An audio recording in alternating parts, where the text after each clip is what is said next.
RPG Maker, MV.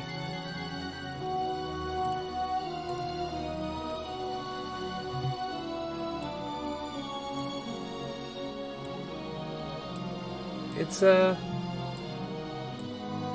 most recent in the series of programs where you can make your own game in ways that are not incredibly obtuse. Takes planning and thinking, and take your story in your head and make it a reality. Distinct categories.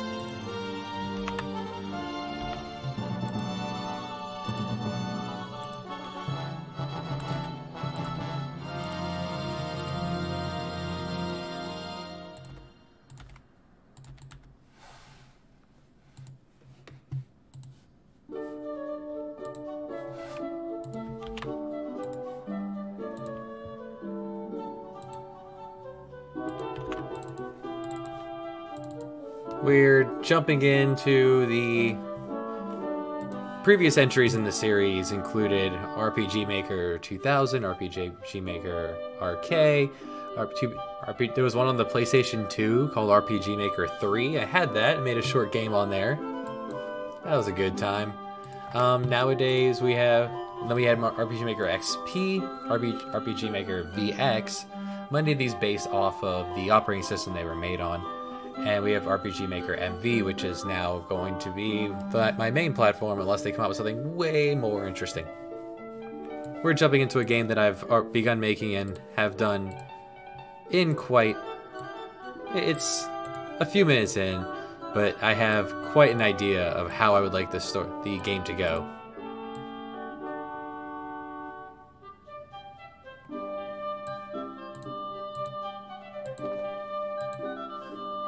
So no story spoilers. We're gonna make it as we go.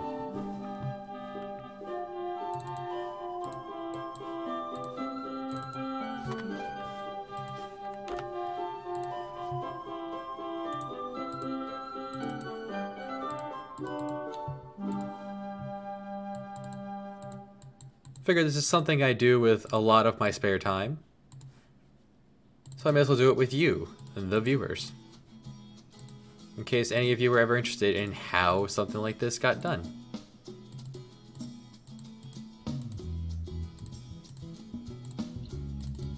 And I figured doing it this way would make it a bit more studious and efficiently going along than when I do it on my own, simultaneously watching the Netflix or what have you.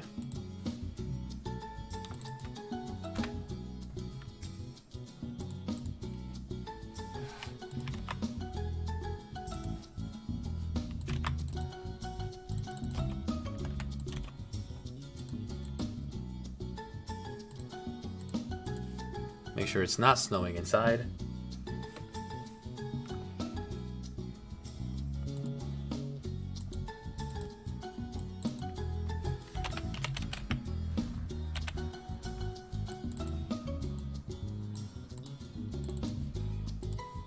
We are joining our main characters,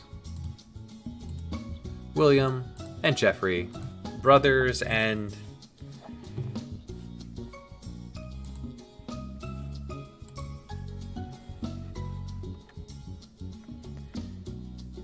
they are the sons. We'll go over that when I do a playthrough from the start. We'll jump into it at some point.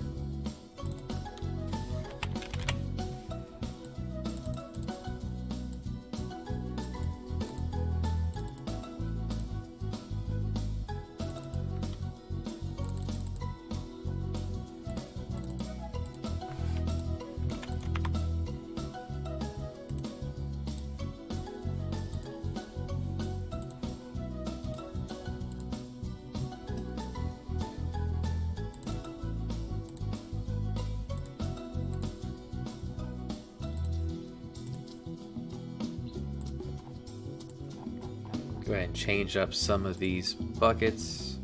These things have changed since previously. In fact, the rations are a bit down. And this one was empty last time, so they went ahead and put a lid on that. There you go.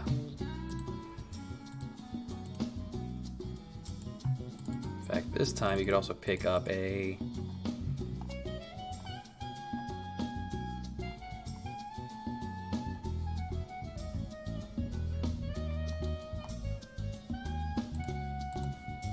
There's a weird egg in there. And for a reminder, weird egg, the permanent luck increase.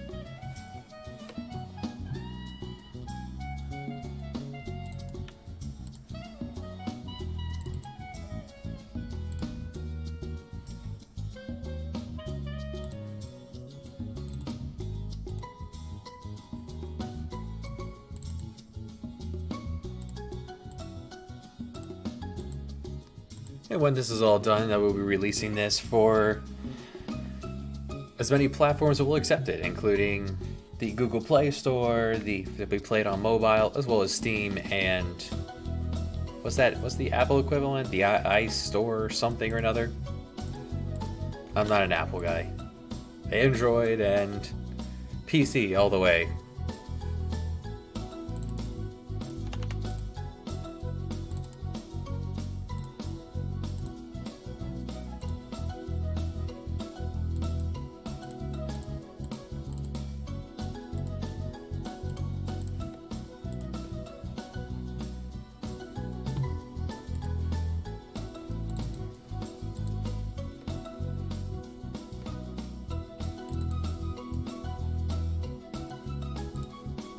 Yeah, he starts off walking.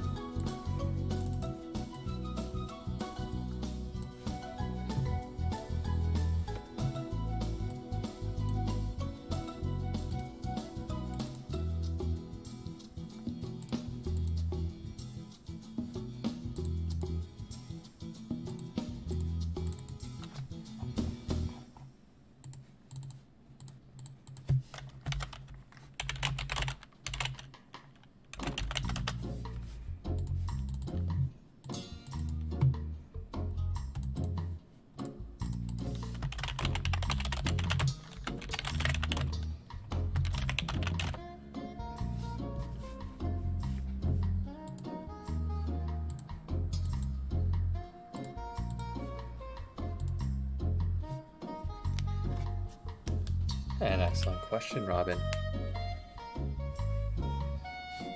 And there's a lot to go left in the game. I'm hoping for this to be a quite grand experience.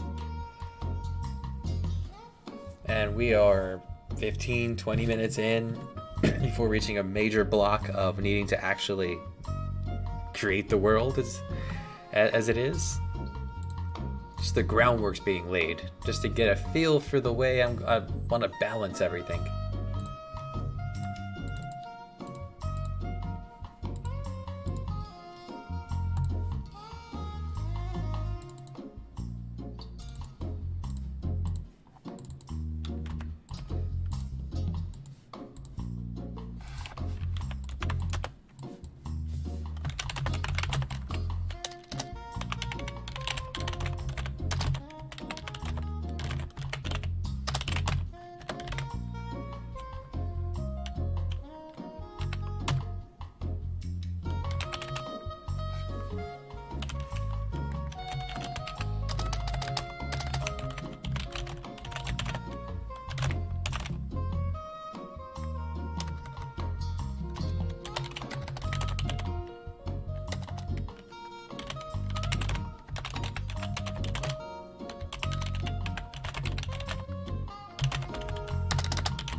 Well, let's make this shock Jeffrey.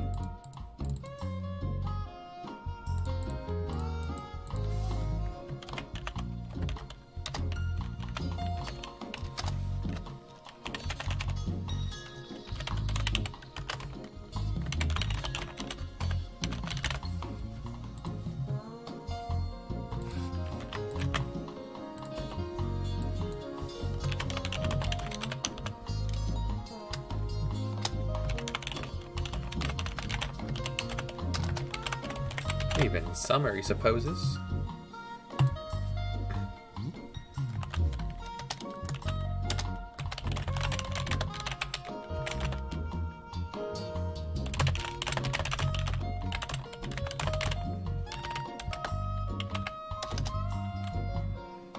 out of this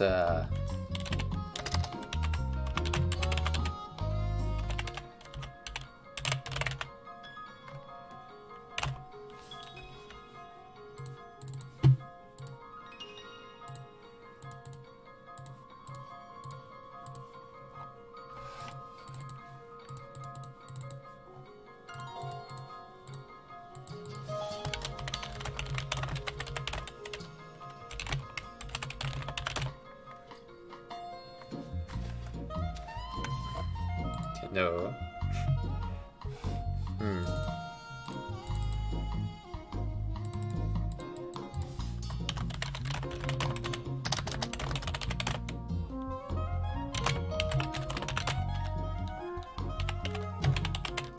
Expedite? Nah, it's a bit too much. We shall be.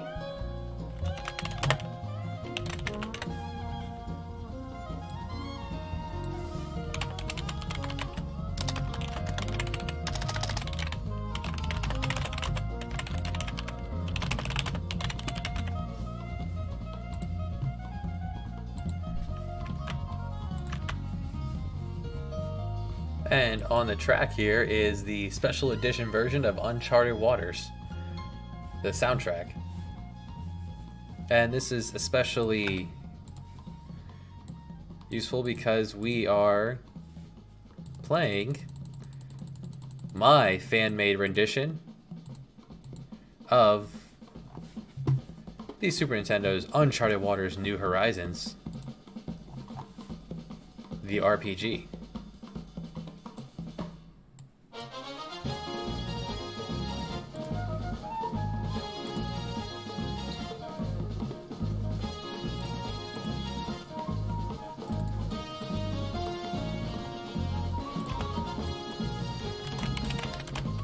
So with a decade of using the RPG makers under my belt, I figure this is a pretty good chance for me to share this with those who either use the program and would like to learn a thing or two about it, those who have used it more than me and know better and could lend a helping hand, or to those who have an idea of a story in their mind but have always wondered how can I make this a reality.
Wow, did not go another text box with this.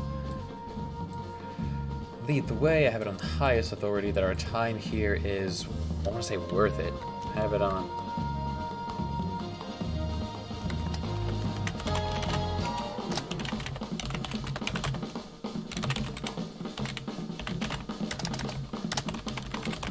There. Fade out for just a moment. Add party member Ali. wait. At this point, I also want to throw on a switch. Something simple like scene. And don't forget to fade in the screen. And that'll handle everything else. In case I left anyone wounded, let's go ahead and recover the party. And make sure everyone has a switch to turn them off, because they're going to be in the party now. Excellent. Make sure this also has one, otherwise they'll just keep re-going with that over and over again. And we'll be stuck there.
Go, and he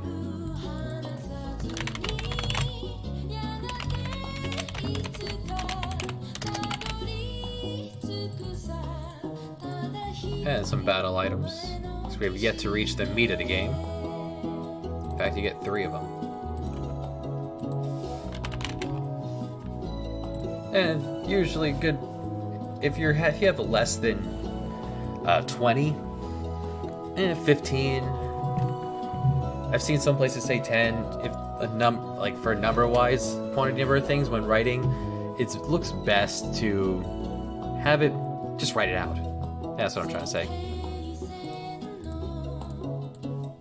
And make sure to self switch here so that he does not do that again. And get rid of that. So if you talk to him again, that's what he says. Have the second tent to make.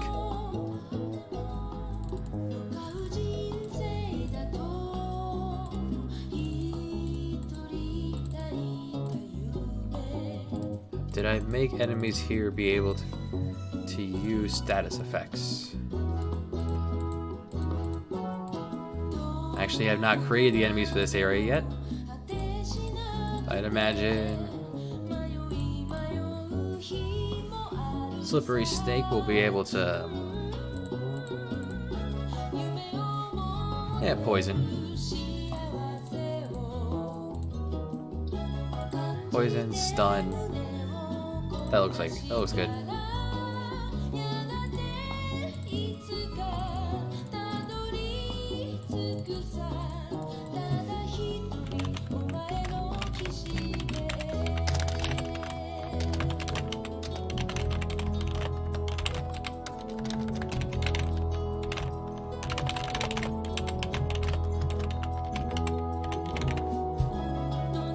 And it is the name of the item, so let's go ahead and capitalize that. Hi.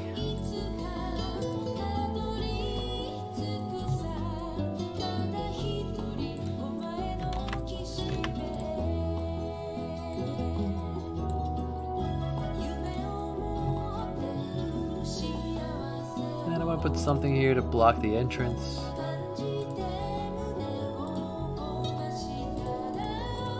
And just a bucket. Yeah, these two together.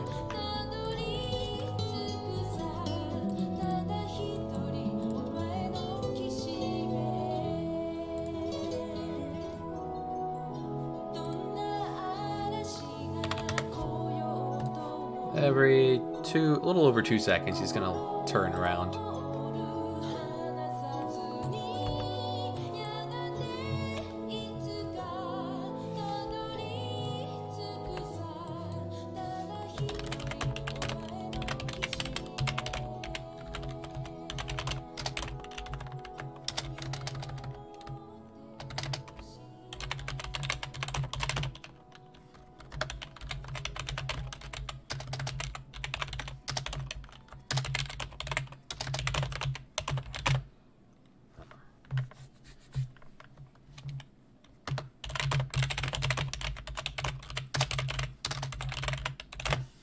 Yes, as an antiquator, as a antiques relics collector, Ali is equipped with many impressive sounding for historical things, but it doesn't give him necessarily the best armor ratings. Versus where, let's see, where would he be at this point?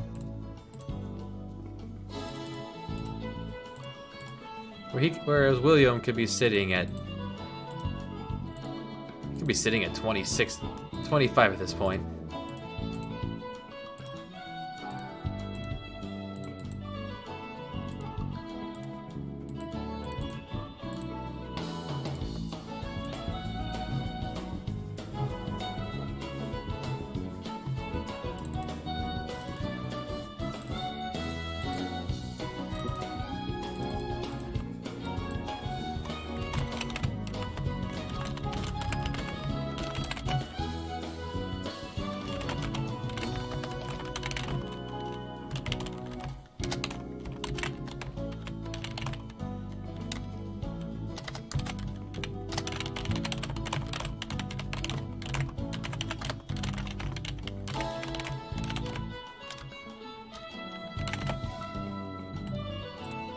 And let's go ahead and throw on the list a big boy. Because none of you are a big boy, so...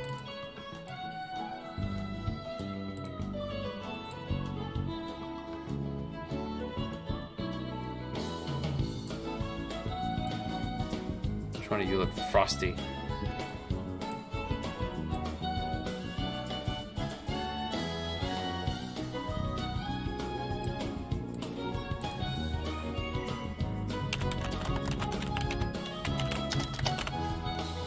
Yeah, just a baby walking around.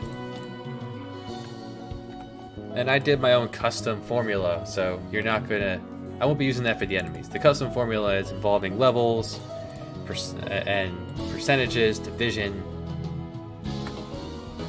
But enemies do not have levels.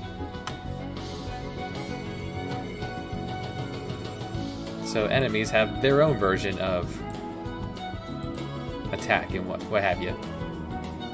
Just more math, more in the way of math for them, but it's still the same defensive. It's percentage based. It's out of 128, so the top shield giving 28. That'd be cutting off, what, 10% of damage just on its own.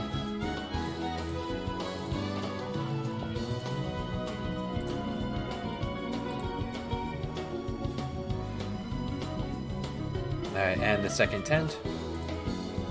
Second tent will have shop and rest.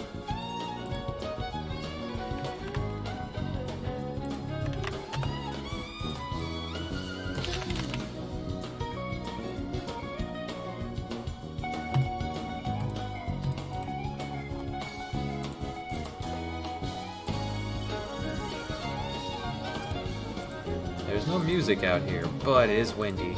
So it's wind 1. 80 pitch. So I want wind 1, 80 pitch, but I want it quieter because we're inside now.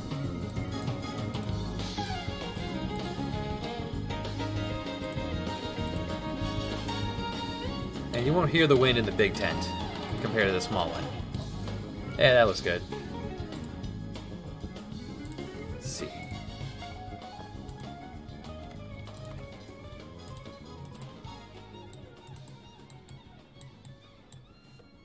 And this is the idea. Normally you don't cut and paste buildings like this, but since this is... They just picked up the first camp and moved to the second one. Yeah, this is when you want to do that.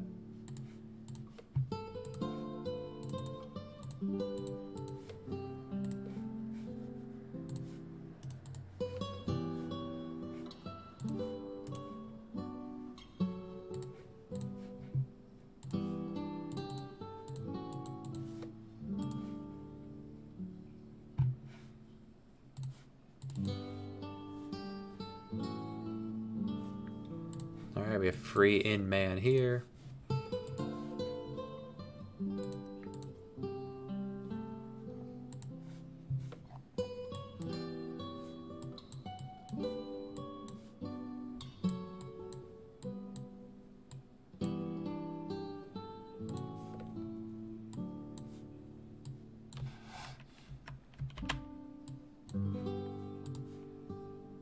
And we should be able to sneak a chest in right here. So if you're observant, you can grab that.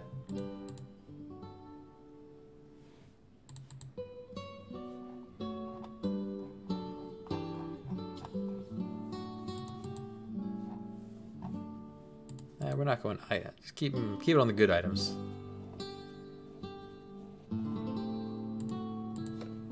Percentage heals, always good to have.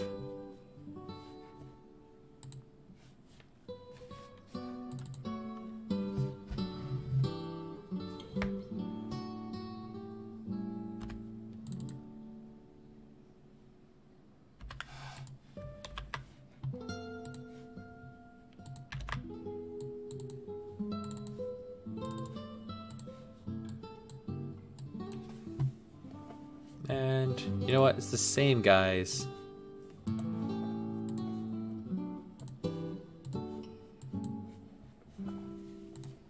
Except this time he put a second sword in there. It's little details.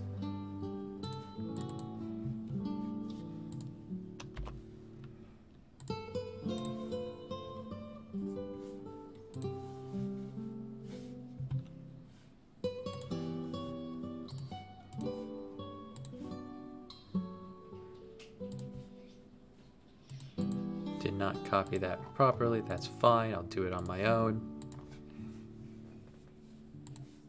Slightly different helmet this time. No, same helmet. My taste was still the same.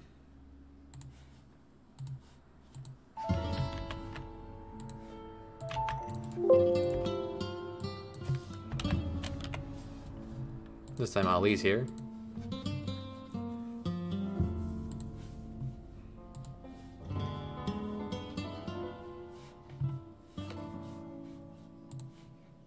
That's all looking good.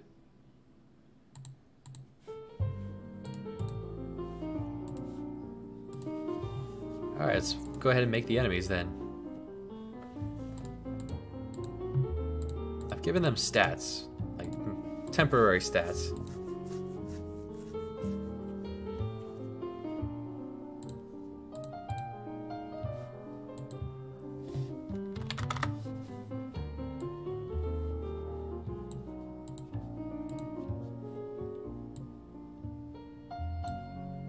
Now this is the first time you've had 4 people in your party, so balancing this is going to be a little different, but we'll go back and forth as needed.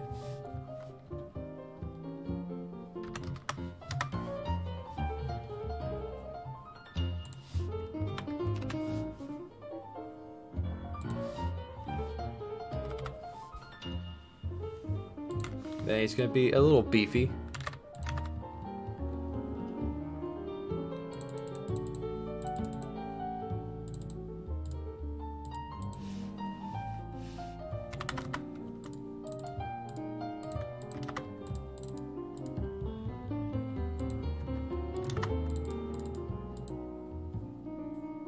I don't think we have any math skills at this point, but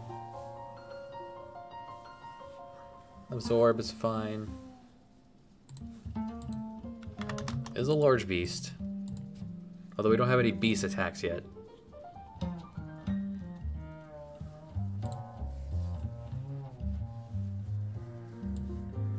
And And this guy's not going to be stunned. He's way too large.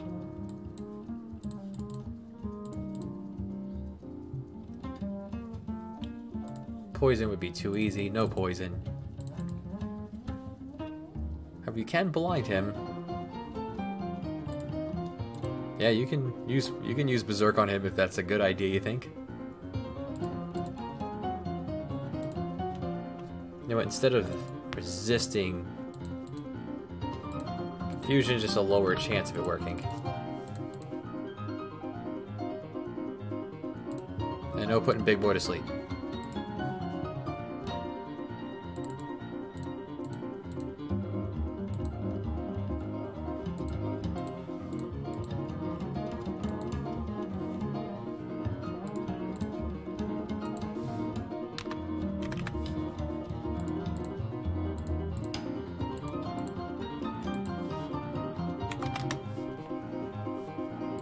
Rocks out some money when you get them.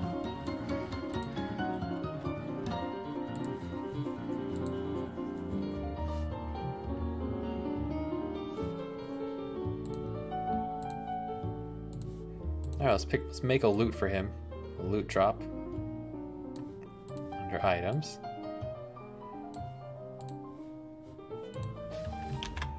Keep my symbol for loot going and.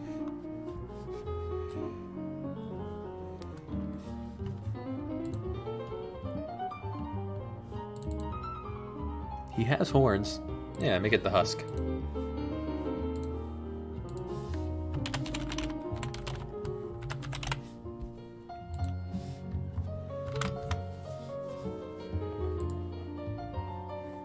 Yeah, if he drops it, you got that.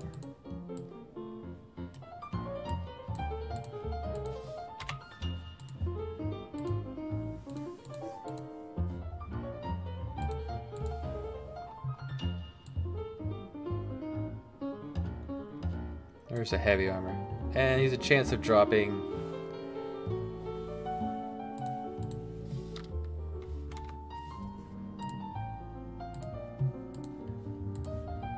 Yeah, everyone doesn't need it. Yeah, everyone doesn't need a common drop. He does, though. He's worth the effort. Yeah, dynamite. There's your common drop.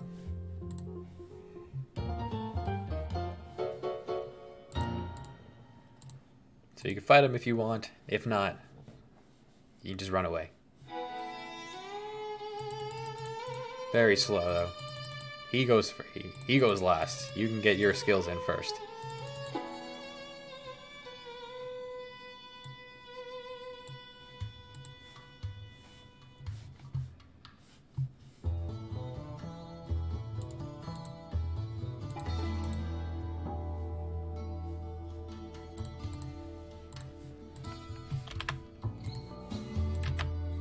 He is worth 2. Bosses are worth 3 or 3 and 5, depending on what flavor boss they are. Whether they're an act boss or a level boss. A level boss or act boss, sorry, tiers.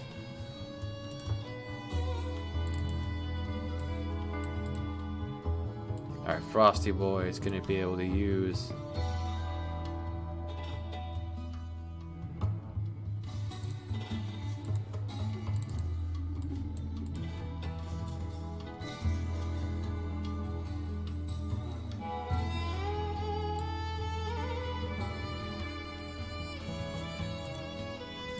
And for the most part, I like to make enemies have 2 regular attacks and then something they can do on various turns. Let the battle go on, they get a little rougher on you. I would like to see this one do a scratch. Let's grab one that I like already. Kind of like bite. Give it a scratch.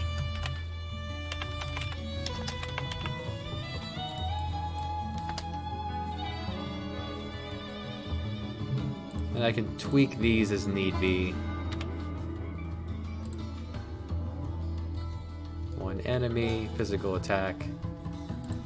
20 variants is normal. 100% that's just for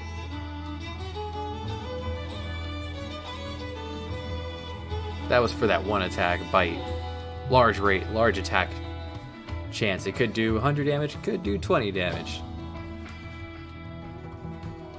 Alright, Scratch is a claw. And has a chance of poisoning you.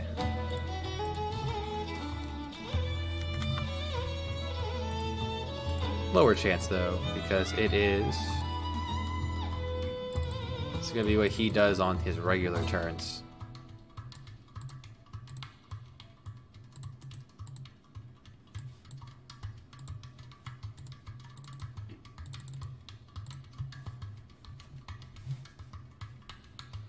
So on turn 2, if he hurts you, then you got a moment before he turns back around to hit you.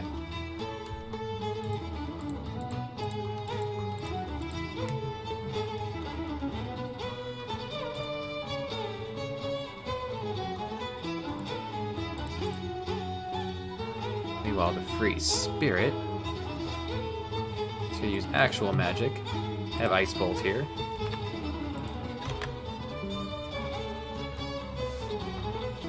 Change this up for Ice Spears, to level 2 of it. Is that what I had going for the wizard? Yes. And Ice Spears does how much damage are we looking at? 62 is his power rating.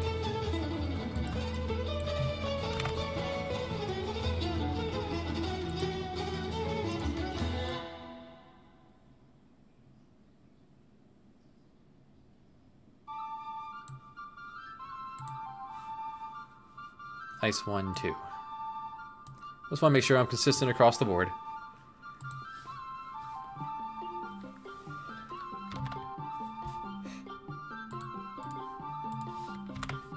Although I had Blazemore right here, I could have just looked at that.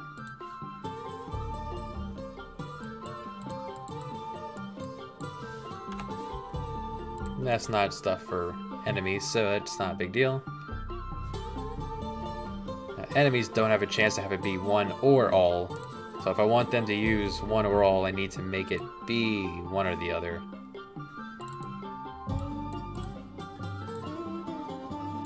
So you're going to start with Ice Bolt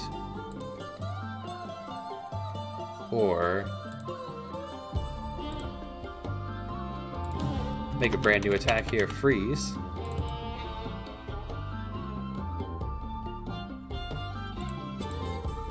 What Freeze does is it stuns one person. Stuns.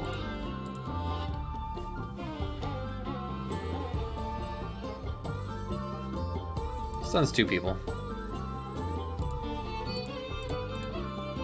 I'll call this a physical attack. Essentially shooting a block of frozen ice, I'm thinking. It hits you and you're frozen for eternity. You can't move. A little cold. And I'm feeling... what does this look like to me?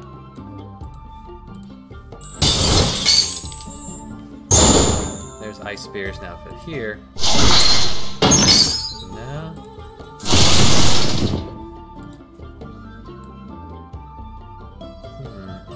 Do have others. Have many, many. Yeah, that could do.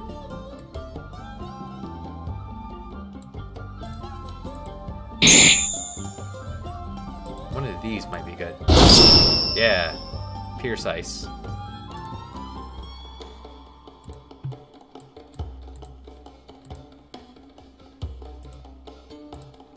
And this is not 100%. This will be 60... go 66%. 2/3 of a chance of it stunning you. Just 2 people. And this does have a cost.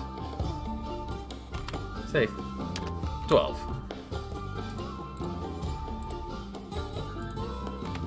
Say 8.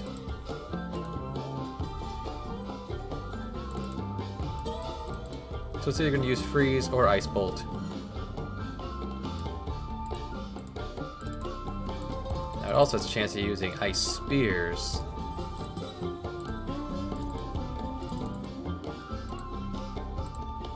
The problem is enemies that get more dangerous the lower the health. It really...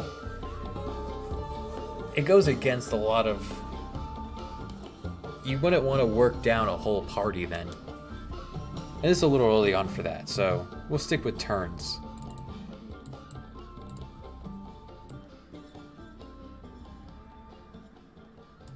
And I actually like the idea here of giving it a...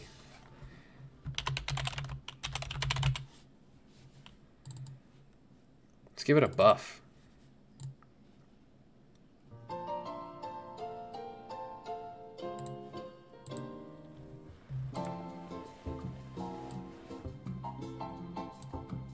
I think power up 2 is what I'm looking for. No. Where is it? There we go. Power up 3.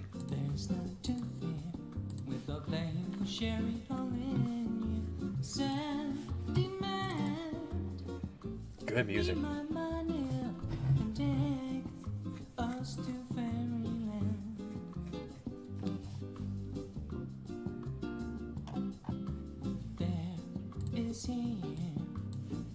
Like things up there, do a singing and ringing the blues string. Compliment,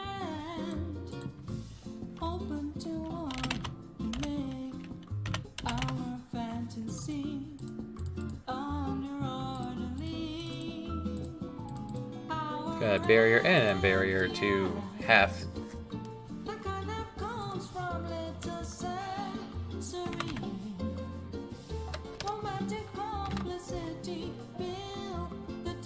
Certain hit, yes.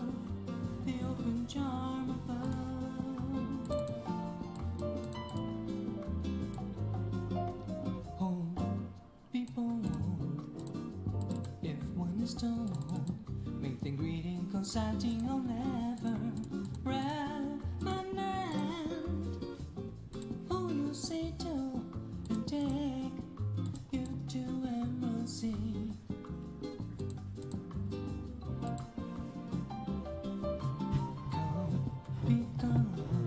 He already has a way to poison you. Hit the whole party. Chest pains is already set. Did say I wanted him to have a bite. I already made a bite. Is that? Yeah, that looks good. Your standard one's going to be toxic bite, which has a chance of poisoning or blinding you.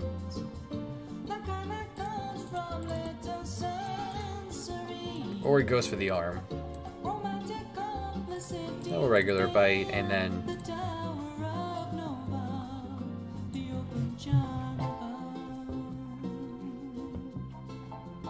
arm bite, which lowers your attack.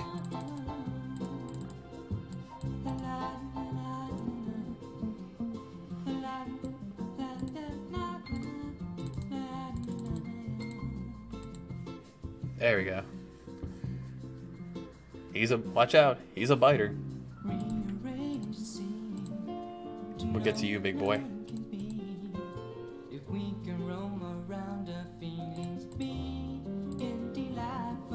Now let's see what I already have a slime guy made. Just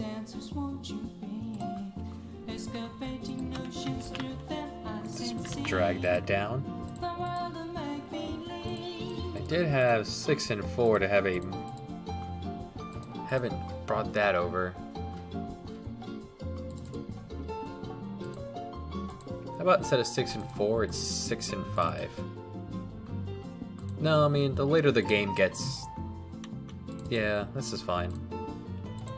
That was the tutorial area. It makes sense. That'd be lesser chance of them using the good attacks.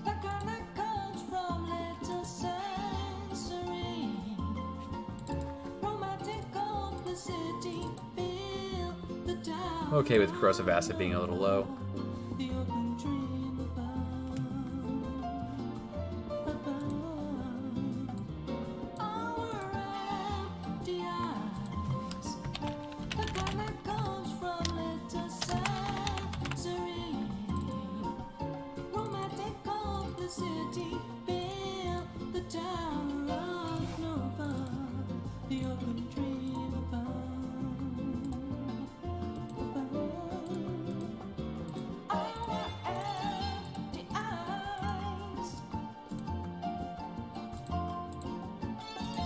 There we go. He gets a chance at...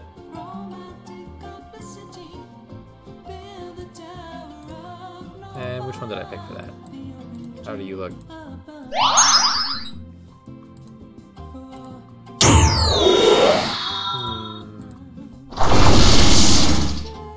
Well, I like this one. It's very labor intensive on the game.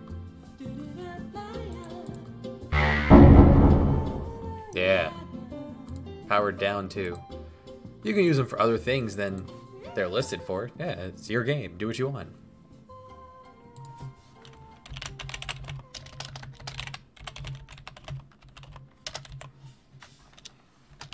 And instead of 100%, it's not a full heal for them. It is half heal. This can be on the user.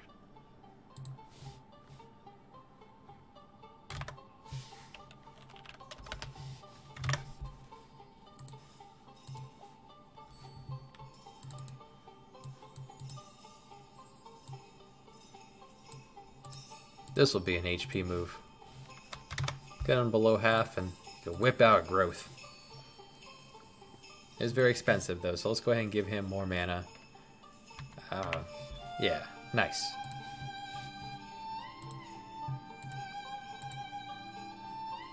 Now, big boy.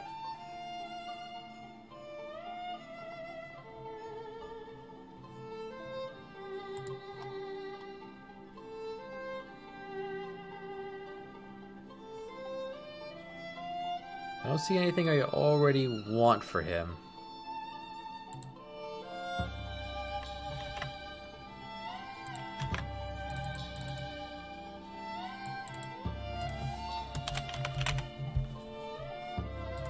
What do I have for earth attacks?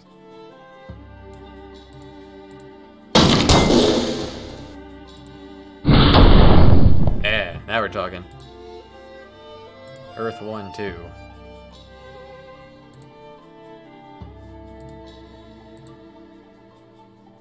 And staying basic magic attack. Hits one of them.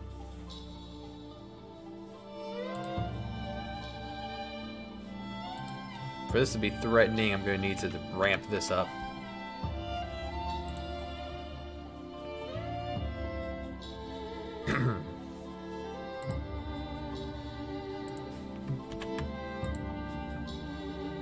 And I also want the second level.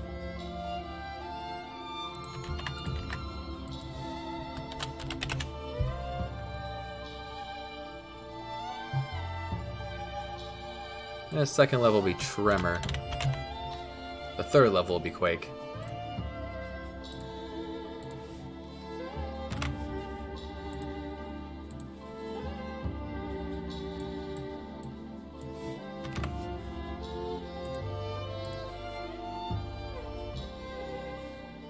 And what am I feeling for Tremor? That's a Tremor.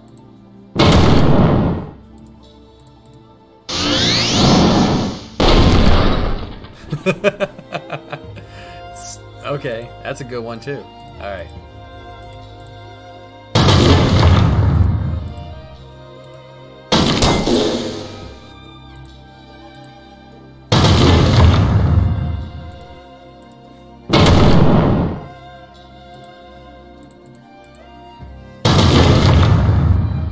Alright, that's fine.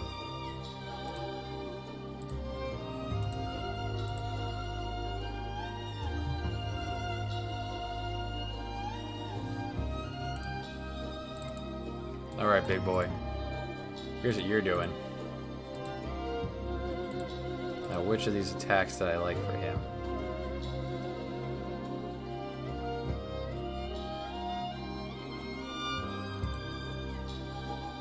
This is a hit.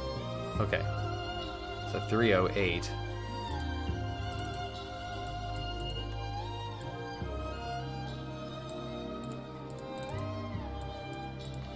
He hits hard.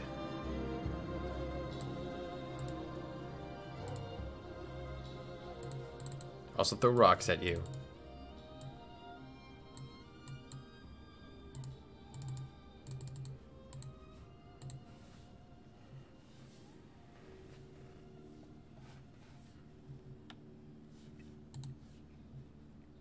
Big boy can get tired out here, so he can take a nap, recover everything.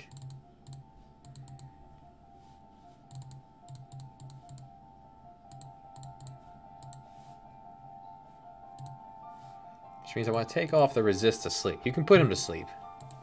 Then you have to hit him again, which will wake him up, so that actually works out well. The user. Certain hit.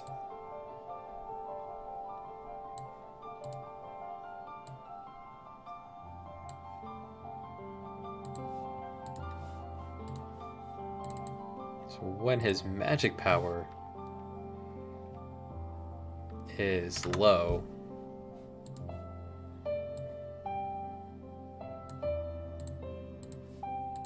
because using this is going to eat up his magic power quick.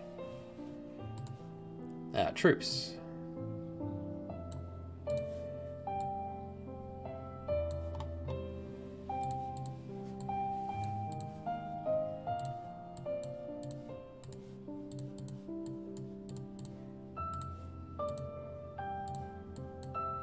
You want to see two of these together. You might see one with some chickens.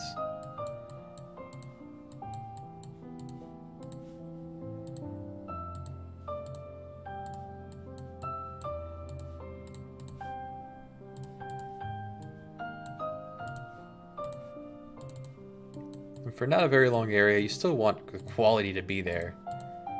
There's a big boy. Make sure he's in frame.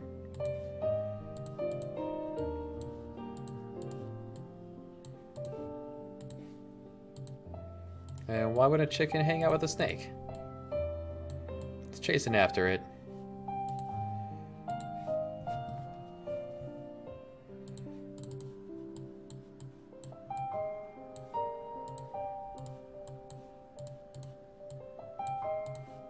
And then you have the big battle with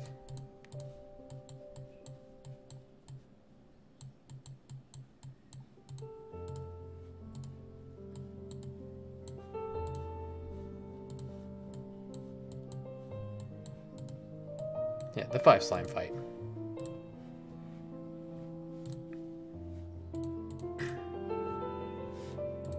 And we'll see how that goes. This might be a little loud.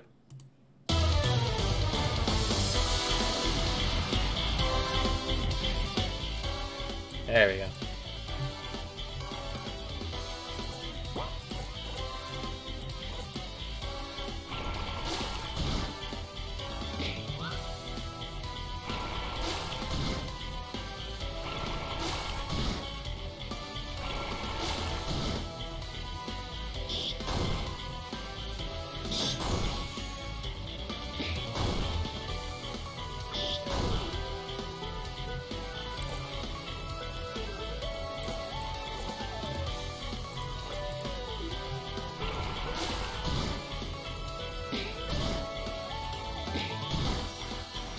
Alright, so I'm seeing I don't want corrosive acid to be a... don't want it to be an every turn thing. And if you use battle items correctly, you can just fly through this fight, which is good.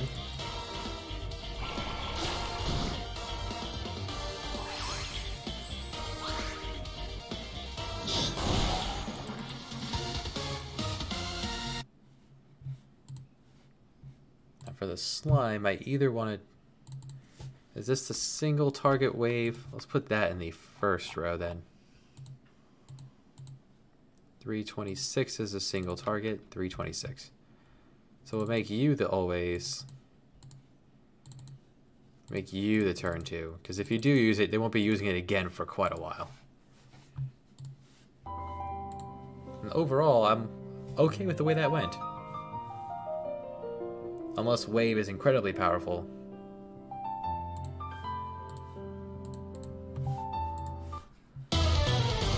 Let's see. That reset the volume? It did.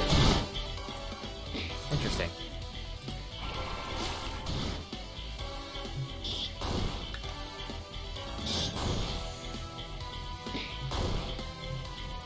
You have a lightning attack. Use it, Ali.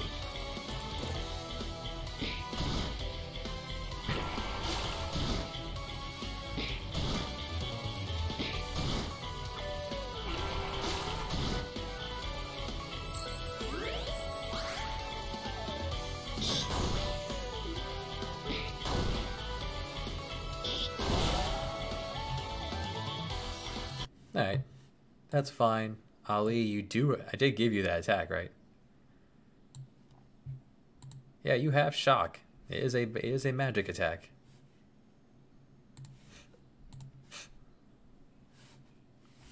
Very well, he wished to just punch. That's fine.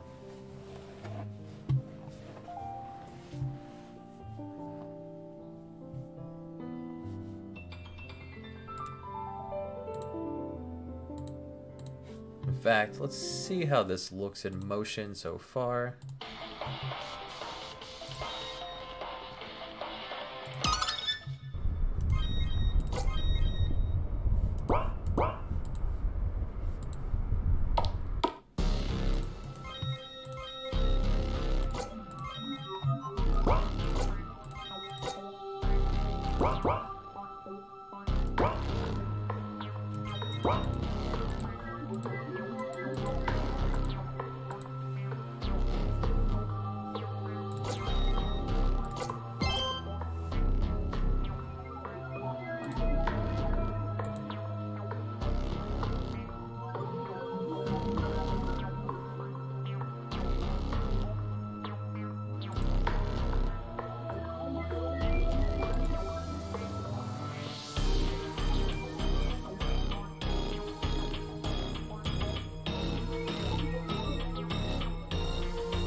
Let's make sure I didn't mess up that. There we go.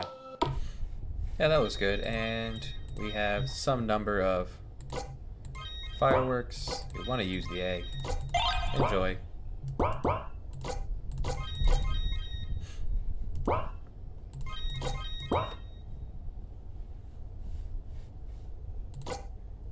Ali starts at level 1. Is that what I wanted? Ali... Initial level 5.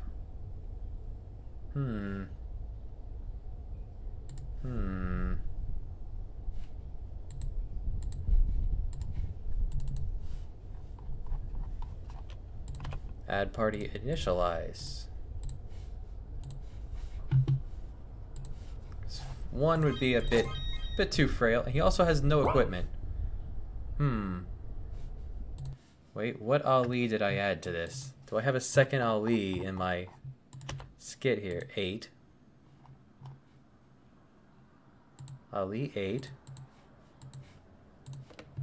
Ali 8. Merchant. Initial level 5.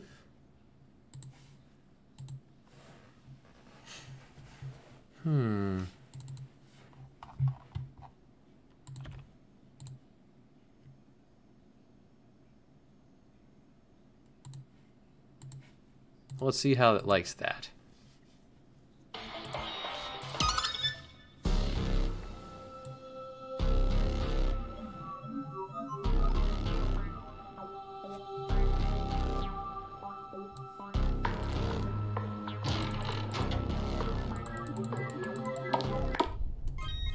Alright, now he's at 5.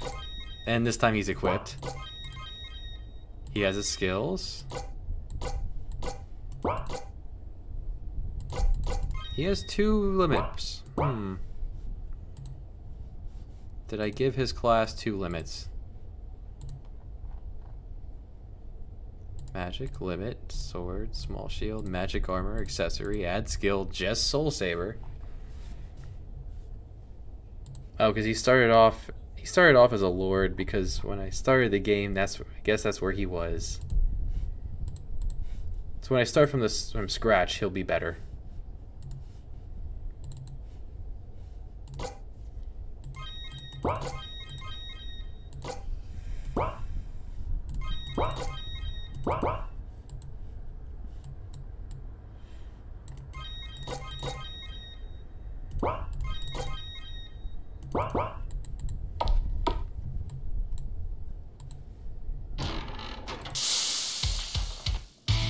Did not put a battle background on here. Let's go ahead and do that.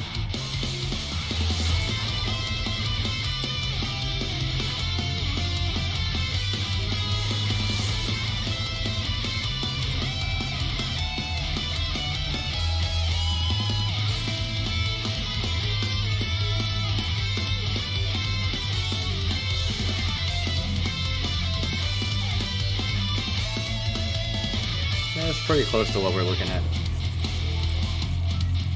Right, that's now fixed.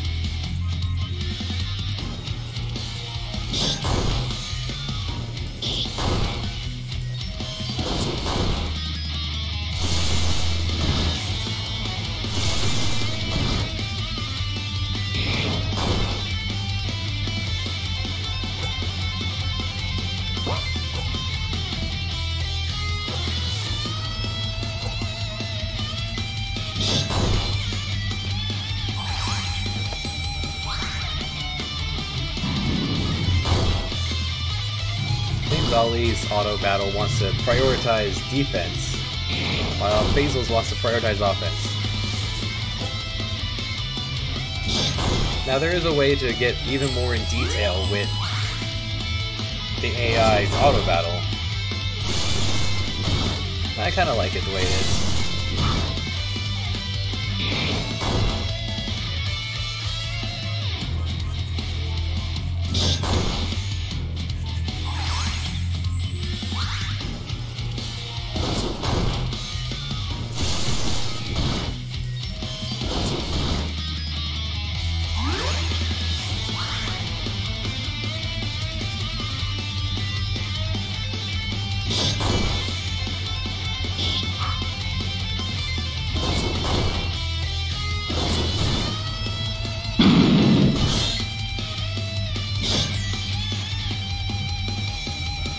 See if Basil will use his limit.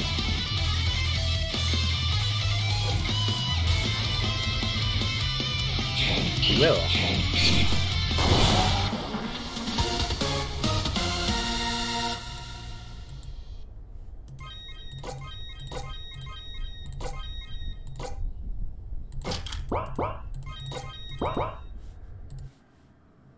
Problem was, that was enough to essentially defeat chest pains in one go. Which, actually, pump this up to 666 and it's all good.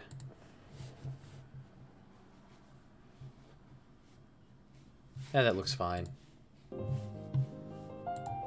Now, Ali does run out of MP very quickly. I could replace Shock he's not using.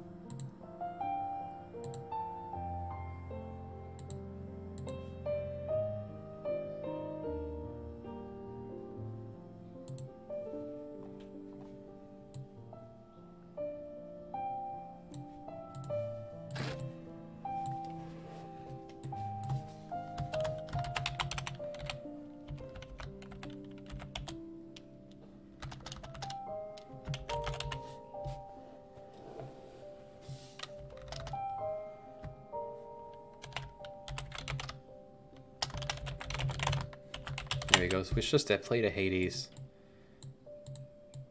This teaches him Osmos.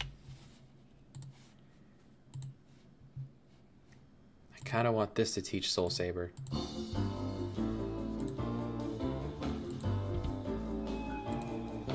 Yeah, this one teaches Soul Saber.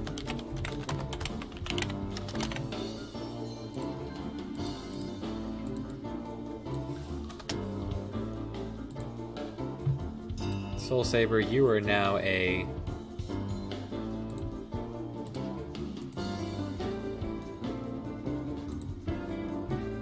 You're an MP drain.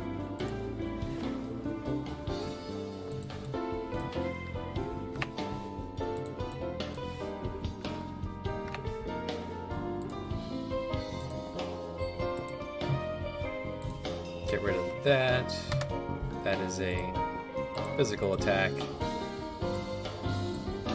effect.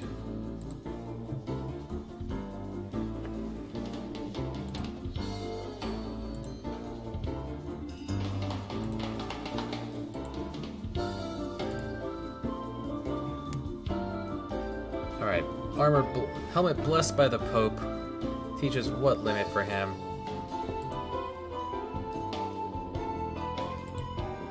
Thinking...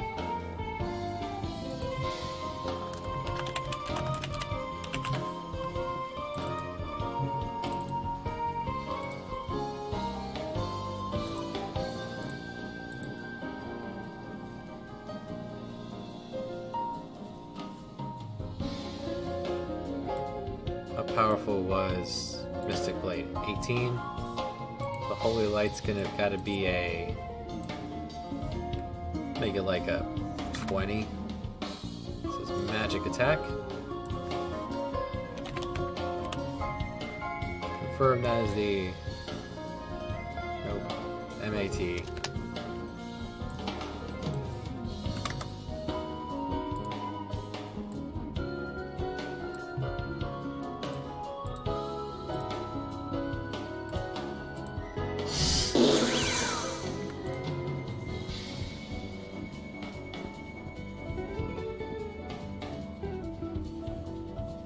Because the tiers of light damage attack,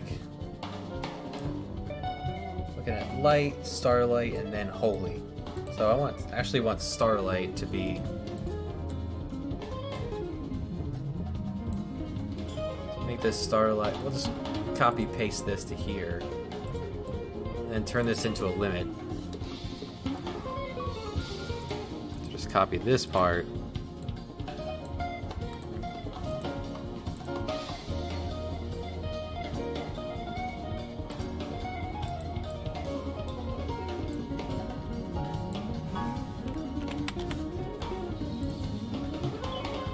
Yeah. So that doesn't cost anything. That is 100 TP. Make sure that part's going. There we go. In fact, you gain 3 from that.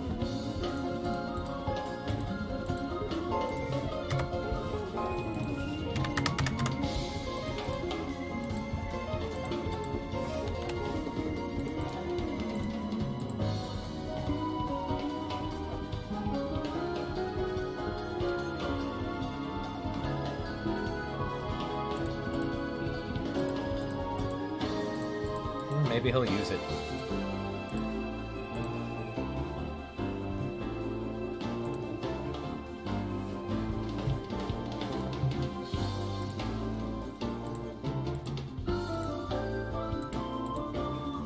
Now, for the camp. Or for the actual cave.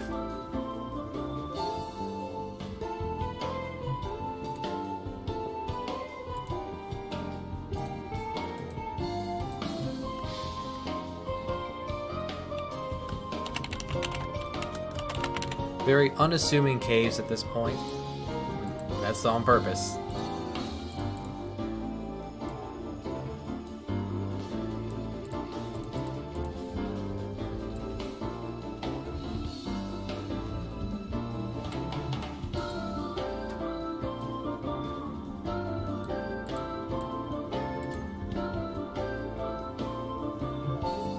There we go. It is cold, cold, cold.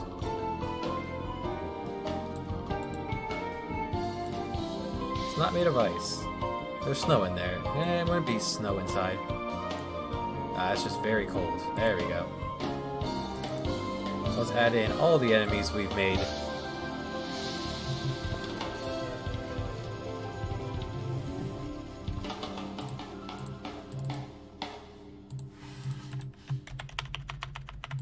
Fastest way, just bring them up just like that.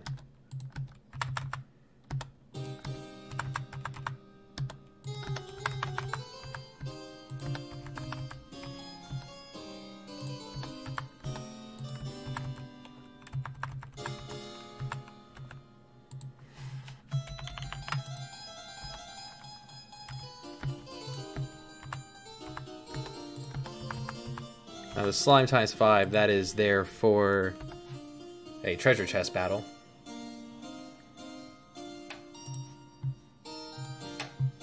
I probably want to, make it bigger.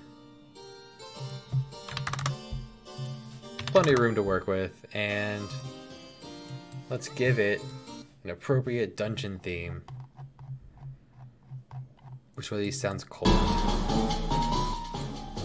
Without blowing your eardrums out. My apologies.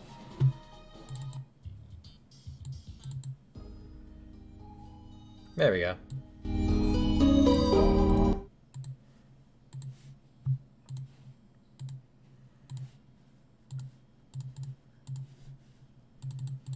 And the way I like to do dungeons, I like to rough draft things out first. Pick a wall, and this is a... Am I liking that, or am I liking this? Or a combination of both.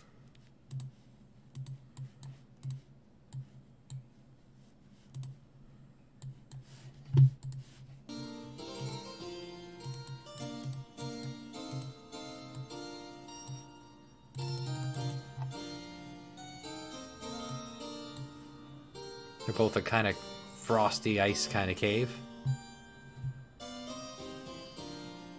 These two definitely go together. I think we're going with this one here.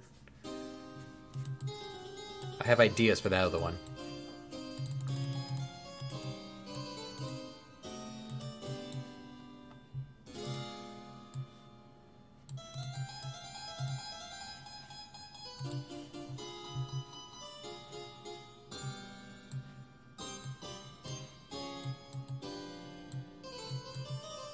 So I'm thinking we have two entrances I've made. We have the front entrance.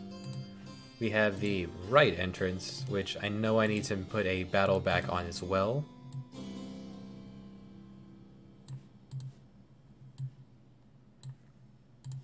So this is where the boss fight happens, which we didn't actually make the boss yet. Let's do that.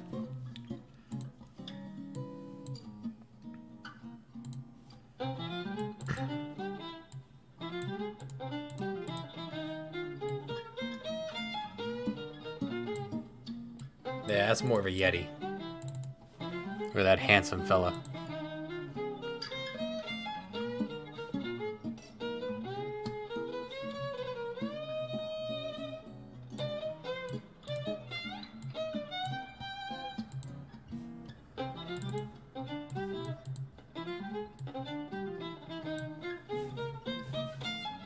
Let's see if we have anything that would already work. Gust of Ice, always effective. It's a physical ice attack.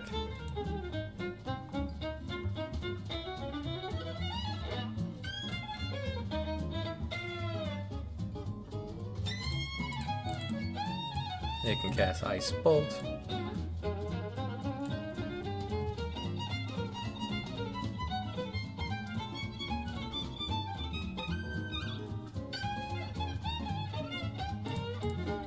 Which of the attacks is the slash one? I don't think I have a slash attack. Have a slash attack. Very well, the first one.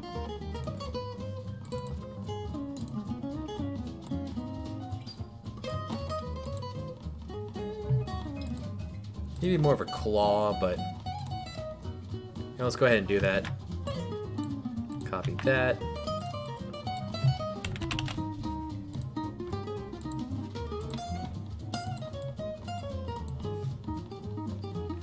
And by adjusting this modifier, I don't have to adjust how his basic attack as much. So we'll see if that's too much, and we'll come back to it.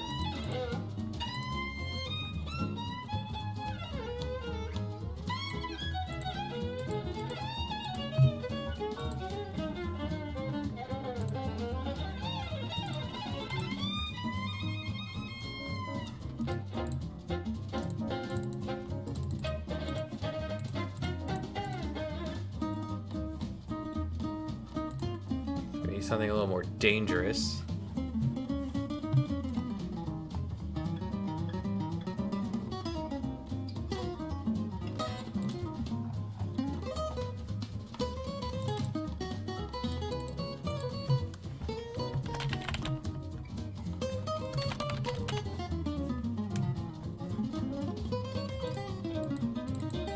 And this one is going to inflict fury on whoever it hits. That's my flavor of Berserk.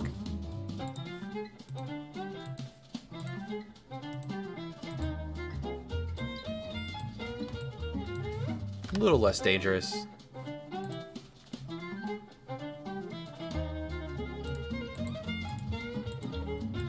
It's a physical attack.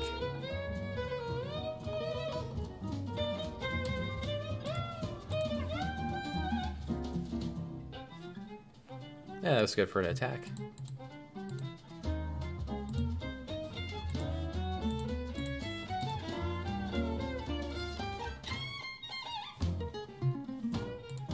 see. Well, let's give that to him so he can see it on there.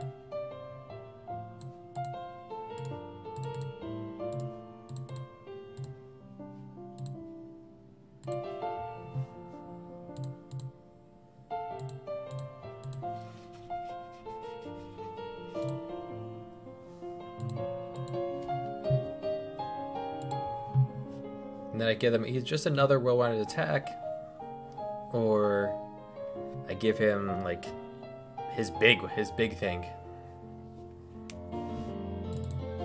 which I kind of like giving him rapid attack, which I know is just a basic 4-person strike.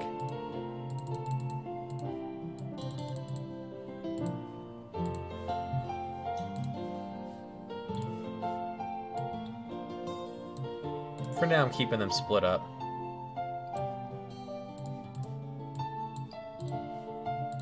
He would get the same music as him. Right? Let's see. I have the script up for the game around here somewhere. Maybe. Oh, now I do.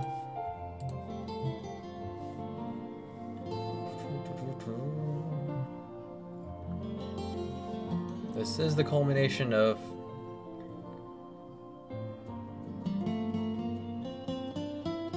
and technically it's not the culmination of Act 1. Yeah, this is the culmination of Act 1, so you get the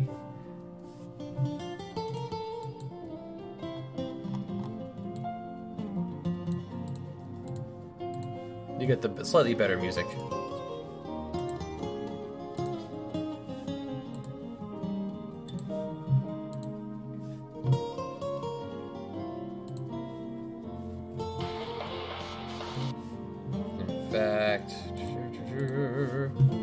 Don't want that up there. Want to click on the next icon down below.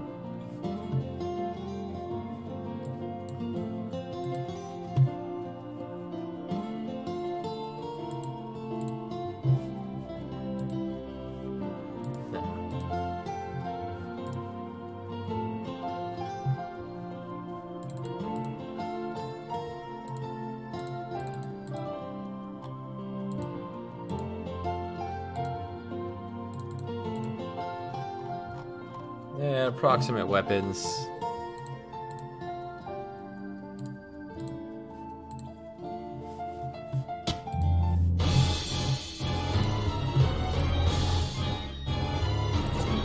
This is the culmination of the tutorial, the prologue, the beginning of the hopefully epic game I'm making here.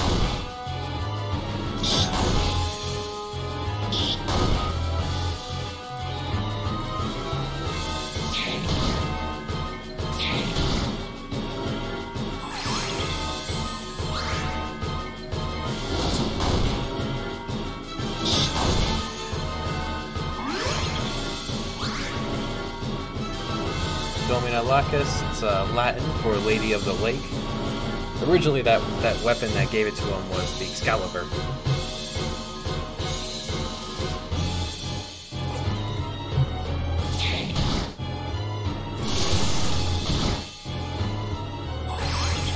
It's not particularly threatening at this point.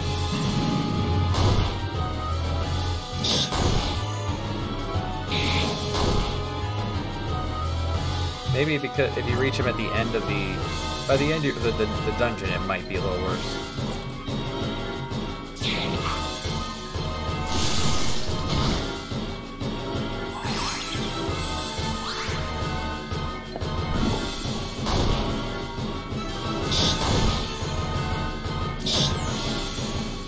Good drain.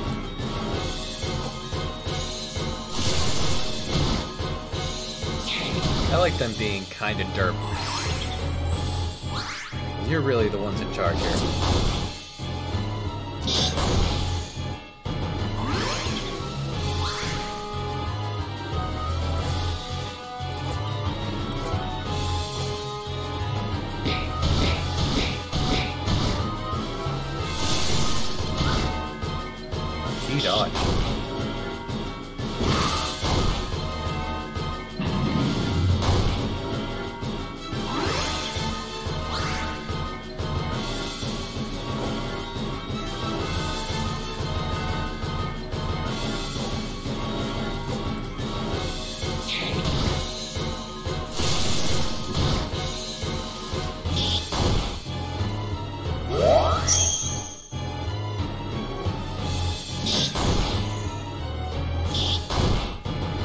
not give insulate a... I don't know if I actually made this do anything yet. It's possible it does not.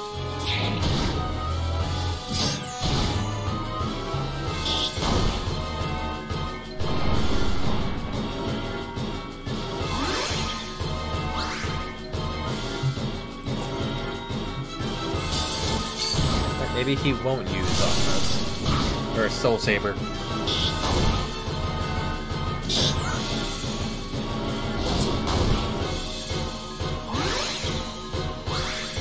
Nice.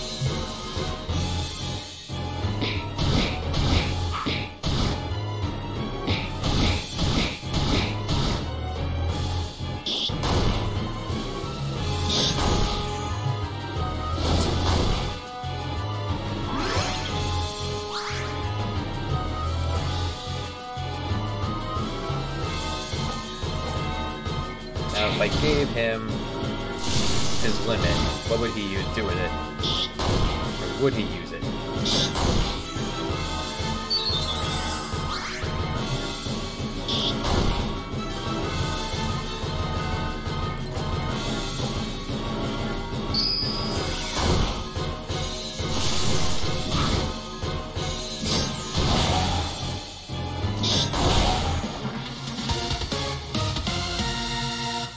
Alright, it's not strong enough.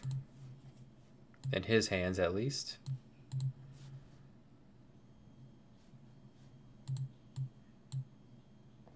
I think he needs a buff to his basic stats.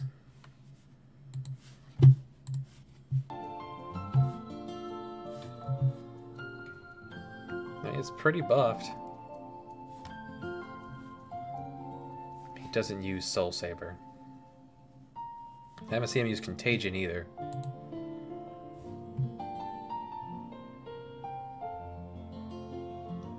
May have to go deeper into AI priority list.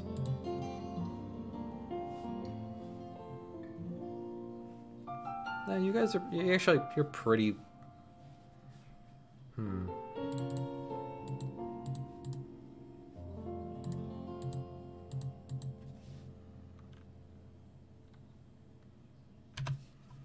There we go. That now he's plenty dangerous. This fella regenerates his health a little over time.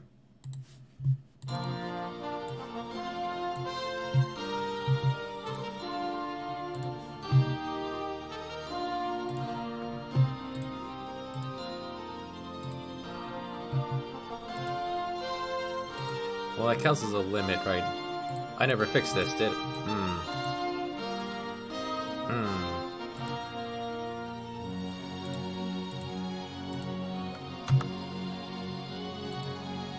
There. That should fix that.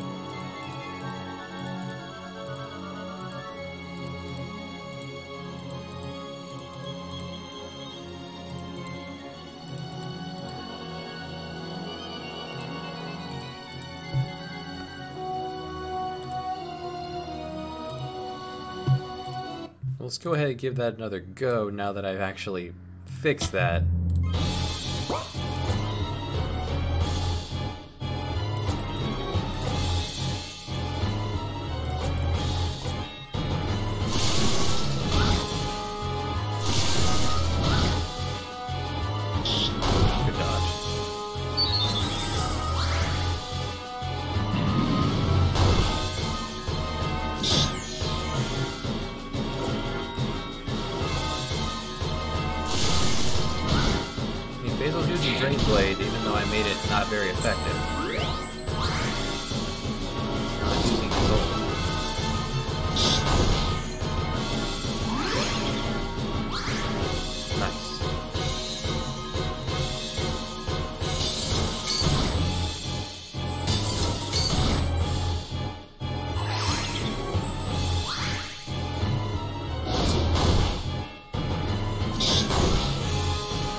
regenerates about one of his own attacks. One attack from us per turn. But he does use Starlight. It's also not strong.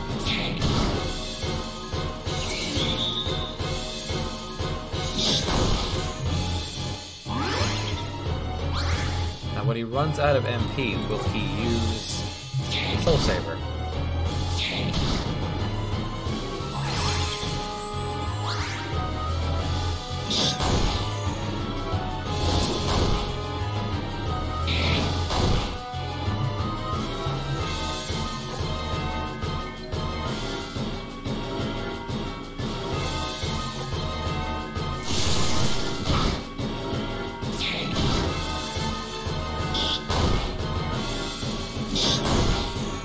Battle of attrition, I like that. You have two guys who are going to burn through their MP very quick.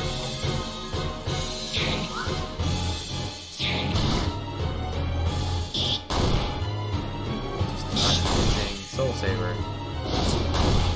What if I made it cost nothing? It does cost nothing. He's just not using it. What if I took off the debuff to absorb?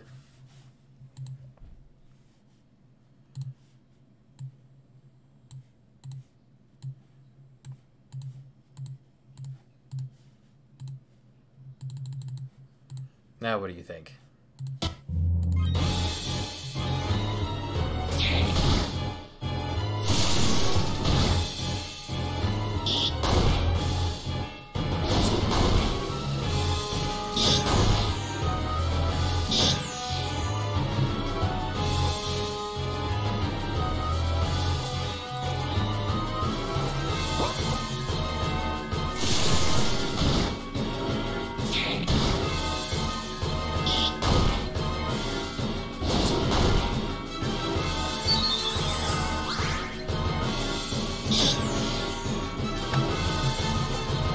I also didn't make Starlight more powerful.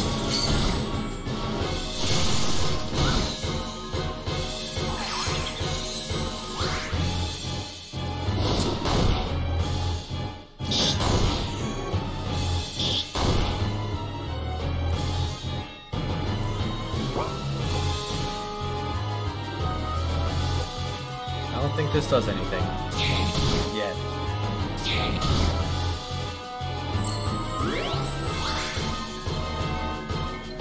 No, it doesn't.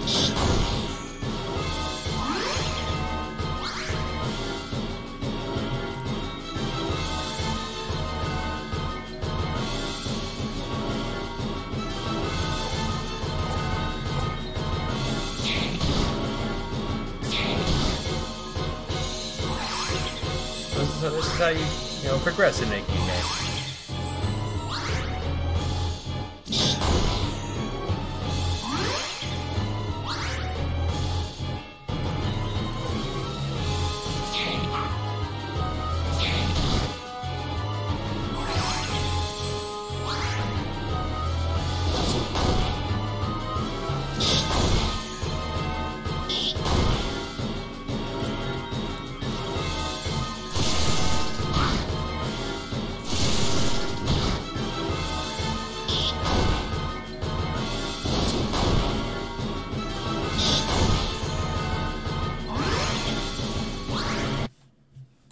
Alright, so first I want to make this...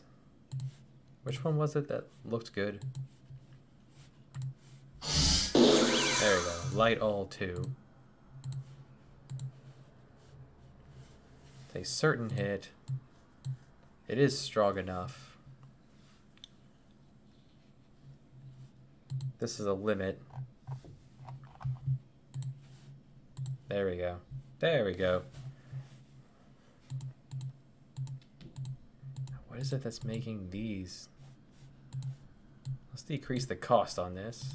That is already at 0.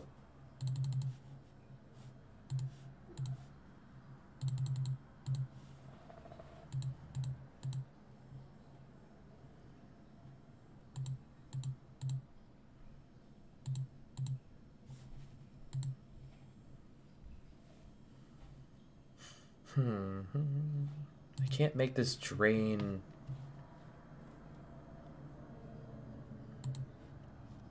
And attack at the same time.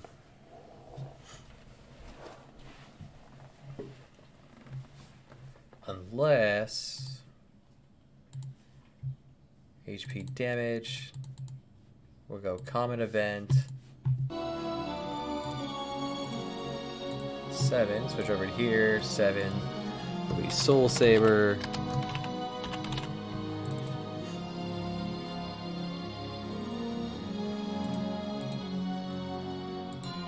Set a variable.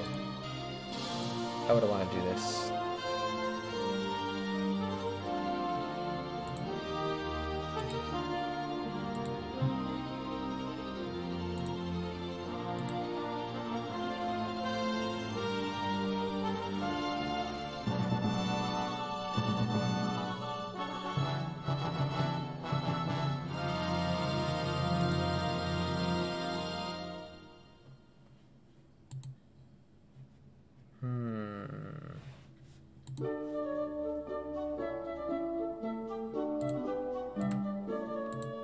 I'd have to make Soul Saber do a set amount of damage then. This is what I wanted to do. It'd have to do a set amount of damage. Which... I could do that. Soul Saber just does 50 and...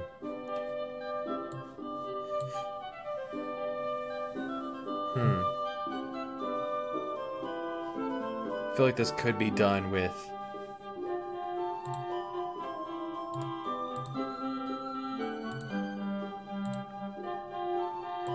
Or Soul Saber, it does basic attack, and then it...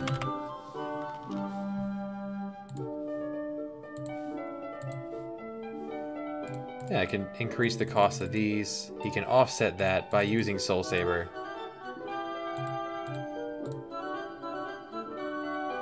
Just a normal physical attack, which I can then just rip this off of.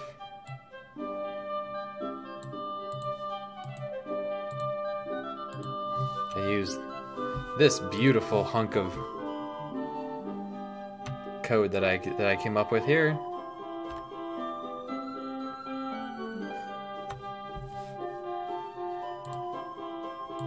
Yeah. Wait, that was for... Whoops. Alright, well... This goes on Soul Saber.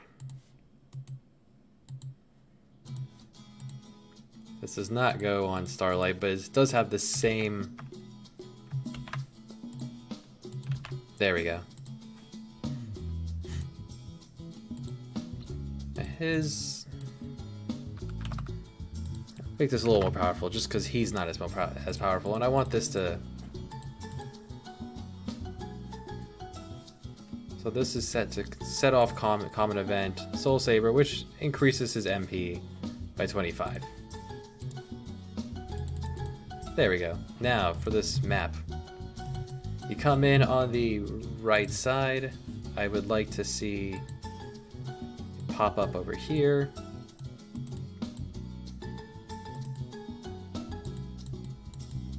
Work your way around, let's say around here.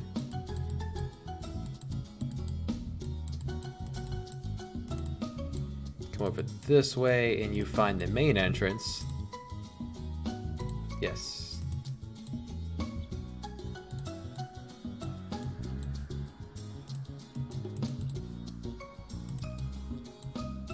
You've got the main way that you're trying to get through up here.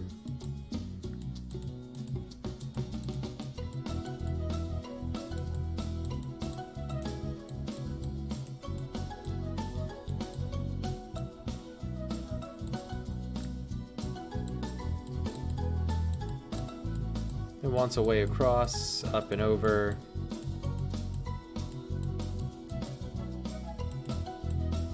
This will lead to a spot in the wall, which will bring you down to here.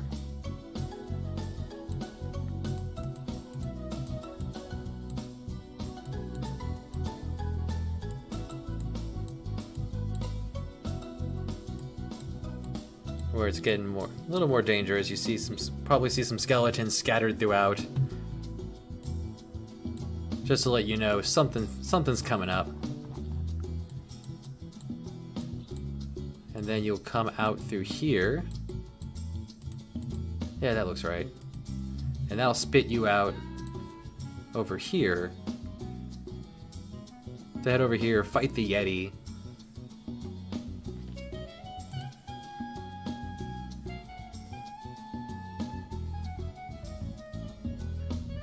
Yeah.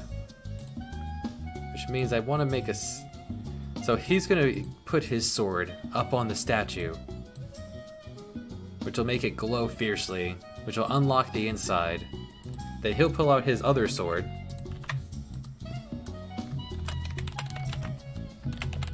You know, a little knife. A famous knife.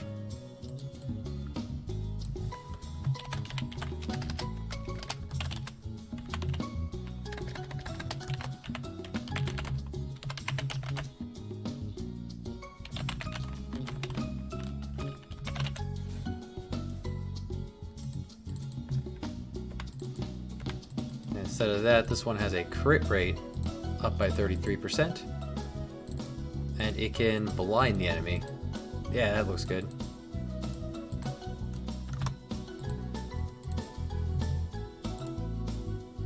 And we'll keep it as a sword just because this is a plot piece.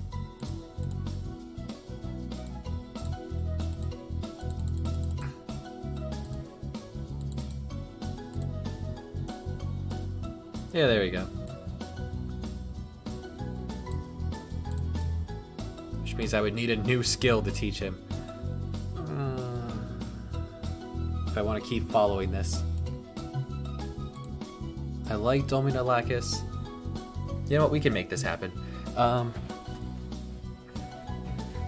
He has a spell that... He has regen... Soul Saber, which he may or may not use. Contagion. And what would the Kokiri sword teach? What magic makes you think of Legend of Zelda? What magic makes you think of Legend of Zelda? What magic makes you think of...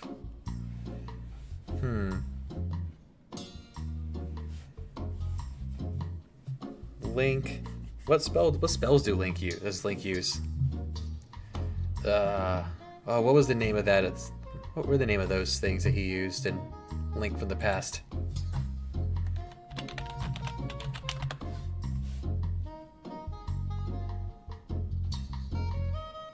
Apparently Link is a thing in Yu-Gi-Oh!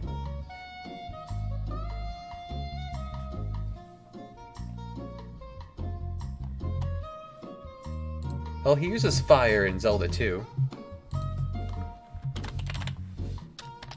Which is, I'm calling Blaze. And in this area, that would be even more useful. So let's go ahead and put Blaze on here.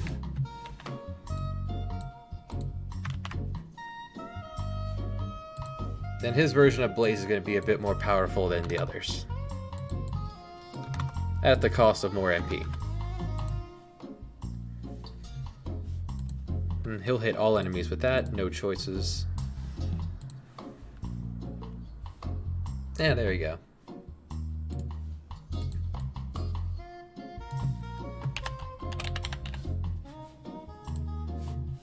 That's the first spell you get in RPG Maker. Okay, that's the first spell you get in Legend of Zelda 2, so why not? Since this guy, his whole shtick is that he seeks out and finds rare and legendary artifacts. And this whole thing is a way to get more. We're just helping him out because we need his help. Alright, so he puts his sword up here, pulls out his other weapon, make your way back to the main place, where you then get what you came for, which is an even better sword, which you then just walk right out with. And I'll give you a chance to see the power of it, sure. Because it'll be, in this one in fact, from a bit later in the game.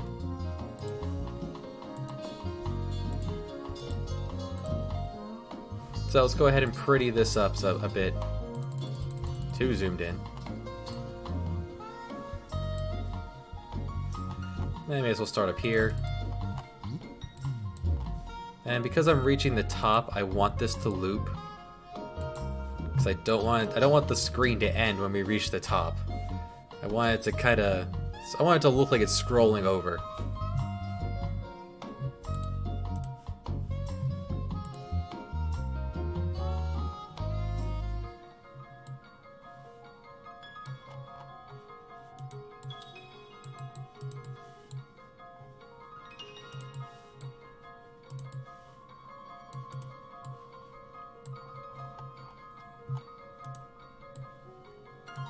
Alright, this is going to be a straight path up. It's going to have things in the way. Clear that out.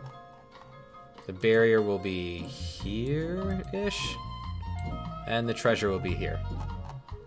That way I'm not going too far to the top and risking... I mean, I put plenty of room at the bottom. It's not gonna... You're not gonna see it.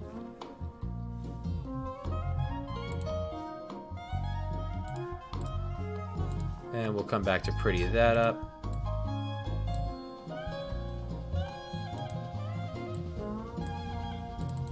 Alright, just seal these up. And throw down some flooring.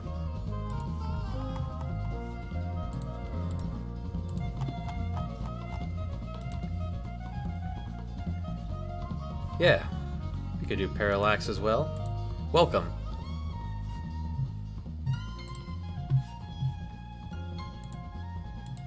Do we have a parallax that would look neat in this ice cave? I have many of a parallax max. Well, I have a plan for this one. This looks very James Bondish.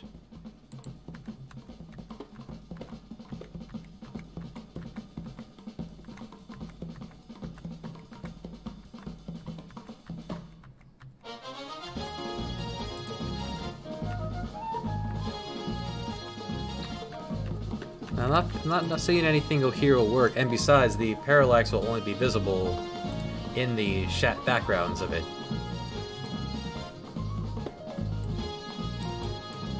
Just kind of toss these on. Just temporary placeholders for all of this. Until we get to the meat of decorating a little cave here.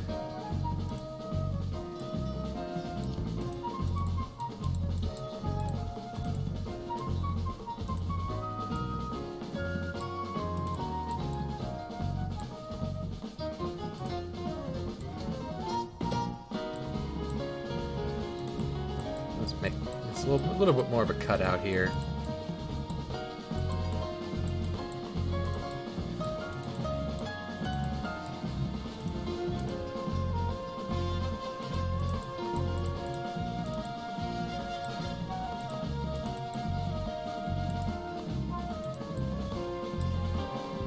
Just gonna jut out just a bit, as so. Alright, we'll come back to that. Just want to get some basic walls up before we move along. Let's see.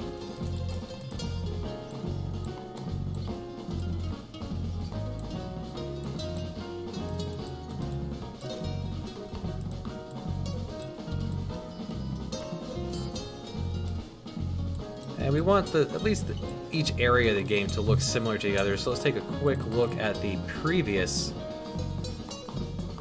cave here.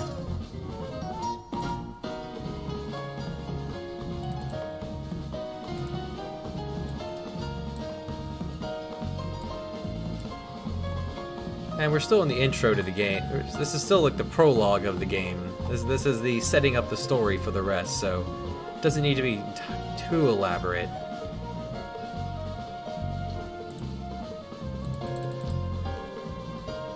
Alright, so we come in through here. This will be the main entrance.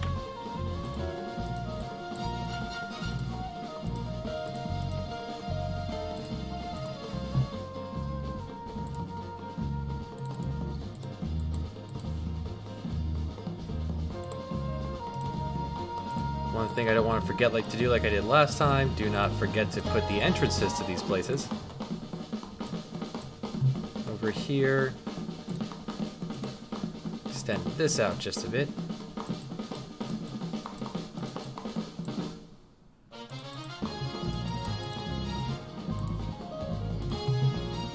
This is the entrance here to the right side.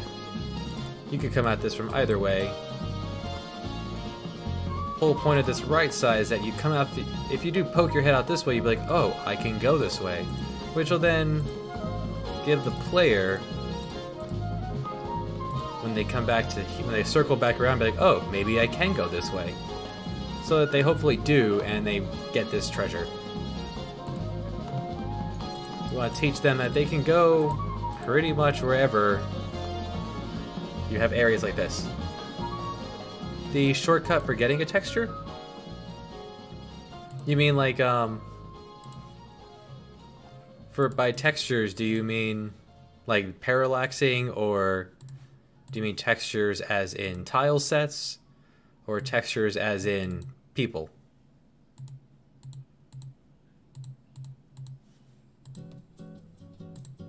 Tile sets. Well, I have just the basic tile sets.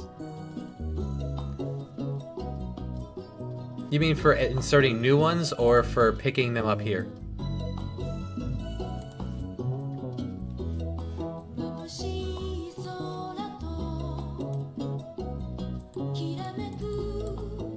Oh, picking it up. I just right click. If I have the box here equipped, selected, I just right click on the top tile and drag and it'll pick that up. If I click on the wall, click on the floor, it's RPG Maker has become very simplistic from where it used to be. It's just as simple as right click and drag. Now that I'm seeing this, I don't like you seeing what's on the other side, so I'm thinking just close this off. Oh yeah? It's a wonderful system. I've been using it for about a year now. And now that I understand the systems enough to make a full-length game, I'm doing that and doing it with you guys. Yeah, let's just block this off. I'll make this a different room. You can just see that this is a different room. Yeah, that looks good. See, and this is a button you're going to see me hit a lot. Don't forget to hit this button as you go. It's still a computer program. Things can just close for no reason. Things can just stop working for no reason. So be sure just to hit save very often. Absolutely. Give me a follow so you can see when I'm on, and be sure to help you out as I can. I've been using the RPG Maker system for over 10 years now. Through RPG Maker XP, VX. I did the RPG Maker 3 on the PlayStation 2, and that was a fun game to do. It ended up being very goofy looking, but I liked it. Let's see, we want to make entrance to the next section. What will be here? Would Control S work here? Control S does work. I don't really do a lot of keyboard controls for this. Alright, so this will be here. And then this will be in front of it. Which means this needs to be a... Alright, clear that, clear that. There's the entrance. 1, 2, 3 across. And he's just going to be a tile that will go away when I want it to. Where are you? There it is. Ah, it's as long as you have a system.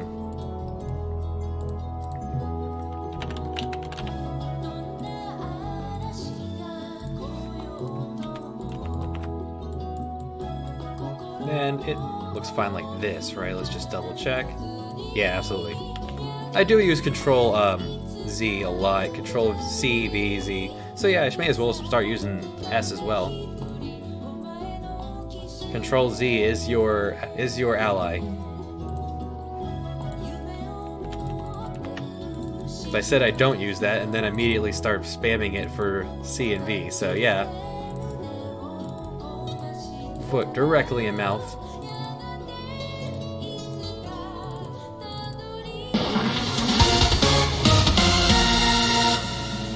And thank you, sir, or ma'am, gentleman or lady.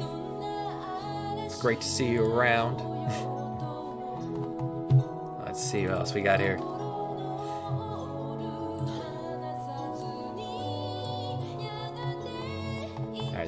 So this is going to come out down to here. Just narrow this just a bit. Increase the claustrophobia. It's very important. This leads back to up here. Now some people will say you have to make different rooms for every one, but you don't. You can just make one map absolutely gargantuan, as long as you're using the same enemy troops. I only have the stock tile sets. I feel like they're very useful. I feel like it's very they're very useful. They're because RPG Maker MV over VX have gone back to layered. You can get a lot done with the basic tile sets. I do have sci-fi, but it came with this version of MV. I don't know if all come with it. I just use basic animations. I do have a lot of battlers that are added on. Many of them I just ripped straight from previous RPG makers that I have. Others, some I got off the interwebs, and others are sitting here courtesy of the DLC that came with the RPG Maker MV from when I got it, such as all of the sci-fi stuff here, which, you know, the Big Daddy here, he's gonna have a role in this, absolutely. Okay, great. The music, I have the DLC, I have DLC here for the most part.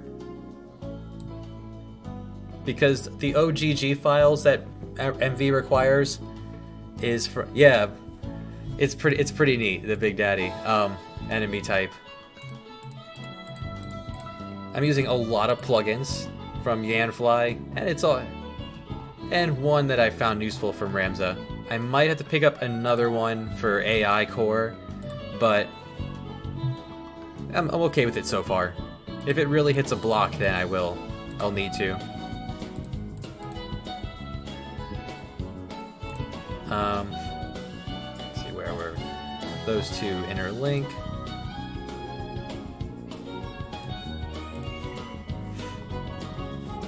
And let's just see the general cosmetic of this.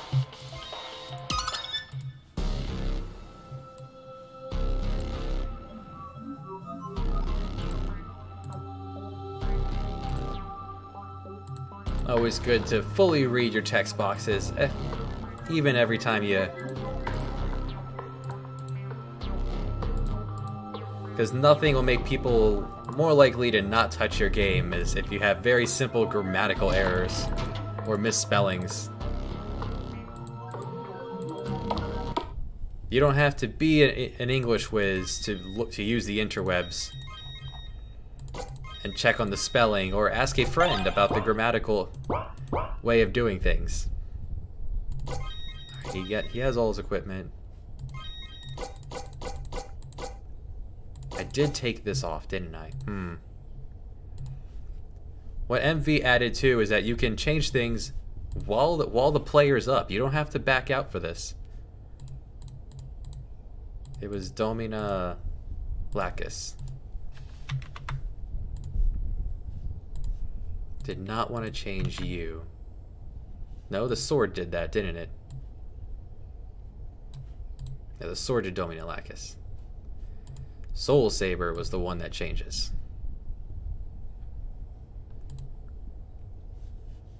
Soul Saber is for you. Here we go. And if you can figure out how to get the DLC into the game, is there something worth the start? The DLC, it's... Wait, you're not... You're Dominolakis. Hold on. Boom, Dominolakis. Armor. Soul Saber. And I can change that back. The big thing about the DLC that's worth going into is all the extra music.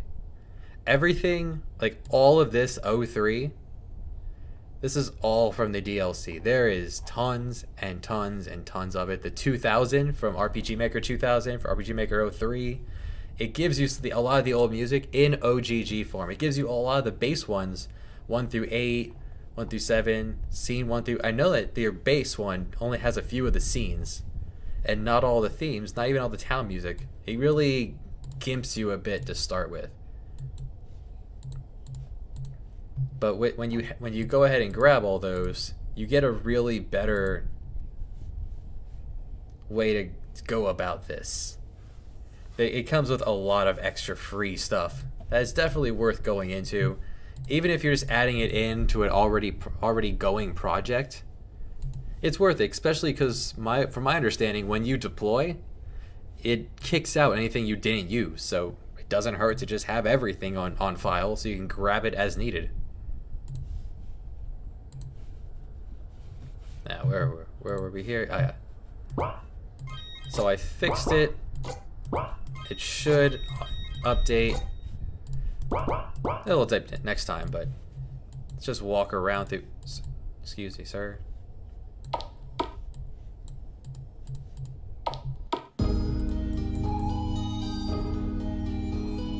A lot of the enemies in the DLC are pretty nice too, and it keeps doing that. It keeps it likes to choose the volume for me. Don't do that.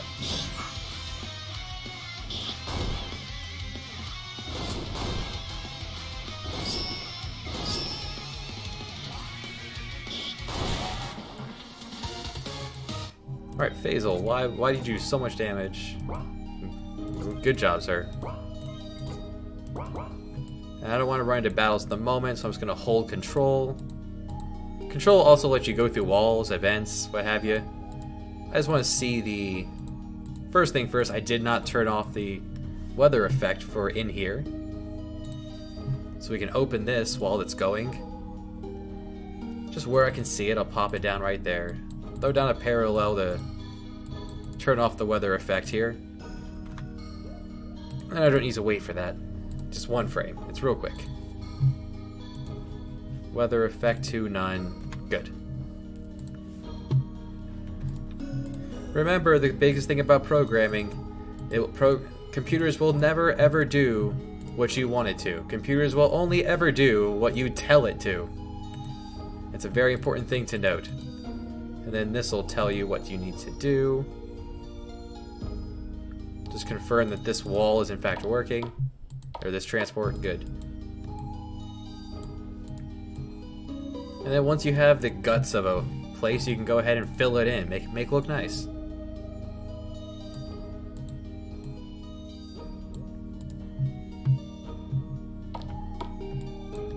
Yeah. So now that we have that, we can start to do that. Or I can take a moment and... Because this... You see the game timer, 2 hours in, but some of that is me walking around, testing out things as I went. We have a ways to go. If you're familiar with the game Uncharted Waters, New Horizons from the Super Nintendo time, it's one of my favorite games. This is a reimagining of that game. This is the world map as it will evolve. It's just the bare bones at the moment. I just kind of drew this real quick to give me an idea of things. And this is going to span this. This is the biggest the map can get, meaning certain areas had to be approximated, to say the least. The Americas are very shortened because, heck, in the year 1500, the Americas could have been huge, but they're not important. There's not much going on here. This in 1523, it's based around Europe. It's very Eurocentric, and then it's called Uncharted Waters. You have places to go. You want to check out these Uncharted Waters, and it brings you all over the world, doing all sorts of different things, interwoven. If you're familiar, if you're not familiar with New Horizons, you're going to be very intrigued in the gameplay. In the storyline, if you are familiar with it, well, that's even better, because then you can see characters you're kind of familiar with doing these kinds of things. So yeah, let's go ahead and give it a quick 1-2.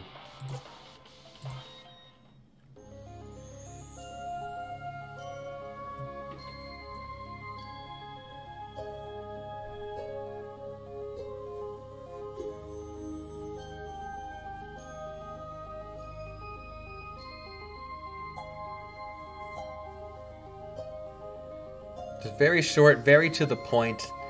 Set the tone. This is the world you are living in. This is more or less, you're living in Earth.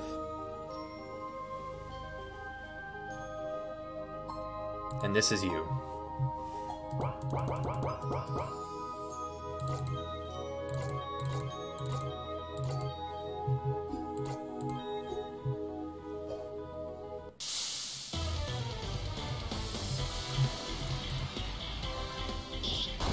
It's an ambitious game that I'm going to use my over a decade of RPG Maker experience to put together.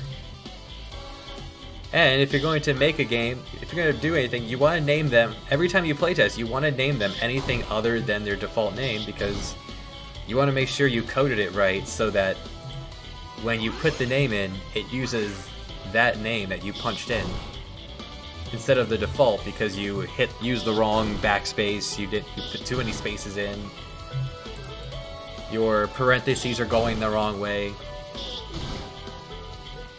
Just an intro battle to introduce you to this is a battle system. You have many buttons. All you need to do is punch him like 5 times and you win. You cannot lose. You can't really lose this fight, but if you do, it's fail lose.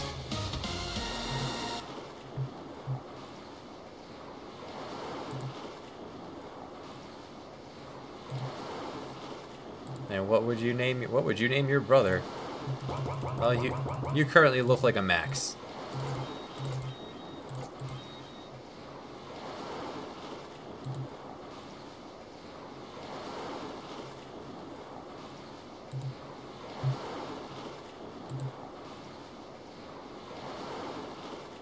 Now, there are tile sets you could buy that look better with ships, but you can do a lot with the basic tile set, when a lot of this game is going to be based around the simplicity of that game.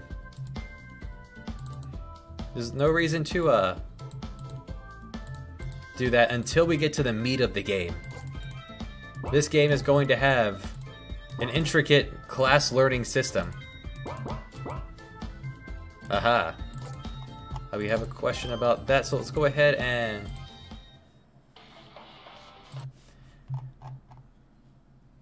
back to the intro. The ship, to give that illusion of sailing along and floating, the ship is, we have the ocean parallax, and I have it moving -3. So in this tile form, it's moving this way. It's going to the right. Meanwhile, at the end of the scene, I had the map. I had it scroll that way as well. So, and then this is, you have each one here, each one of these under stepping. So it's going to look like it's kind of flat, floating. It's going to look like it's moving forward because the parallax is moving to the right, and then the ship scrolls along.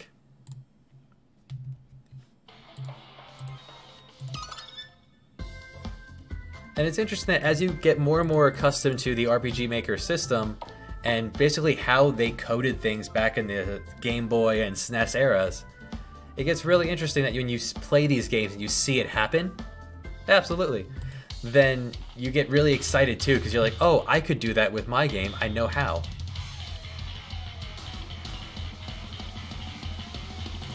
This game is also going to have a rather elaborate moral choice system that has dire consequences or rewards. It changes the story in ways.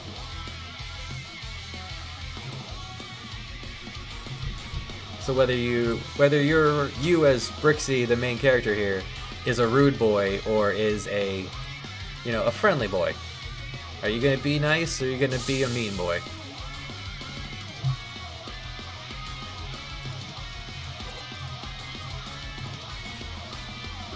You can also take battlers from the right side, toss them on the left.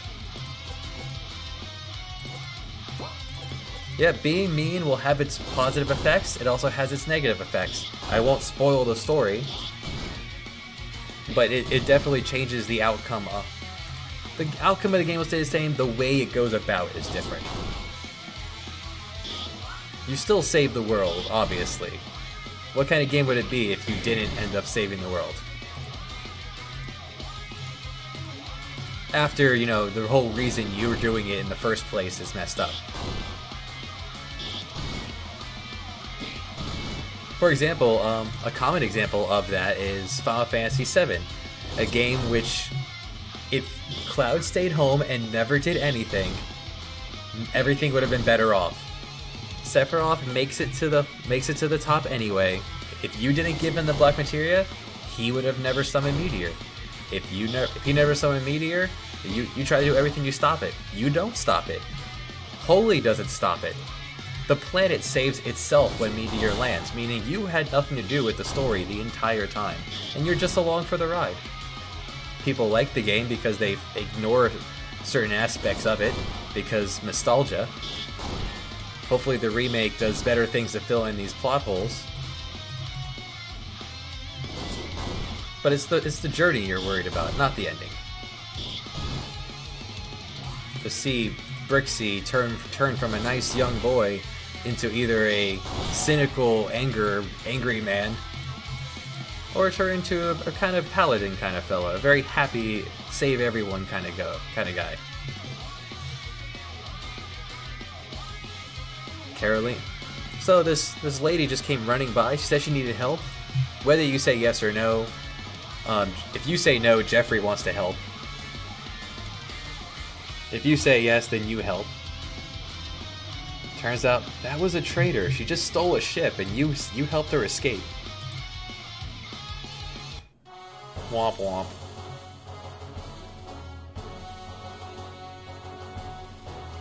Tensions are already high, and then you show up and you immediately help a criminal.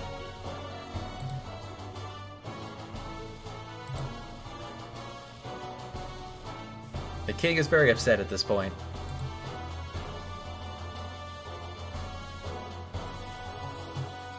So you were like, I really didn't mean to, I'm so sorry. He goes, in that case, you wouldn't object to helping catch her.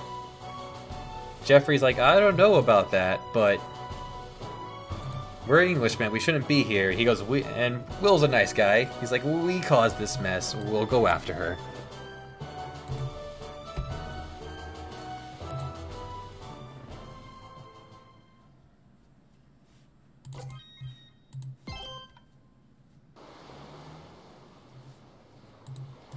And back to the ship. This time we get to join Samuel and Bulk. You don't get to touch their stuff, but you can see what's coming later. These various things here are classes you get to have, either very close ones or exact ones. No skills to learn at this point, but that's coming once the prologue's over, which is what we're working on right now, is the end of that. He has his various skills, things that I'll add more to as we go on.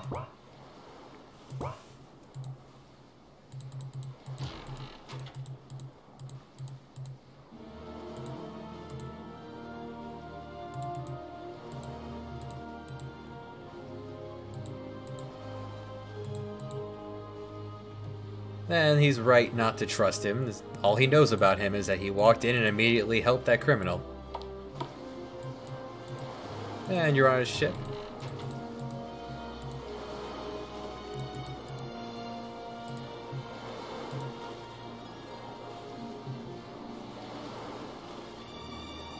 You're learning her name is Catalina Aranzo.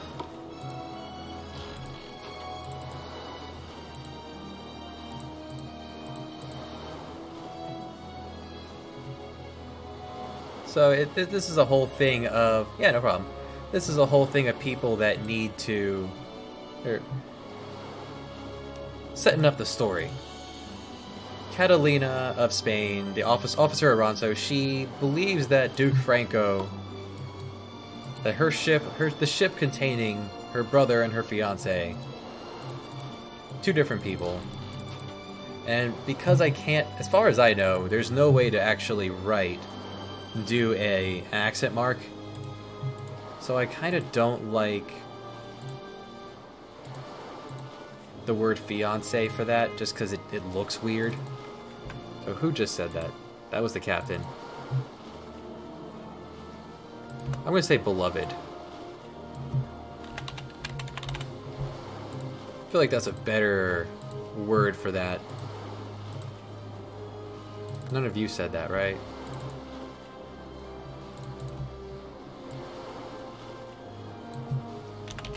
So she's rightly upset and she wants revenge.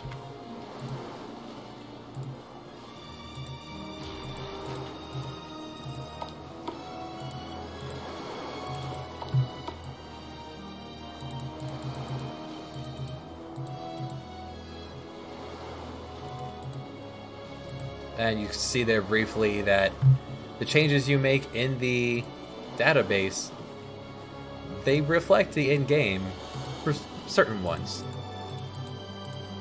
Like dialogue is updated immediately.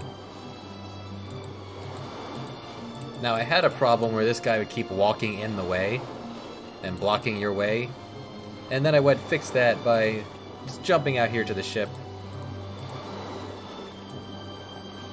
and just tossing 2 blank events here. With, unless stated otherwise, they can't walk into that. You could also do that with regions, but it's just as simple to just toss down 2 events, then specify which regions he's allowed to walk in. Because then you have to remember that for later. Just don't bother with all that.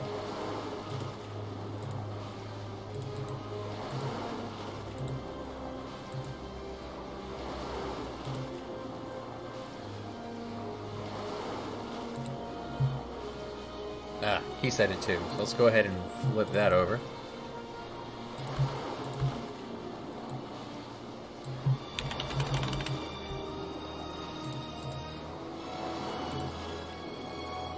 And here you have some little programming language. It says just telling it to wait a second each. This is waiting for me to press a button before it continues on.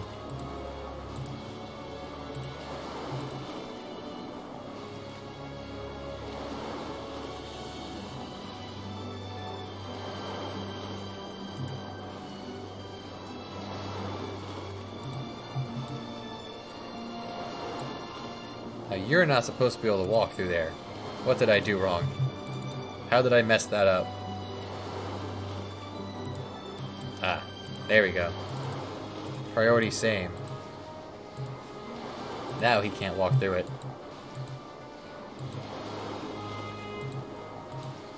Why are you able to walk on that?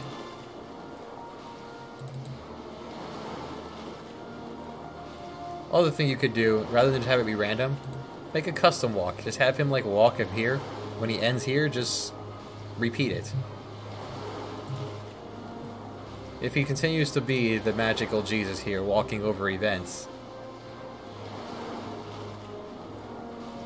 If he can walk down, I'll go ahead and just do that. I think I may have trapped him. He shouldn't be able to walk. I said. Oh no, it's not there. It's right here.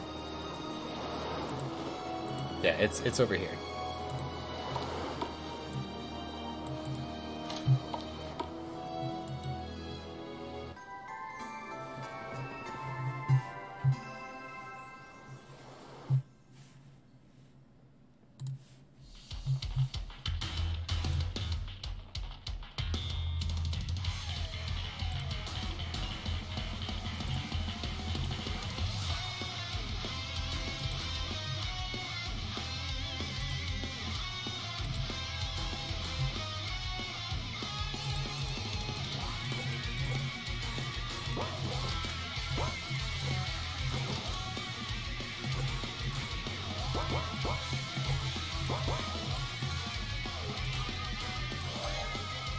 Drops you a free heal. This is the intro to the game. Nothing's going to be particularly difficult. Hello, Thimplo. And how are you today?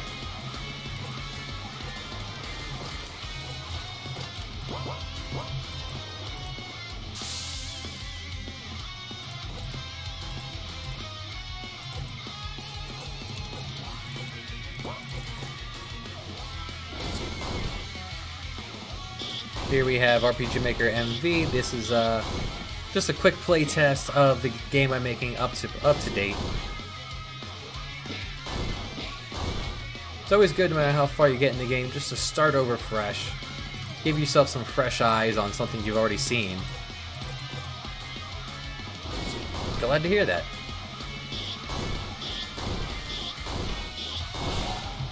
And, you know, it gives yourself fresh eyes. You can add more things in as you go along.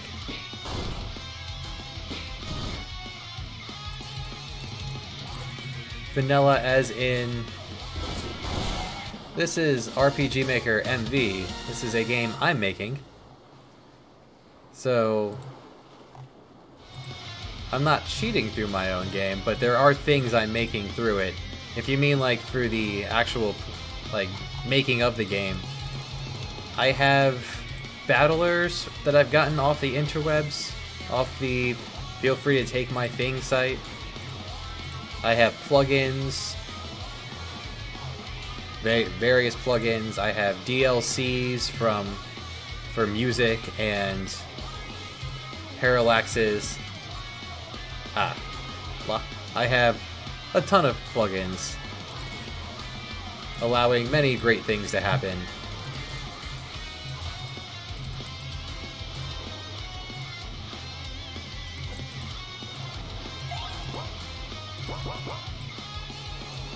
Without plugins, it is very possible to make an enjoyable game, but it'd be much more difficult, as you'd be very limited when you have an idea and you want to implement it. I went ahead because I've been working with RPG Maker systems for the last 10 years, actually a little over. I was 18, so 12 years now. I'm certainly here if you have any questions. But I did everything down to changing the base formula for damage because I wanted it to be based off level. You get a level, you get more powerful. I want attack to be not as important, a piece of it, but your level is bigger because that way I can make the experience curve more valuable. And make fighting battles more valuable. If I'm going to give you an option to not fight random encounters, I want you to want to do that. And defense, well, let's make it percentage based. What this says here, 127 minus your defense divided by 128, what that says is that the closer to 128 you get, the more off your defense gets, because you're multiplying it by this. So if you end up with 127 minus 126, you have 1. 1 divided by 128. How do I make a land vehicle like the horse and carriage sprite?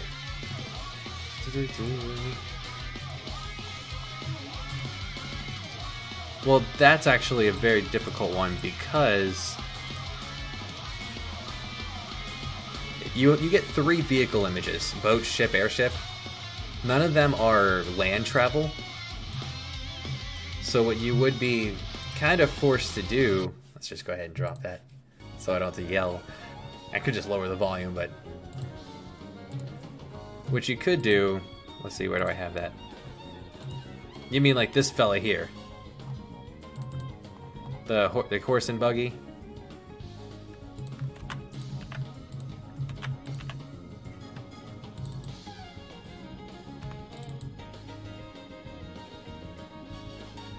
Yeah, it's under vehicle. The issue with it is that because it's under land, which you could do, and you'd have to go about it in a little roundabout way. You can make your person walk up to it, make an event touch or player or action, probably event touch, so we walk up to it. You go transparent, or you go transparent, or you make this transparent. Like you set up a switch. If you touch it, you actually, let's go ahead and let's actually make this happen. Yeah, I have a save right here, so let's go ahead and make that. Let's try to make this happen. Vehicle.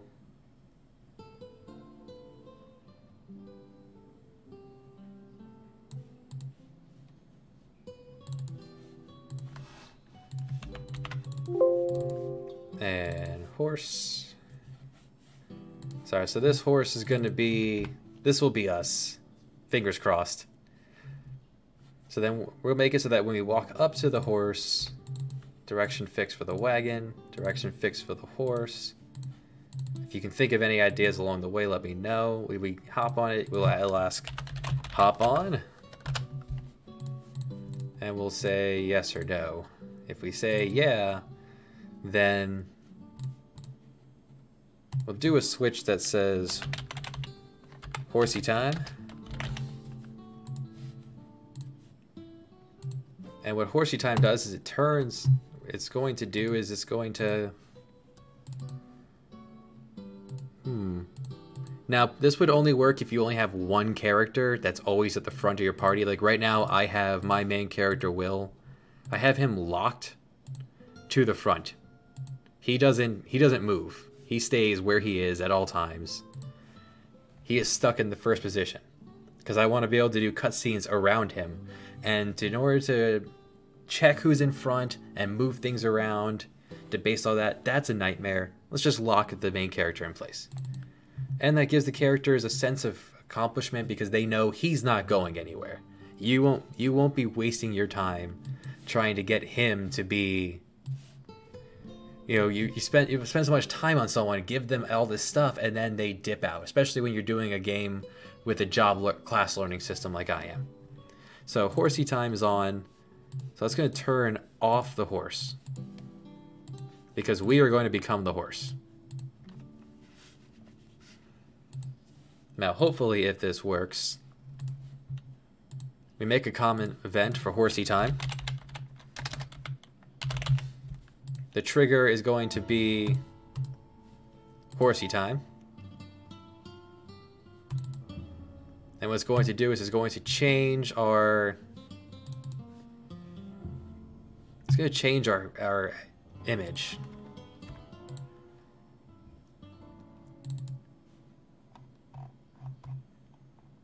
Well, not that image.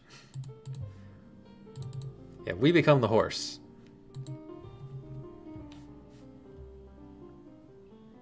Now, to get the horse to follow you, this will probably look really goofy, but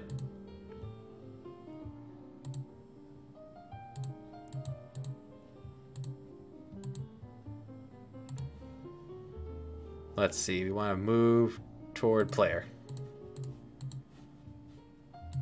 And we give that a quick run through and see what that looks like. Get through this quick little scene, then we'll just see if that worked. If anything, it looks like anything.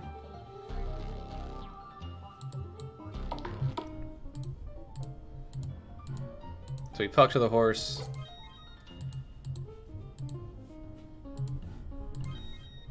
And now we are a horse. The wagon will goofily follow us.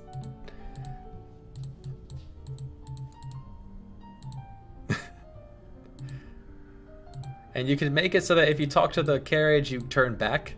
Or if you press a certain button on the screen, you turn back. One other way I'm thinking you could do this, probably more effectively, is you could make one of your vehicles be a land vehicle. If the follow was an actor, yeah, if you turned on show player followers and you changed the graphics of player 1 and 2, and then player 3 and 4 would be just walking, following behind. Now, however, when you walk in a L-shaped fashion, that would work too, but the only thing is when you turn, the wagon's still going to be turned until it turns with you. Which you could just imagine that it has a really long reign and it takes a while for it to turn. Like driving the teacups at an amusement park. It is a very wide radius. One other thing you could do, you have boat, ship, and airship. For example, I'm using ship, and I will use airship. I'm not going to really use boat, except for like in certain towns, like Venice. I'm going to make Venice. You get through Venice, or get through a dungeon related to Venice by using a boat to get a ship to get around. A boat, sorry.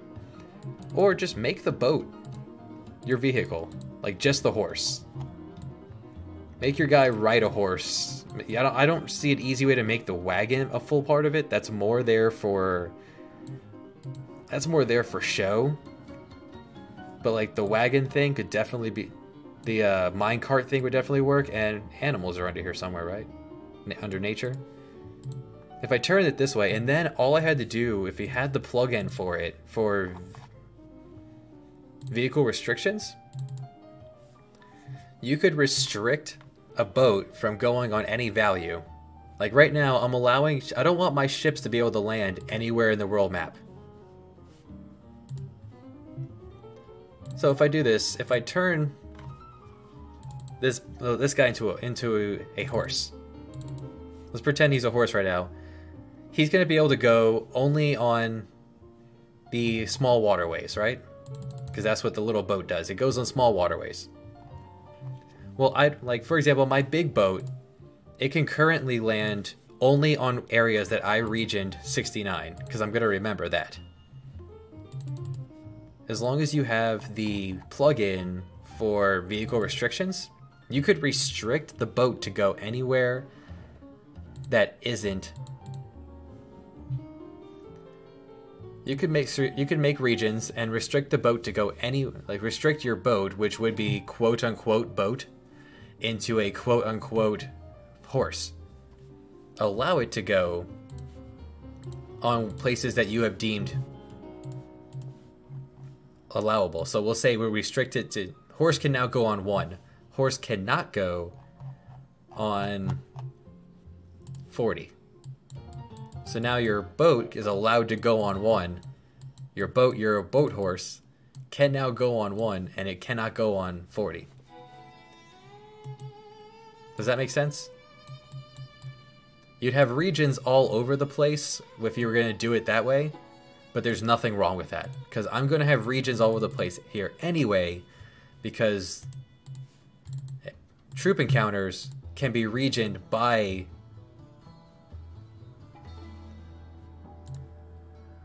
yeah, that makes a lot of sense, because then Chocobo A, the yellow one, can only walk on 9. Chocobo B, the let's say Chocobo Green, can go on 9 and 11. Chocobo Blue can go on 9 and 12, while the gold one can go 9, 11, and 12. So that's a very simplistic way of how they could go about it. It makes the map look a little gross, but that's fine. And I would use different regions for each area, because when it comes time to sail the open seas, the area around Europe is going to be the easiest. So you're going to have really weak enemies here. But if you're going to venture on your own and decide, you know what, I want to go to America right now, well, you get to fight these enemies in this region of 116. And it's one of the beauties of RPG Maker MV, is that you can do this. And plugins are rather simple to use. Some of them are rather simple to use. Like vehicle restrictions just requires you to have region restrictions. What this region restriction does is that I had if you have a NPC that keeps walking in the way, restrict him from not being able to walk into region 70, and then plop down to 70 wherever you don't want the random NPC to walk. Restrict where you're allowed to walk. Let's say you're not allowed to go over there. Rather than putting up an invisible plot wall Just throw down a region. You can't walk in there. Period. Done. It's quite interesting how well it all works.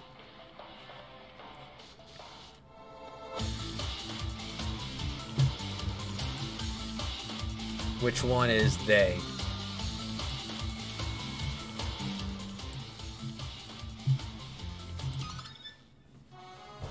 We're jumping into a conversation I don't remember having. This one I want to only work when you turn it up. So let's go ahead and fix that. Got the intro. I have the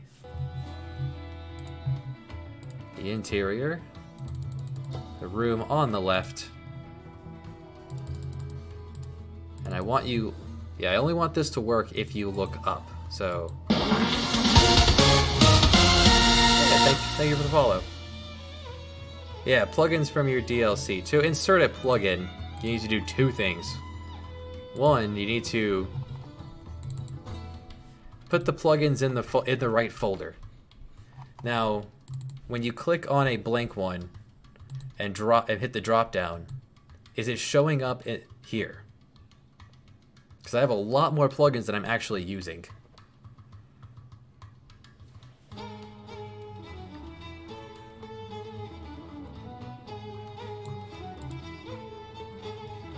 And once you drop in the one you want,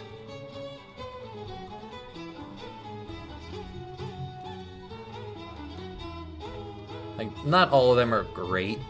Add step animation to note box when actor, turn on stepping animation. Or you could do it with an event. Yeah, you need to click on an empty field. And it's very important that you read it, because certain of them need to be in certain spots.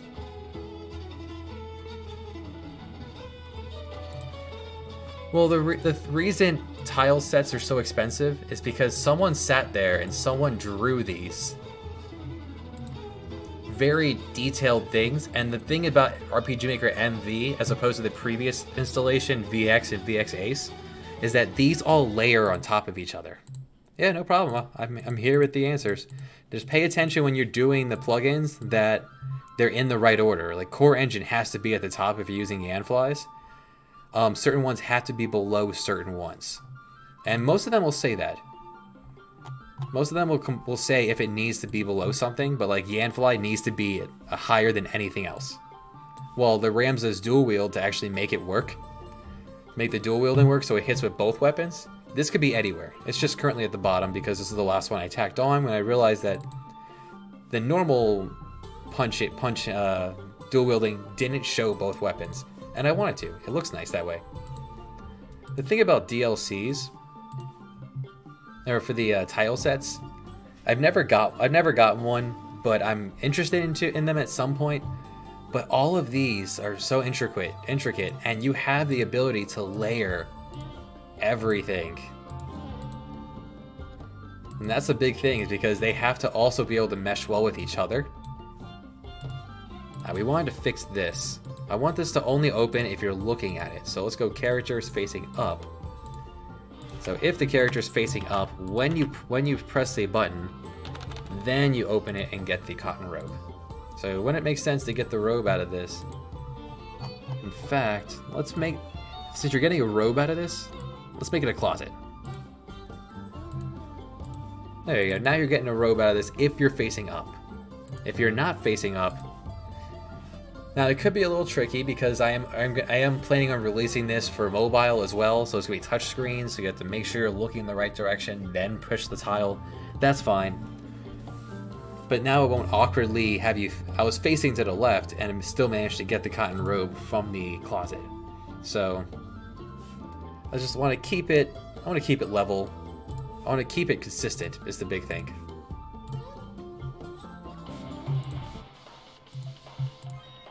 Alright, so let's pick up where we left off here.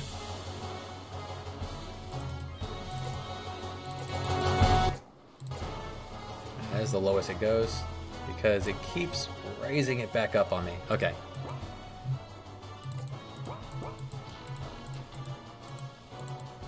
Now when I look up, I have to look up to press it, and that makes more sense.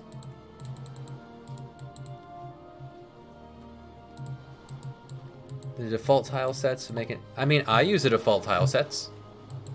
If you take a gander here at my database, my tile sets are just 1 through 6. 1 through 4, I suppose, is generic, and then 5 and 6 are probably part of a DLC from whatever, whenever you bought the game. I don't know if it comes with it nowadays, but it did when I bought this over a year ago. And then I played around with it, made a sample game. That computer died, and now I have this one that I'm going to make this into a much better full-time game. But I had plugins, but no additional tile sets, no additional animations. With creativity, you can do a whole lot. Like I took the states list. First thing I do when I open up a thing is I take all the skills, I delete it except for like maybe like 1 through 10. 1 through 10 is important, just to make sure it has those basic things. I changed the formula because the basic formula is kind of garbage. I take the classes, erase them. So people can look down on things all they want. It depends on... I'm using my game takes place in 1563. So my tile sets, if I were to do the entire game in sci-fi outside, sci-fi inside, it could start to look a little bland if I was not very creative. But my game takes place in 1563, so medieval looks great. I don't have a ship tile set, and yet I feel like this looks pretty well. You get the image of in your mind that this is a ship fighting a ship. The two ships are side by side, and they're about to parlay across.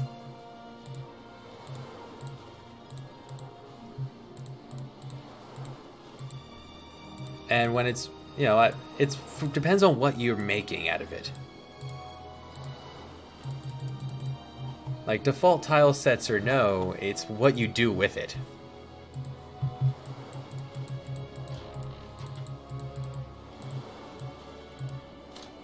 If you can make a good-looking game with one map, well, that's great for you. Yeah, the default tile set, it's really well done. And there's so much you can do with it. Aside from when I was tricked up a little bit trying to make the ships, trying to figure out which tile set would be best to make the ship, I think I decided on, like, the boat I make looks best, I feel, on, if I can click on any of them, just the inside map. I'm not even using outside or dungeon. Inside I feel looks best. It gives me the tools I need to take the wall and make that the ship base. I have a nice fencing you would put in your house and just turn it into the guardrails of the boat. I don't have a way to steer the ship, so I threw in the little prayer pedestal because it looks like it could be a wheel. And for all you know, these are the you're looking straight on from the cogs, and the wheel is like in the middle, and it looks nice. You have boats, rope, and this is just all the default inside. And what you do with it is what matters, because you step outside and it looks like the boat's moving. It looks nice, I think. Now I did do a quick like Google search, and sure, you can find. Now I've made this that I cannot walk through. In order to block this NPC, I have blocked myself. So we can fix that too. We just get rid of these two. Since I had a problem with this guy walking around and getting in my way, he now has a custom move route. I'm gonna have him move right, up, left, down, right, up, left, down, left, down, right, and just repeat that. There is a push NPC plugin, but if done properly, you don't need that. You can also use the plugin I already have, Region Restrict, to not allow NPCs for a certain region. This is a very easy fix. I just don't want him blocking these paths so you get stuck. So I just have him walk in here in a circle. And you're not here long enough to notice. This is a very quick area. You come up here, you see the nice boat. Oh, very nice. You talk to your little brother, and the game crashes. Right. Alright, let's go ahead and give that another chance to work.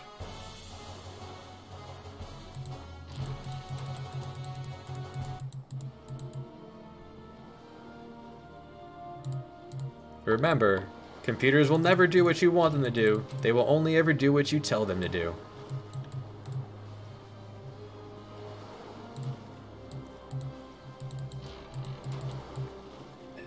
Everyone's nervous about going after Catalina because she stole the ship because she believes that the Portuguese sunk the ship containing her brother and her fiance.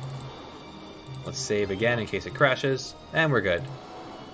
That most likely crashed because I made that change to the NPC while the game was up, and I did not know how to revise that while I'm going. You have 1,000 save slots. Use them. And Jeffrey's like, I kind of feel for Catalina. I mean, her brother, her fiance, they were killed by the Portuguese, and Spain won't do anything about it.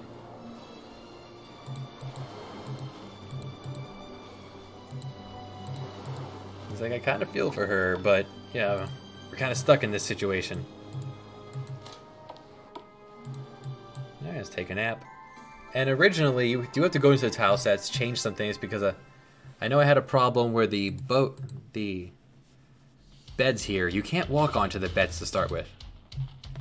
So I had to change that. Alright, so Catalina found us in the middle of the night. Go ahead and equip everything we found.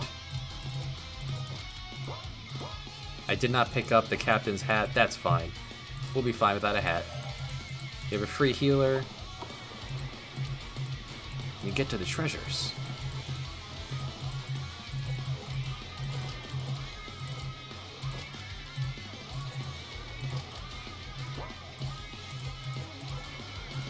And this is still a game very early in its development, so while weapons and armor have stats and prices I just added on, actually, good question.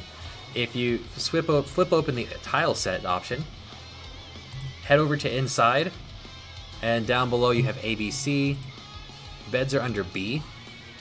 They default start at X, where it says you cannot walk. Star means you can walk behind them. An example of, if you can walk behind it, example of that is, like over here, the pillars. You want to be able to walk behind the pillar, because you want to make it look 3D. O means you can walk in there. So I just changed the head of the bed. This is the foot, and this is the head. The head of the bed to O. And with a circle there, you can now walk onto that part. Be careful about doing that for certain things, because you don't want to accidentally allow yourself to walk like through a wall later.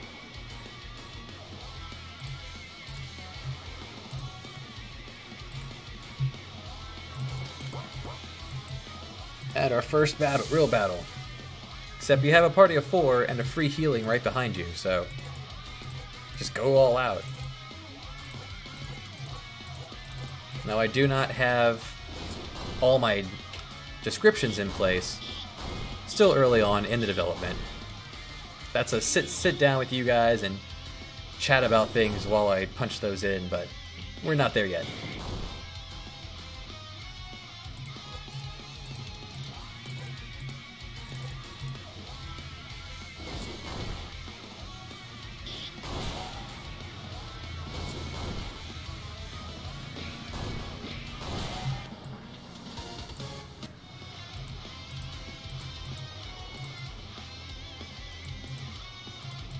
Now, one thing I'm thinking of is just taking out the victory music here and putting in, and taking, just basically being nothing, have the music be non-stop. That would add a bit more to the urgency of this, so I kind of like that. Let's go ahead and do that. And I would add that in. That would be the ship battle left.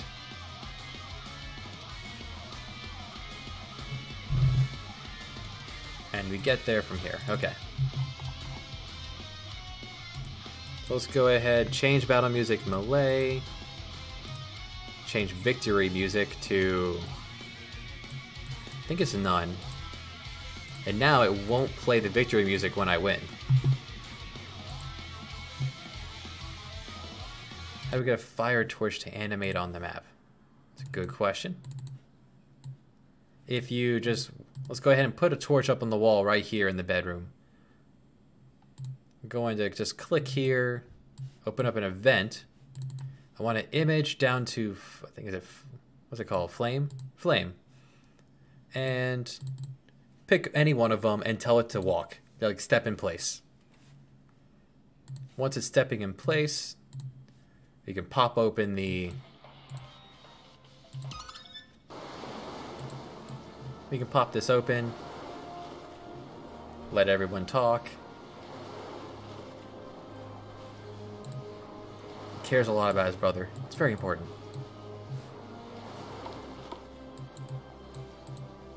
This time, let's remember to grab the hat. Yeah. And drop another save so I don't have to do that part again. And there we go. We have a torch animating on the wall. This guy is sleeping. Torch looks nice.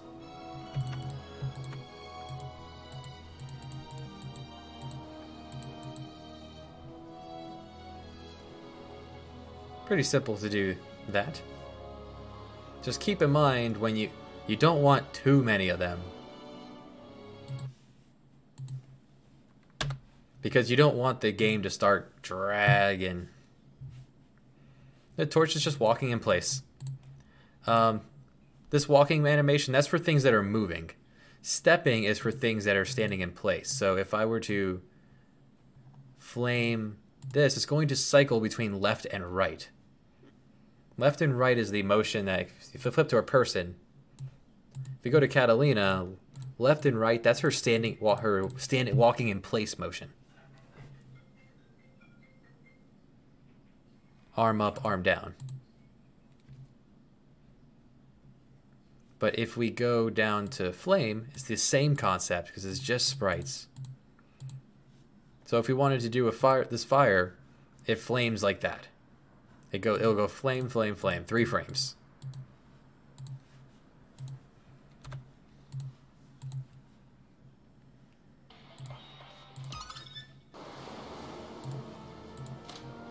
All right, torch is gone, and we can head to sleep.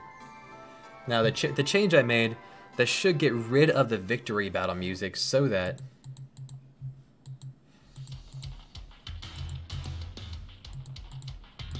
it'll give me a bit more sense of urgency when there's no longer that stop, the stop of hooray, you won. It's you got things to do. Get back out there.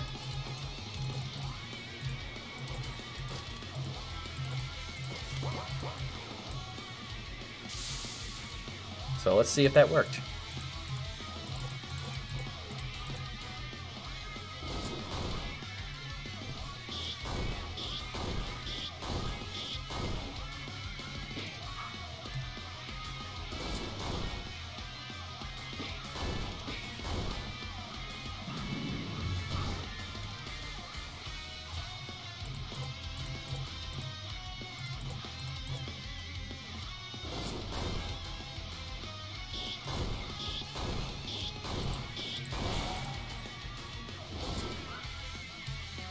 No worries, we can actually fix that.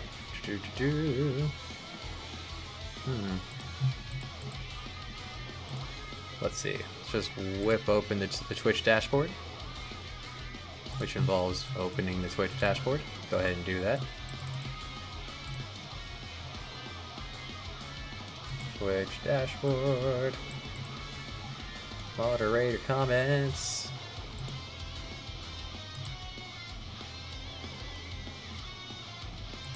Was it channel settings? Where's this block? Under here somewhere is the blocking hyperlinks thing.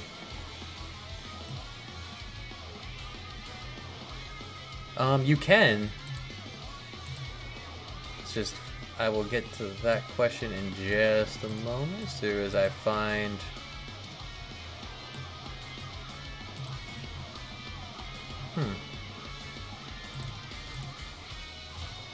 Don't know where that is.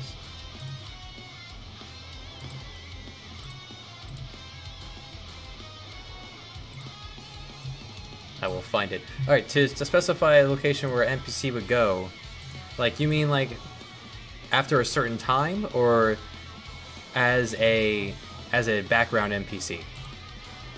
Because those are two different ways you would do it. If they're background, or if they are going to go there while you're walking about.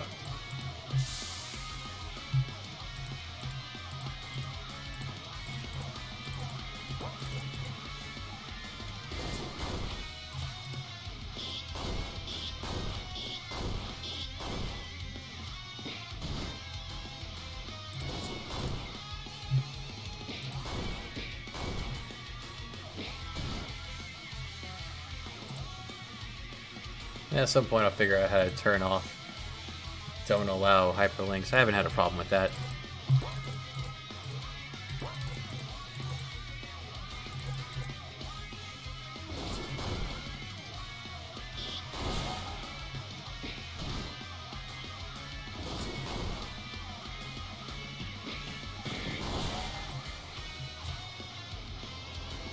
Yes, you can. So that'll be interesting to see. Speed things along, get that quick little heal.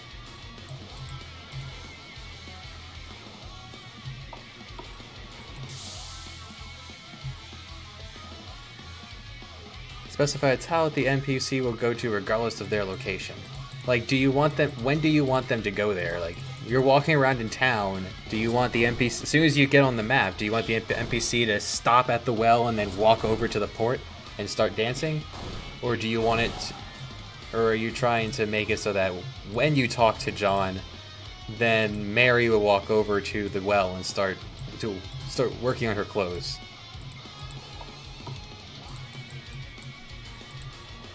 Like this guy right here, he's walking. He is scripted to follow me as soon as I walk on this map.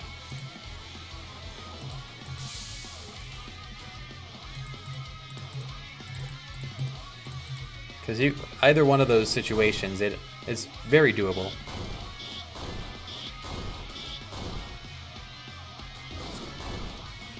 Okay, you can absolutely do that. So the way you would go about that, what to do?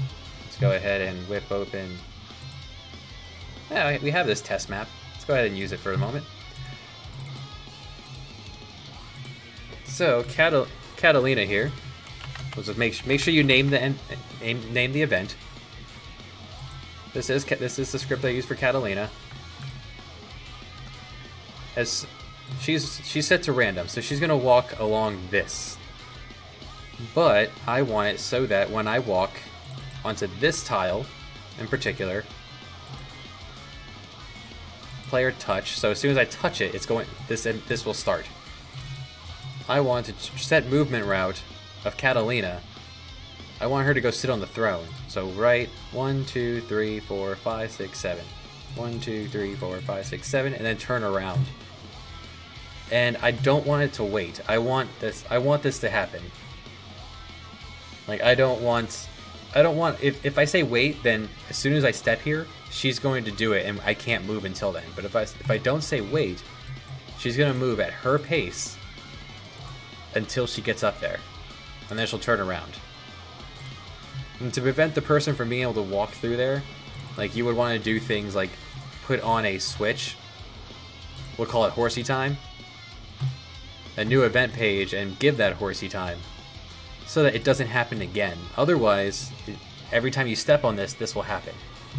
And that'll work for copy and pasting this across all 3 lanes so that no matter where you walk, she's going to turn around and walk up this way. Which would be very useful if, say, as soon as you walk into this room, the map scrolls upward and you see her there. And when you walk up closer to her, she turns around and runs to the throne and sits on it. So go, ha ha ha, you have walked right into my trap, Bond. And you're like, what? You expect us to tell you our plans? And she'd be like, no, Mr. Bond, I expect you to die. and then she opens a trap door that you've already switched to be a trap door, so that when you step on it, you fall. And she goes, ha ha ha. So yeah, that's how you would do that.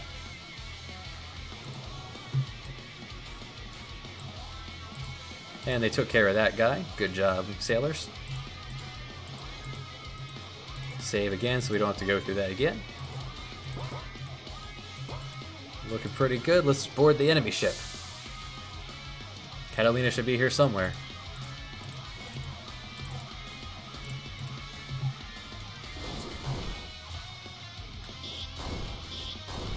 And if that didn't make sense, we can I can back out of the playtest and actually make that happen for real. So let me know.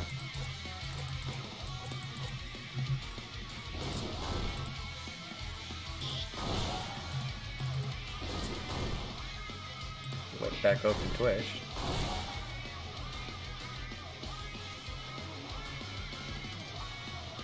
Aha. Yes, and so it did work. The music's no longer stopping to play the victory theme. It just keeps going. That's your port? It's a really nice port. Yeah, that certainly isn't a ship you got off the basic, That certainly isn't a ship you got off the basic route, tile set. And it's that middle mast, it's very dangerous. You only have a railing on the front end. It'd be very dangerous for the sailor. It's the moment a wind rolls by.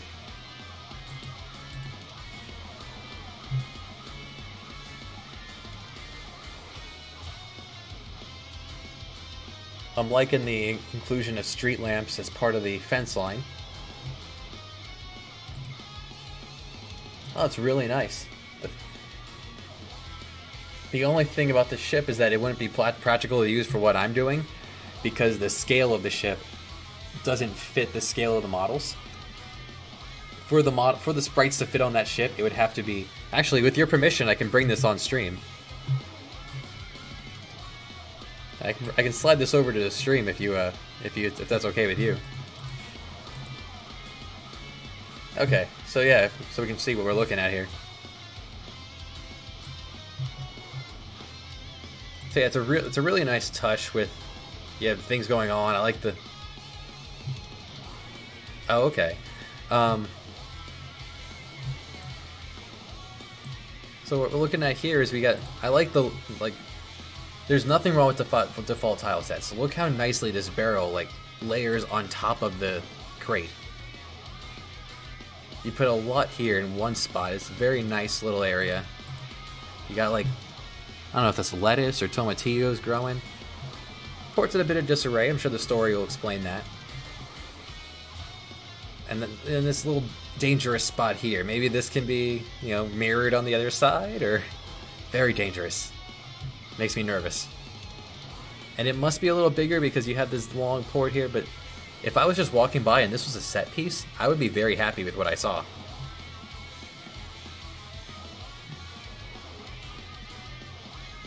If I was just walking by and the boat was just a part of the set, I would be ecstatic. I'd be like, man, I'd stop and be like, that's a nice boat. The only thing, I don't see this as being in the second row or sitting on top.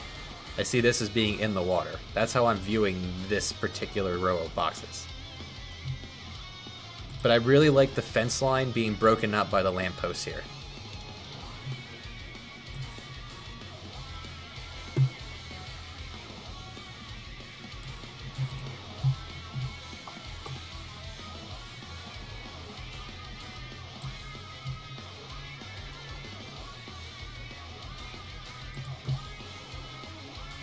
Yeah, no problem. That's what I'm here for. I've been doing this for... Oh boy. I was a senior in high school when I got RPG Maker XP, so... That was 12 years ago. I've been doing this a long time. Working with these programs. I put a playthrough up of one of them on my YouTube channel. Up until the point where it crashed. And I went, yeah, that's good for now. my RPG Maker VX one.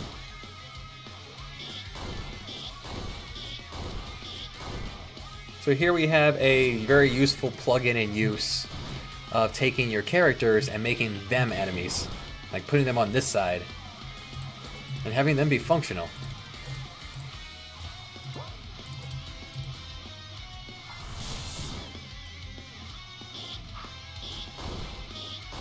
This battle is designed to be a win or lose, so if you have the battle mechanics down, you should be able to win the fight. If you don't have the battle mechanics down yet, no worries. You don't lose anything for losing the fight, but if you do win, you do get a good weapon.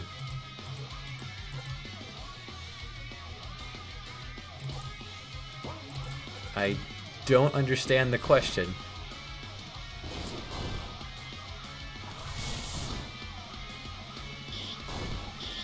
As you see there, Vortex, it did a lot of damage at first, but it's a percentage-based attack. It won't actually kill you. It's based off of your current health.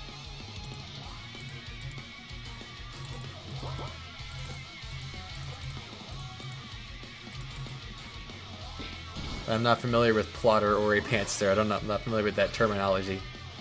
It's a writer that plots everything before getting anything written. And I guess a pantser is just like a fly by the seat of your pants kind of deal? Ah. Well, I mean, everyone writes as you go, I guess. That's how you get to the story. But no, for this particular game, in the past I've done the pantsing thing. For this particular game, I have a full storyline of it. Oh, where'd it go? Well, somewhere around here I have a lot of things listed open here. You can go for writer's block. I'm dragging the screen here. I have a general outline of the story that popped up in my head. Act, you know, all 5 acts. Like, I have the plot in my head, but I did this by basically telling myself the story and then picking up and walking away, coming back to it, and then going, oh, this is where I feel like this is where it should go from now. So I just write it down as I went and not leaving it on screen for too long because I'd rather you guys not be spoiled to the plot. I feel pretty proud about it.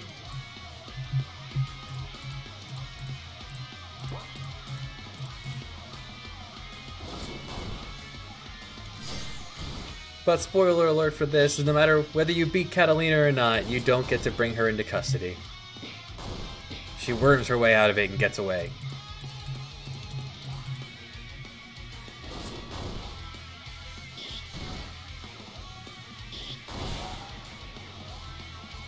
Well, there's no problem with starting from the back and working your way forward.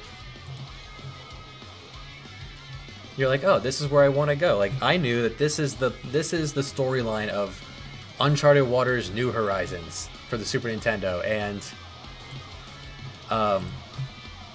I took all these characters. It's a wonderful game. I'm gonna LP it at some point from my childhood. It's just fantastic. You have 6 different people, all going about their different things, and in the game, you play as one of 6, and their stories kind of intertwine. So the ship blows up. You fall unconscious, and here we have an offhand. Matt cursor is off the screen. Gotta have an intro. This took a while to get the timing down, but you can set it up so that you can do a whole bunch without ever touching the screen. There's no button inputs going here.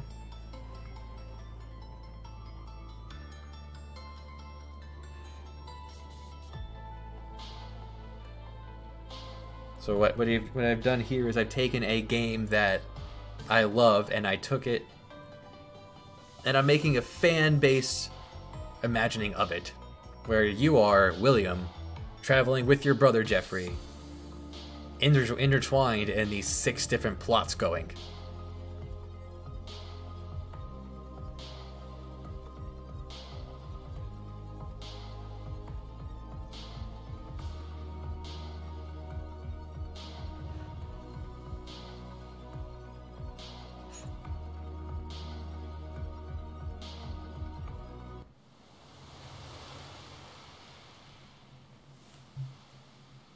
And we're back to...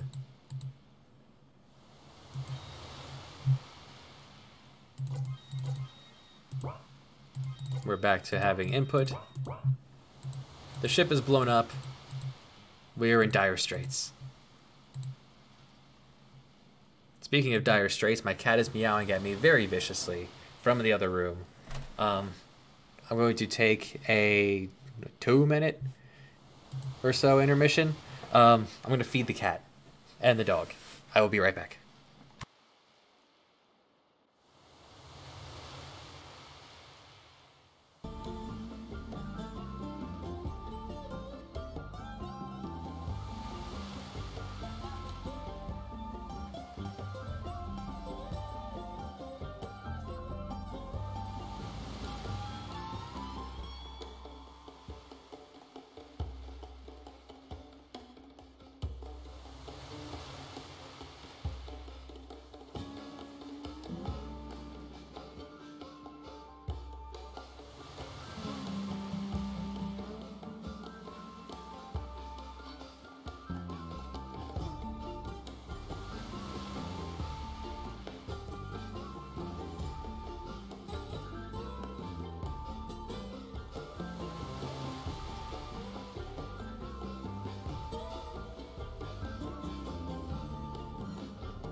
So young, there's no to fear with the blame for sharing fun. All right. And this is music, a special edition version of music from Uncharted Waters New Horizons.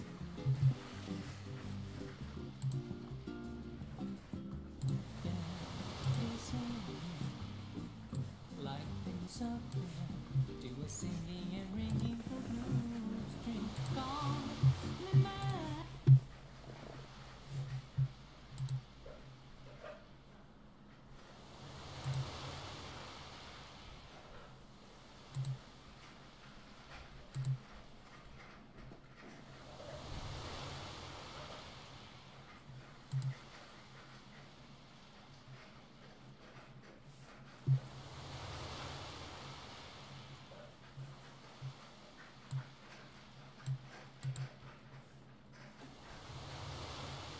So much plotting, you haven't written anything.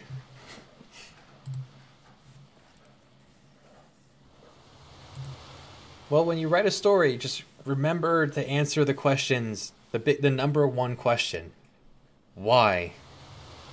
As long as you keep answering why to everything, then you'll be able, you'll have a good game. At least the story will be good.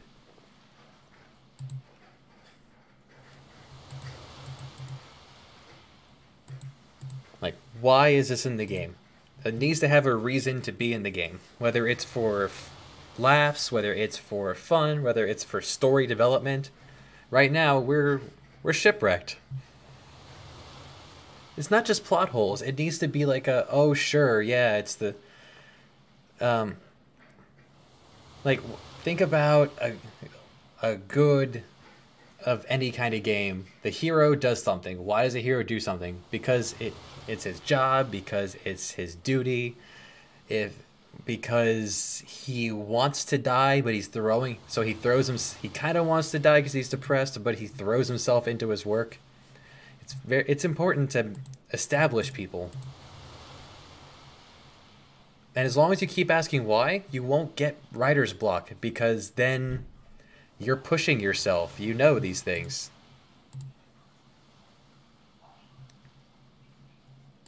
At this point, we're cosmetically running very low on health. And wait a minute, where's Max?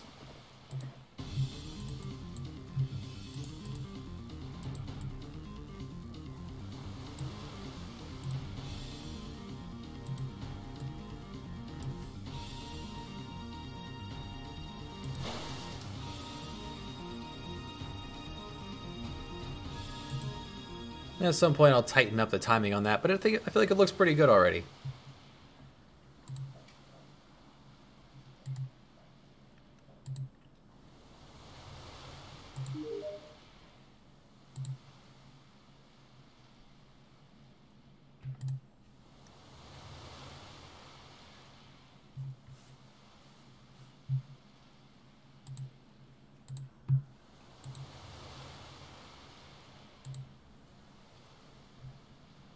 And when you make a story, make sure that it's comprehensible in a world.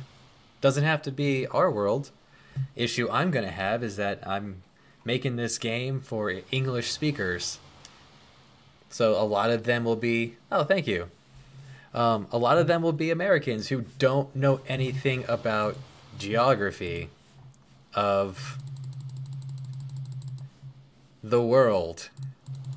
So if I'm making a game that starts you off in England, sends you to Seville, if you start from London, go to Seville to find out that someone from here is angry with someone from here in Lisbon in Portugal. At some point, I'm going to have to explain where all these things are on a map. Your English is fantastic. So if I mention London, Seville, Lisbon, odds are people from this area, they know that. They know what's there. One of the main capitals, there's 6 main capitals in this world. London, Lisbon, Seville, Amsterdam, and Istanbul. Oh, and you have, over here we have Genoa. Is it Genoa or is it Venice? I never can remember which is the Italian capital, but they don't play a huge part in this game. There's some side quests that you do with the Italians. But these are the big empires of the world in the 1500s. So I'm going to have to explain where things are. This is the Atlantic Ocean. But I can do that through making interesting NPCs. When all of my maps are, by design, going to be this simple little port where you have your shop, your inn, your harbor to leave from, and if it's a capital province, you have the castle. Well, these NPCs walking around, people in the towns, they have things to say. The very first one is more of a tutorial on combat systems, but as we get closer and closer to actually having a boat. So the plot of up to point is you are from London, sent to Seville, to Spain, just to negotiate a treaty on behalf of the king. You get roped into helping them fight a traitor. Doesn't go so well in the fight. You get shipwrecked. And then here we find you're not at 21 days at sea. You're suffering a bit from eating only fish and drinking only rainwater.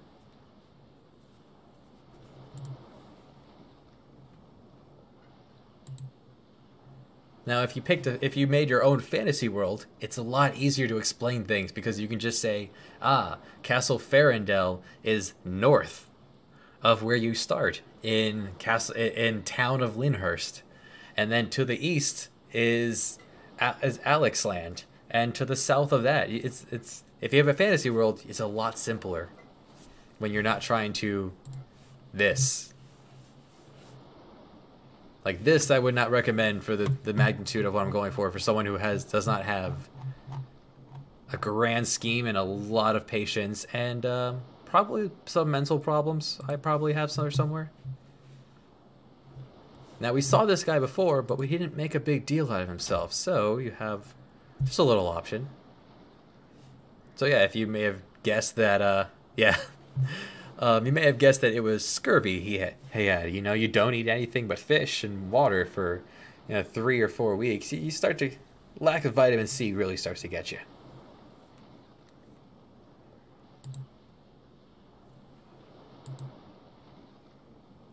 So Catalina scoops you up from the water because she's not after Englishmen.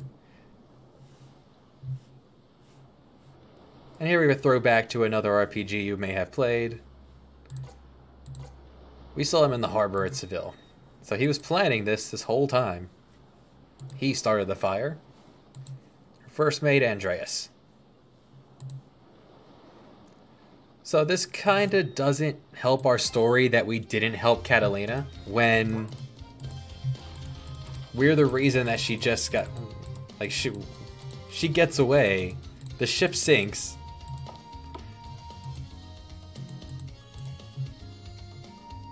Pirates are always a very positive, well-received thing.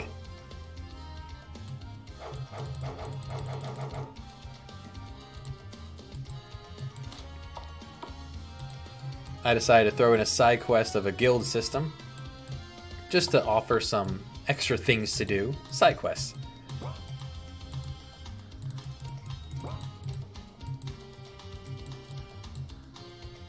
And very important thing to have in a game, there are many, many ways to have a tutorial section. Or you can seriously have a beginner's house.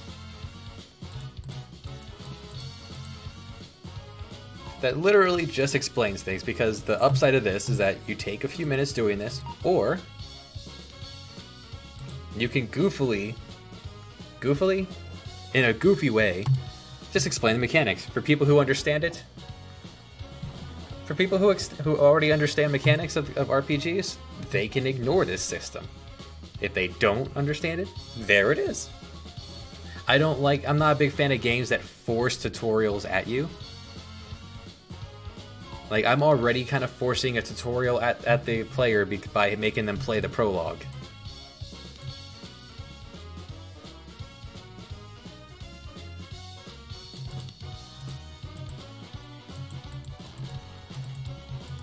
But I do make it worth the while to come in here because, give you some free things. Doesn't hurt to swing in here just to pick up a few free items.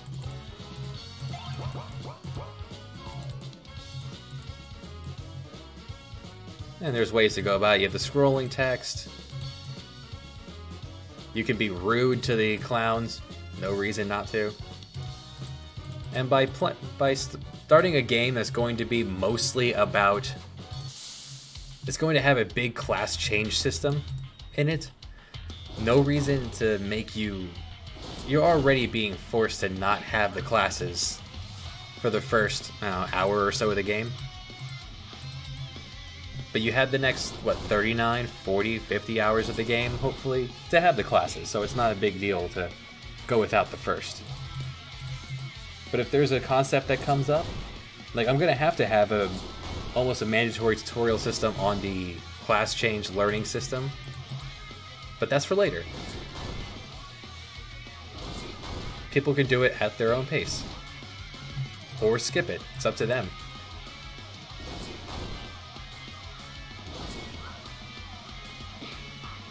Yes, all the battle backgrounds I'm using are the default ones.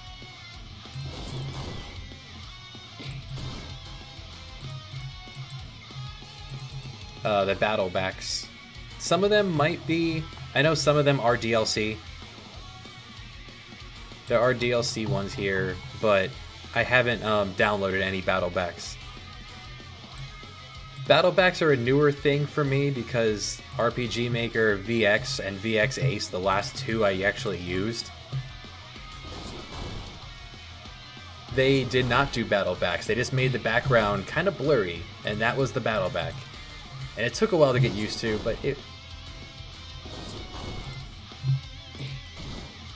was there.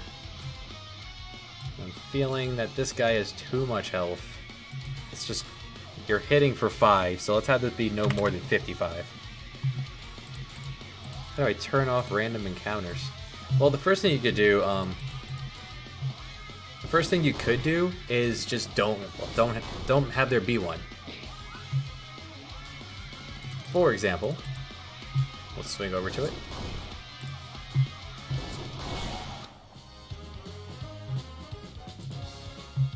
Default, the actor doesn't appear in a fight, at least for me. Okay. Now, do you mean the actor on the left, like Catalina was when we fought her, or the enemy on the left? Now, random encounters. For example, here in the ice cave, there are enemies walking about because I put on the right side and on the right side. You have to have the you have to have two things going for someone to appear. You have to have a side view battler, and they have to be in your party. For random encounters, for you there, Thimplo, if I'm saying your name right, you have to. If you have encounters here, then you're going to encounter them every, let's say, 30 steps. If you want to make a section that does not have encounters, like let's say this area, let's make this area a safe zone. Now there's, yes, there is. So let's say I wanted to make this a safe zone. Like, okay, you can now, this is a safe zone, no enemies in this spot. Make an event. Let's say for example, player touch. When they step into here, they'll say there's a big flash.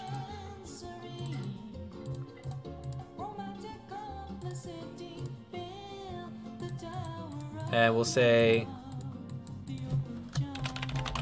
seems safer in here.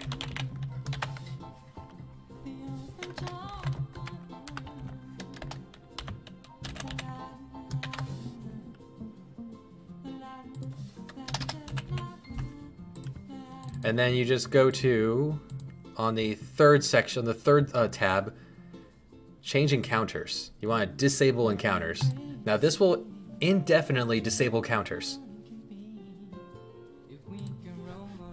So what I want to do, I want to put this on the here and here on the entranceways in. But when you leave this area, I want it to be the opposite. Because you want to make sure you turn them back on, or else you won't ever have them again. So now it's going to flash like red and say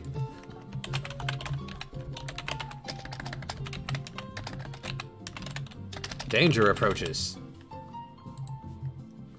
And I want to re-enable them. Because otherwise, I just turned off all random encounters forever.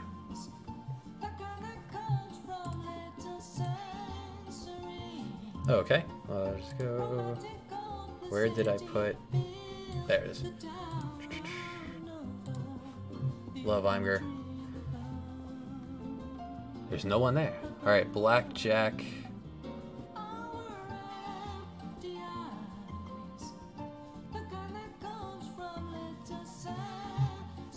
Alright, Blackjack is in your party. Do you have,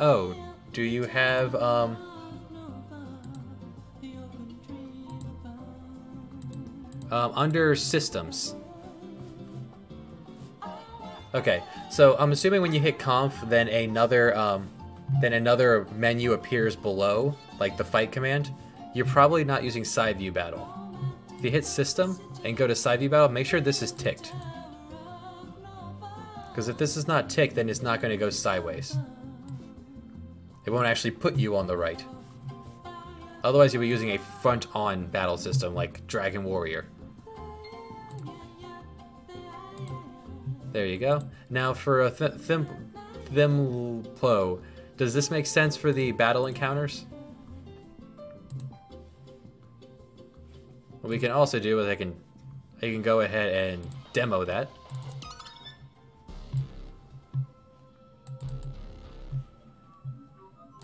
Well, let's have the event be shown.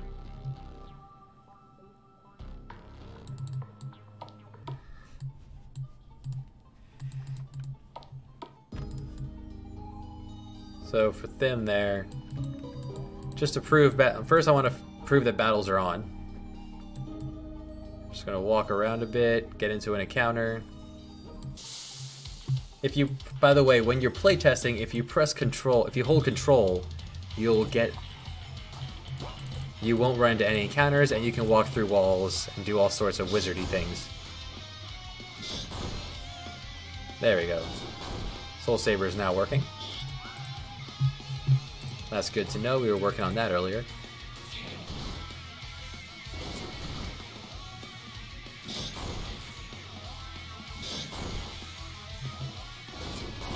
Alright, that recovers too much.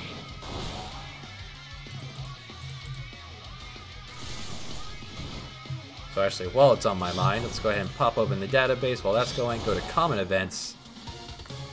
Soul Saber, I had it increasing it by 25. Let's just do it by 10. We'll maybe even do 5 if it comes down to it. So here, that was a battle. Now we're going to walk up here. Now, what this is saying is that battles are enabled now, but here, it's safer. You can also, with switches, make sure that it won't show unless it matters. You could also do that, but now I'm not going to get any encounters in this little cubby.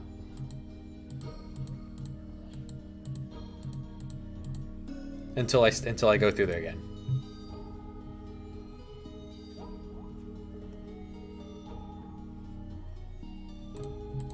That sounds like you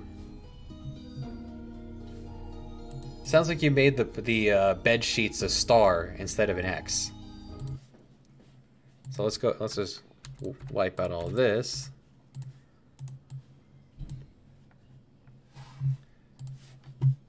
If we pop open the database, go to tile sets. There's a bed in here, right? Where's the bed? There's a bed. If you make it a star instead of an X, then it's going to appear above you like it's being 3D. Like it would if you walked behind this pillar. You would be behind it, but it would also be on top of you to give it a 3D layering look. And I did want to change this. I want to be able to walk on these beds, so let's go ahead and do that. And now that's fixed. So if it ever comes up, it's already set. Alright, do we have another PM coming so I can see how it looks weird?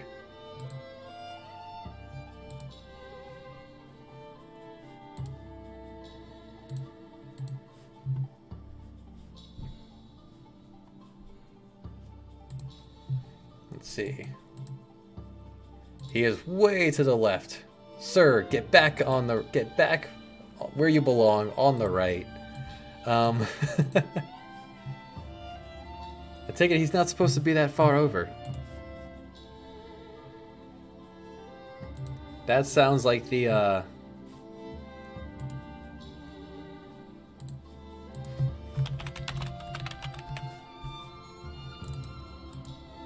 So Mr. Blackjacko here, he is being a rude little boy and is trying to play with everyone else outside of his way.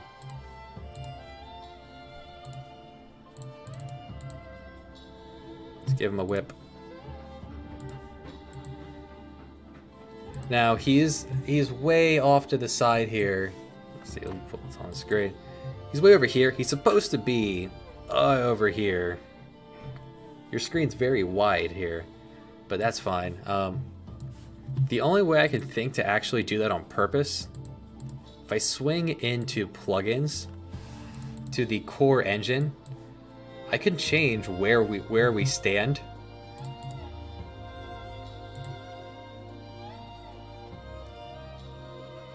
1920 by 1080. Oh boy. Powerful.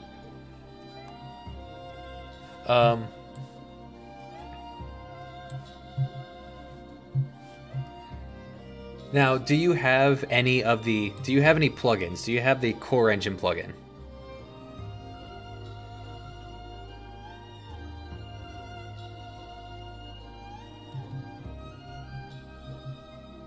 Because one of the things that stands out, one of the things that stands out for the Core Engine is that it changes a lot of bugs inherent, like right here. It changes a lot of things that are inherent to RPG Maker. But one of the things it asks is allow the plugin to reposition battlers to resolution.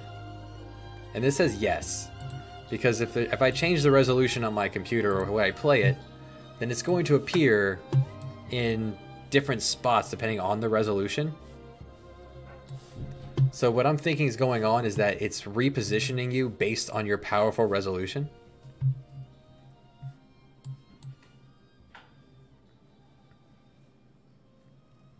So that's what I'm thinking for that. Downloading just the Core Engine, if you're interested in that, it's a really simple. Like, it has, if you ever would need more than 10 million gold, sure, you can go over that. You could also just max it out at like 999. Might be a little small, but it's there for you.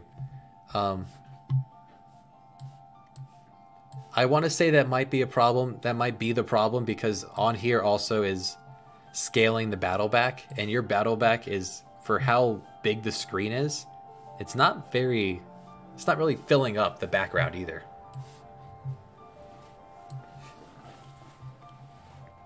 So that might fix it.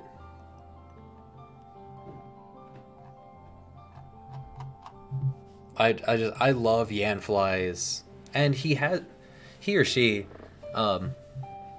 Mr/Miss Yanfly, Professor Yanfly, we'll go with it, it has tutorial videos on every single one of the downloads.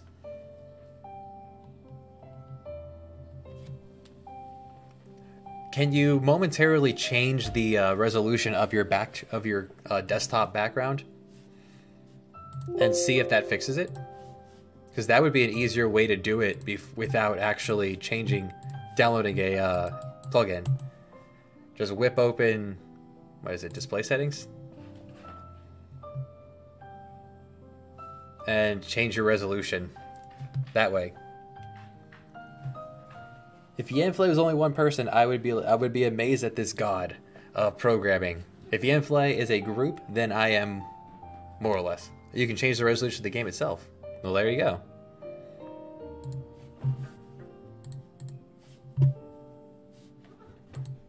Where would you go to do that?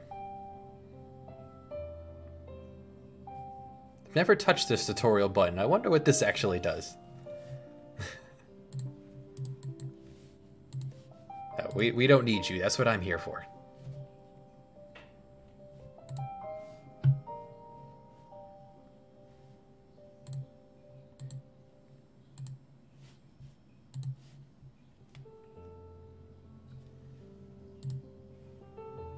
Aha. Basic parameters. Well, this is what I'm sitting at.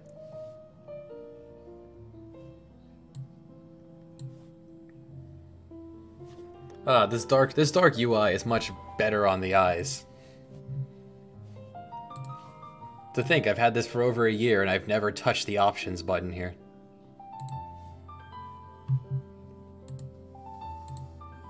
Drop down or smart? What is smart?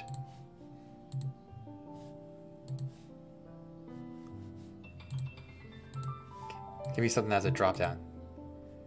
Wait, what is... It's still dropping down. Yeah, we'll stick with what I know. This is just better on my eyes. Oh boy.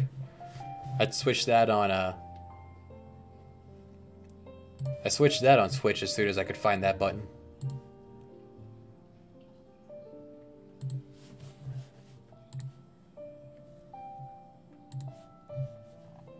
Alright, so where were we on? We were working on the playthrough, getting up to where we were. At this point, we have landed Catalina has now returned us to London after finding us shipwrecked after 3 weeks. The idea is that you'll eventually be able to take off in your ship, prompting you to save. Because I want this to be a... Oh, that didn't work?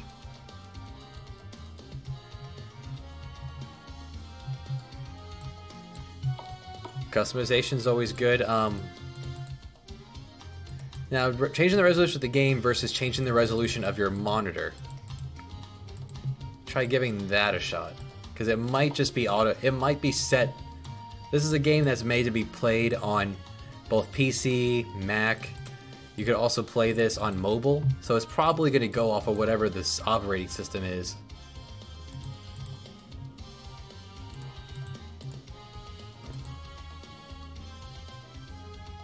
And start very small. Just bring an eye drop over to... Now you could get a... you could even get a plug-in for a journal system, or just do it yourself with comment events. Comment events are here. They're real.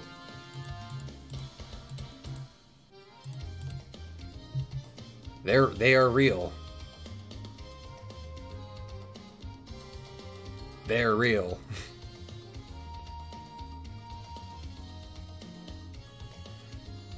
So this is all for one skill I've made. One skill. Experiment.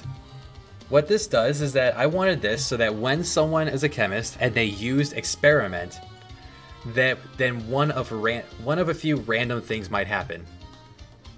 Charge limit. I haven't given names to all these yet, but this is what they're going to do. Explosion, poison. It could be good things, could be bad things. This is your gambit move. This is anything could happen, but RPG Maker MV is a little chunky in that one of the only options we have is to force an action.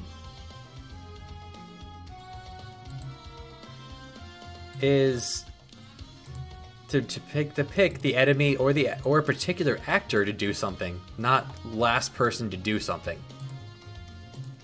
So that means that if I want anyone to do that, I came up with another way around it. It adds a state to the user of experiment. It cannot fail, it happens. Then it triggers common event, experiment.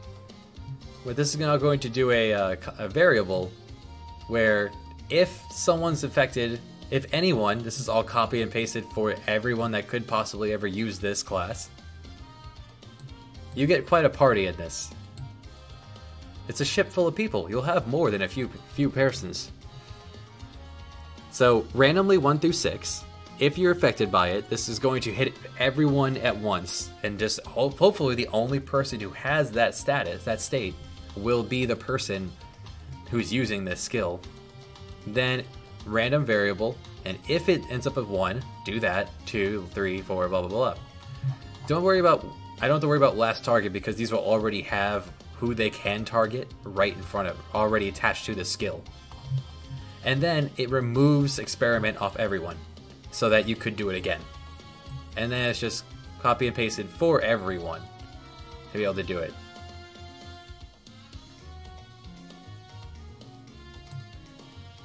Common events are here. They're real. The only kind of common event I haven't been able to come up with is I kind of want an item that every time you use it, it uses a sequence of skills. Now, it's very likely I could do that the exact same way with this. It's just a little tedious. I don't want to get into that just yet. I'll sit down and I'll chug all that programming out at some point.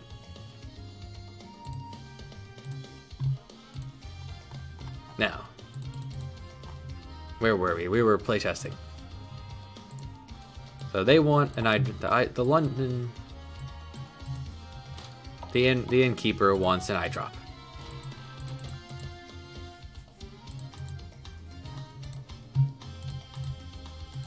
So there are many people that you'll be able to get to for your party. You will have I think 7 people that total that will be yours. That you can sub out and go with the party.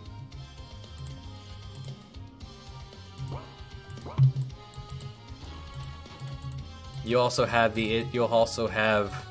that extra last slot being used by temporary people who just need your help and join you to do it. Because I didn't want 16 people to a party. But depending on how I go about implementing it, I don't feel like 8's going to be an overwhelming number.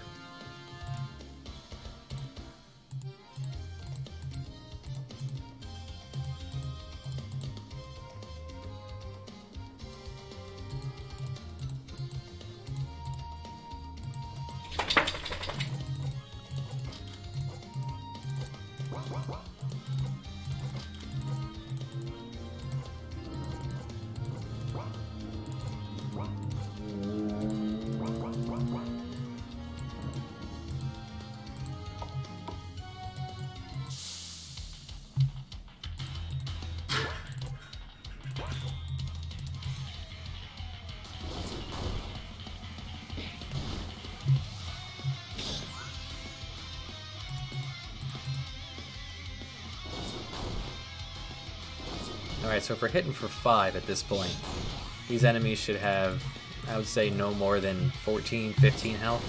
I want this over in 2-3 hits.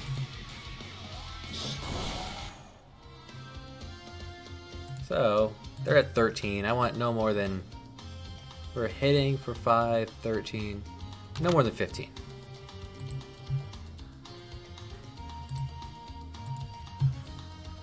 So very much starting off just a little bit of hand holding to start with. Gotta teach people how things go.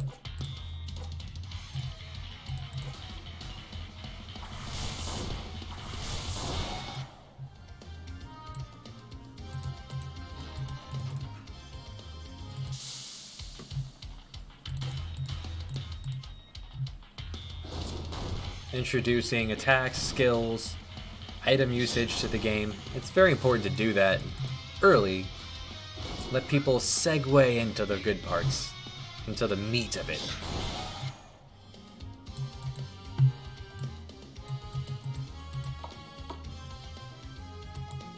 Alright, we cleared out the rats. Absolutely. I'm using, this is the latest RPG Maker. And I have many, many Yanfly. At one point, I had a problem at one point with an update where it wasn't letting something happen. I just rolled back to a previous thing. I just bought a new game. Curious how it's gonna work out. Let's see, what version am I sitting at? Let's see, we're sitting at... If I can find... Alright, it's under software. I've done some amount of time for this.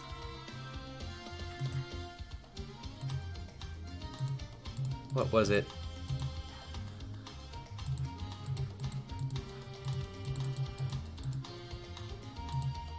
I could have sworn at some point I did...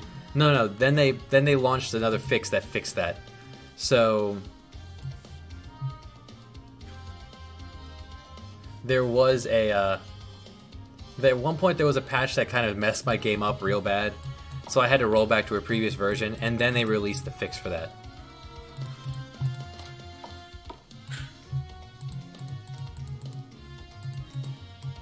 And I haven't programmed any more of that, so he's going to stop talking at this point. Nothing to do at the shop.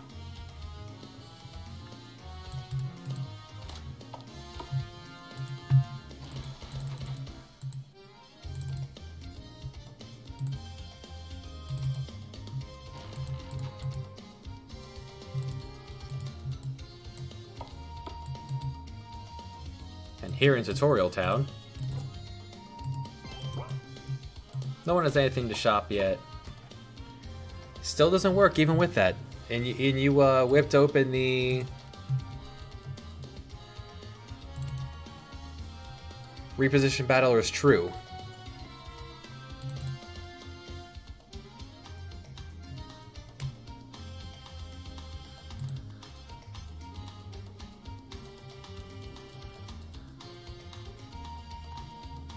Interesting. 'Cause this is interesting.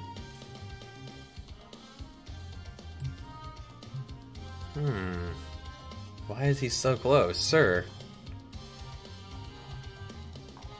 I know there is a, what is it, battle engine core? Yeah, here. Right here under battle engine core, you can change where he sits, and his X and his Y.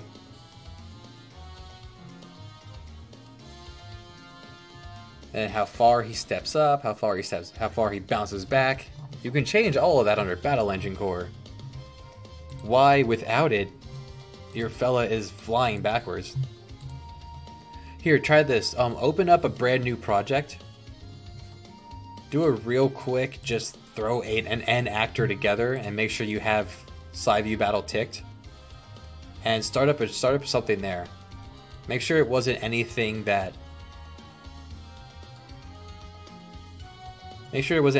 got messed up with your current game. Because if it's something that got messed up with your current game, then sadly that's probably an update that knocked your guys out of alignment.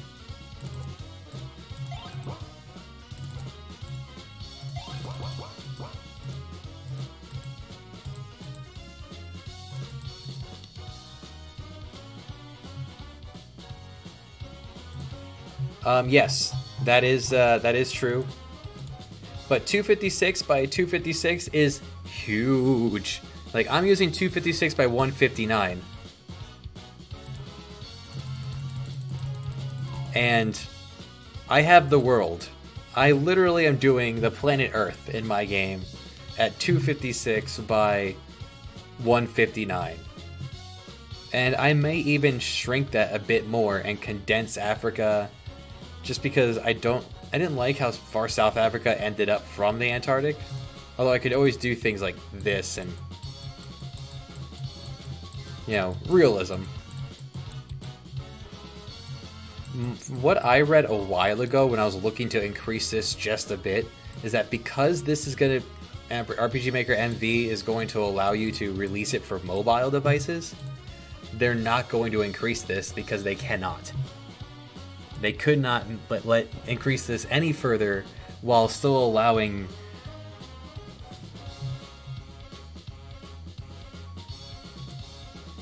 on what? On my game? Is my thing that loud? Oh, the new project. Okay. Yeah, I set mine at 20% because I like to do other things like talk to you guys. Listen to music. I usually watch Netflix, which is why I'm now streaming this.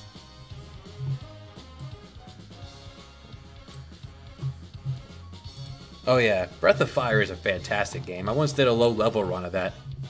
That's on my YouTube channel.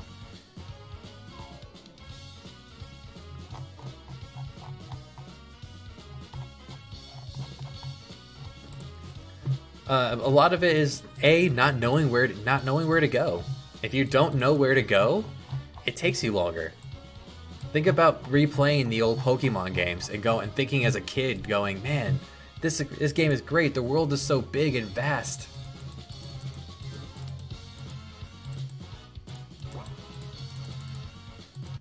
This world is so big and vast. It's because you don't know where anything is. It's taking you forever to get through Rock Tunnel because you don't have Flash as a child.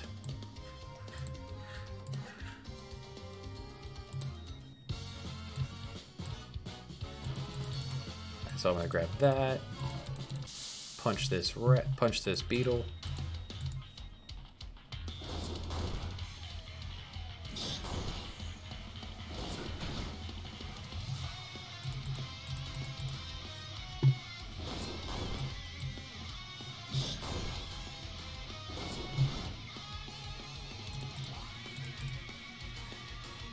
And I'm a big fan of the TP system they have going on in this. I just habitually rename TP under terms. This is your limit. Let's not be fancy with it. Let's not be fancy with it, and I do like to show it. Because, you know, limit systems, it's a pretty great system to have.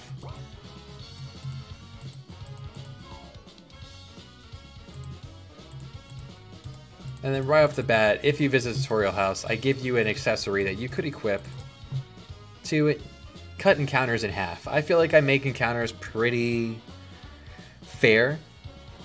If you don't have a good encounter rate, your people are not gonna like your game.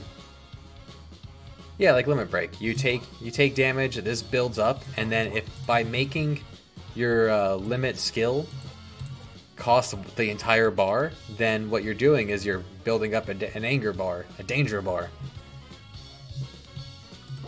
It increases, and you dictate the rate it increases by how much you gain when you use a skill versus how you can dictate how much you get when you, like, I lower it down to 75%. Active battle system is no longer supported by Yanfly for RPG Maker MV, so I'm not going to use active battle system. And that's not the kind. And while I do like active battle systems overall, I want this to be more strategic based. I don't want people rushing. The challenge from my game is not going to come from. Yeah, you can still download it and use it, but it's no longer like guaranteed to work in any sense with any of the other plugins, and they're not doing support on that anymore. So if you're having a problem, you're kind of like boned on it. And I feel like in a system like this that's going to be used on either mobile or Steam or Google Play, doesn't work in the new project either. So your default setting is throwing him right into the mix. Weird.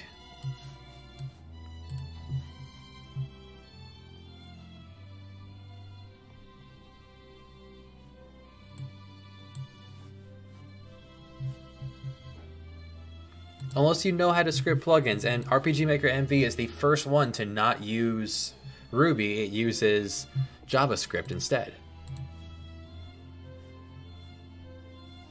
So if you know how to use JavaScript, yeah, sure, you can go nuts and try to make it work like before.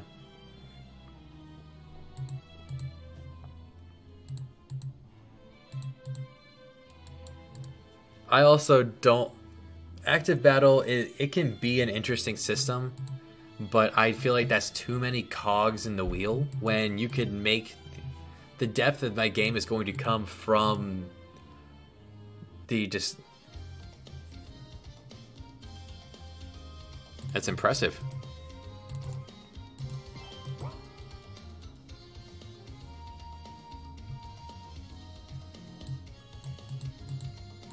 Well, I mean, there were very successful games that did not use active battle systems, such as Final Fantasy X did not use an active battle system.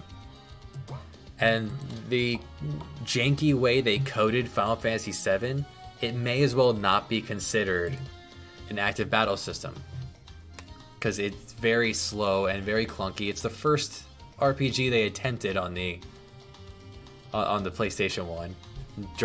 Dragon Warrior doesn't use active battle systems. Yeah, Breath of Fires don't use active battle systems. Because I know for a fact 1, 3, and 4 do not. Yeah. I'm planning on taxing the bejesus out of this in the first place by making it think real hard every time I want it to do anything.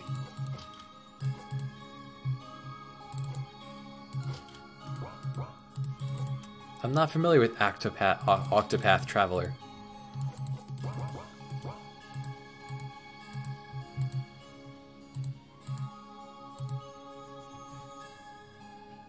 So in this game that they're Duke Ander, your father, he's very happy to have you home.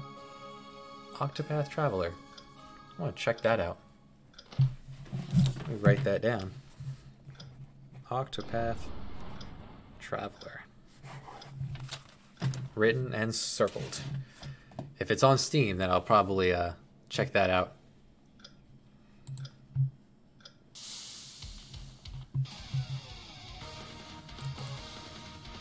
And here we have another fail forward event here. If you really understand the battle system by this point, then you could beat this assassin. If you don't, no big deal. You don't have to win. It's only on Switch? Maybe they'll change that up, like, I think I would write something about Bravely Default coming to Steam.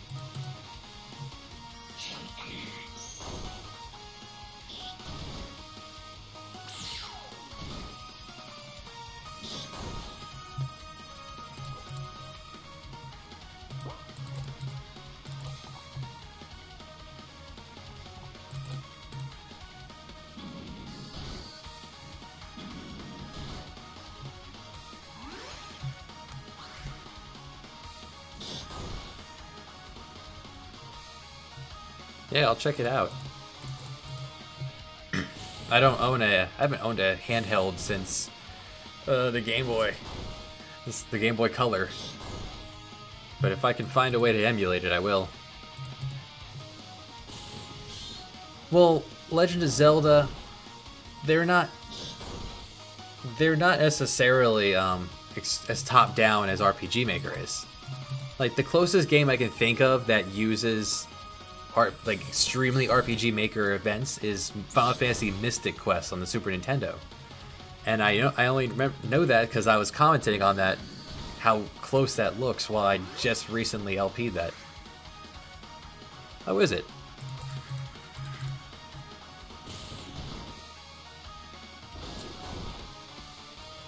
The only reason I would look into a Switch is because I was a huge fan of Smash Bros, the original and Melee.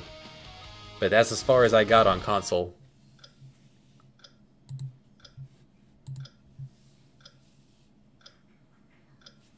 So win or lose, he uses something you haven't seen yet up in this game so far. Magic.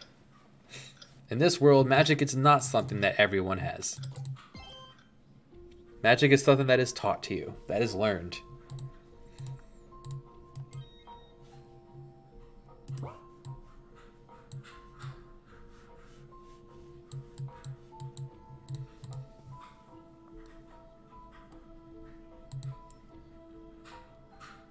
Xenoblades. Robots.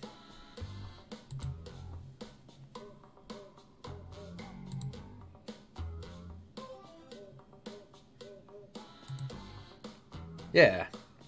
I mean, if I cut this out, let's see. Like, if I do this, people will understand that this is a pathway, especially if the entrance is of the same variety. And then this is here. Clearly, this is going to bring you somewhere. This is a path.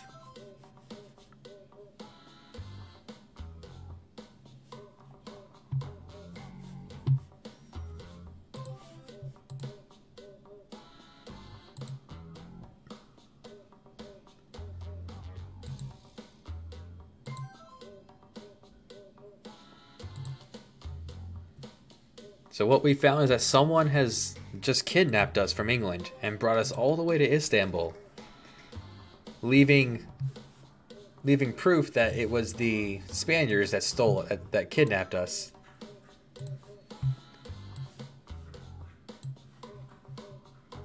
Yeah, they're not as top down as us. Now that's looking better. Yeah, that looks fine. All you need to do now is maybe move the enemies back a little bit. But now it's all better. What was the problem? Yeah, Zelda is not so much top as we're not looking down like they are. We're looking at from the side. Like they're looking at more of an angle than we are. If that makes sense.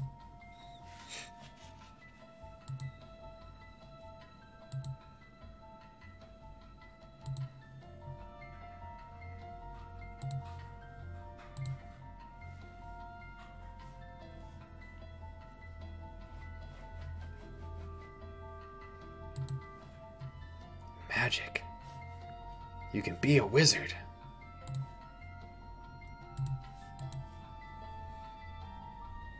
And then he just happens to find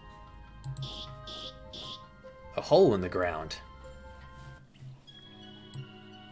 The word that gets explained later is why there's a hole right there.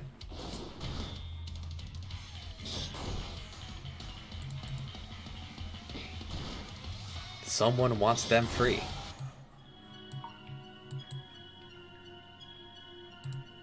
Yeah, we'll get to you, Max. And here you see the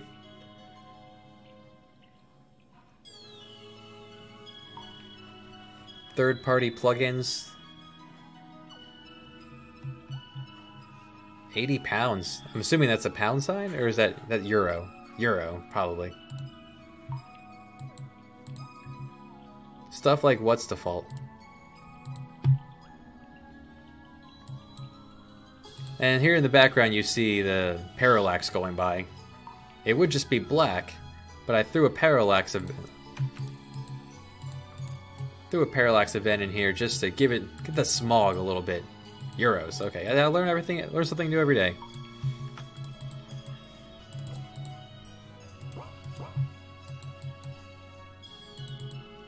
I rescued Max. Time to get out of here.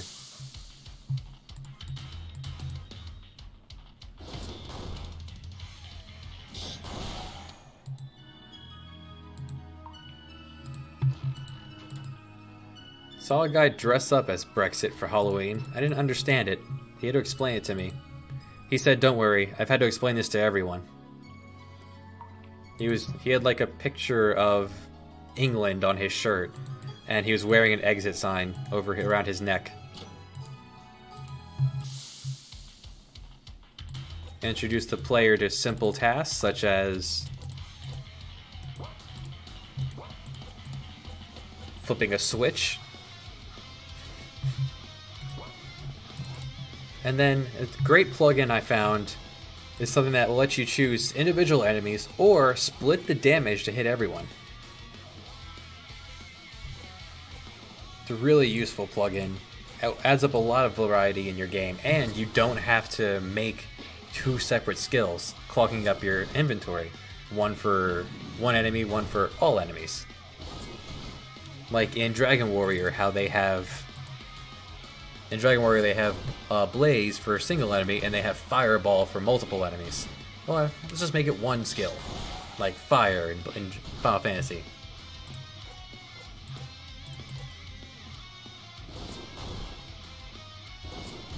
But yeah, what fixed your problem? What got everyone to behave? Oh, crowd control is always beloved.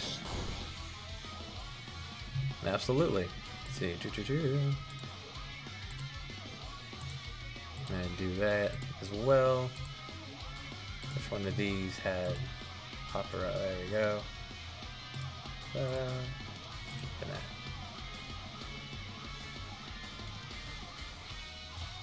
You've got a lot of open space on the bottom, but nothing wrong with it. Just keep in mind when, actually, if I may, I can slide this onto the screen. It's up to, if that's okay with you. Oh yeah, putting them together. So that means that whatever was initially wrong with the thing probably got messed up by an update or what have you. Put both of them together. Everything's looking fine. Okay, so let's go over here. Yeah, I like the yeah, I just recently got this second monitor, so I'm having a lot of fun with this. I'm liking a lot about this. The only thing I feel you have this big open space here, which I imagine you're going to cut down at least up to here some. The only thing is that if this is meant to be far away from here, when you flip around the map, it comes over. No, keep in mind, no one's going to see this view. They're going to be sitting... they're going to see this. Like, they'll see, what, this? This is what they'll see. And then they come down, they see their... You see, they're very long. None of these are very clunky. But at the same time, they're all going to look jagged. Like, let's look at... All world maps look junky. Let's pull open one of the... Probably one of the best Final Fantasies there is. And... It's junky. You see pieces. And even though there's no large landmass, this game gives you vehicle after vehicle after vehicle. So there is no walking around. But if we look at a world map you actually walk on, go back classic, real classic. They all look boxy. And even though you started here, you walk a lot, but they made everything very thin. Here, remember how, if you ever played this game, think about how big this area felt. When it's really not that big compared to everything else. It all comes down to how you make it. Like, how you make it work. So when I look at yours, that I managed to lose here. There we go. This is huge. People are going to really enjoy this if you make this be something you actually walk across. Just keep in mind that if you're going to sail off this edge of the world, you're going to pop up right there. So this is right next to here. Aside from that, these are huge. These look great. They're not boxy at all.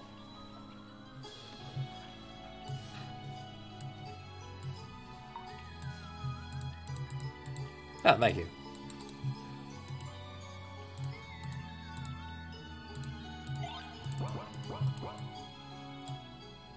Like, this is not going to be a game where people actually walk on the world map, which is going to be interesting for me to actually make it interesting. Because if this is a game about boats and you're sailing everywhere,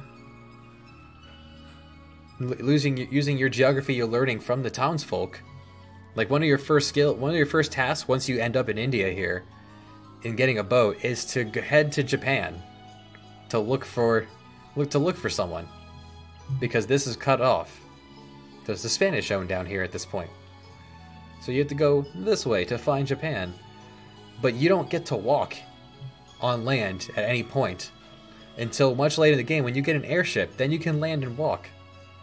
This way, land travel is actually something you want to do because it's been waiting for so long. And that's just the way, that's the direction I'm taking this. Not saying it's a good direction, but how you use your world map. Some places don't use a world map at all. Think about Final Fantasy X. They didn't have a world map. Yeah. You could even have a kingdom here and a kingdom here who these two hate each other because they live on opposite ends. This guy has all the trees. This guy has all the fish and plains. So they have beast and meat, and they have trees. So they need each other, but they hate each other because they always fight right here in the middle. And right in the middle is this little town, and this is where your hero's from, having to put up with all this. So you guys say, "F it, we're leaving," and they head down here to these rude folks who have everything. So you peace out and you head over here to these guys. It's just nothing but mountains. Very few people, just all mountains. They're very angry, but you learn a lot. Then it turns out they need your help over here. So I could see how this could be a very good map for bouncing around with very different scenarios and different people.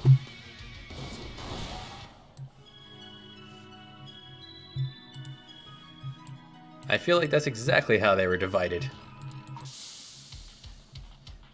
People got to a location, said, "This is mine. You stay on your side."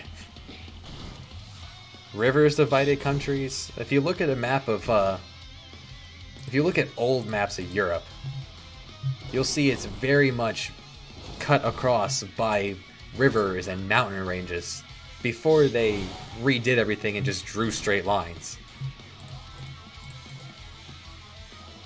Like, think about the shape of Germany. It's not a pretty shape because it's the borders of what's left of what they're allowed to have after many, many years of strife and competition to get to where they are. Meanwhile, the United States, which is just a big piece of land that they just cut up, and you saw there's rectangular pieces to it. Rectangle isn't a natural shape. They're squares and lines. They just drew it and said, this is, you stay on your side. And here you found a book. What's this book for? You could use it and punch people with a book.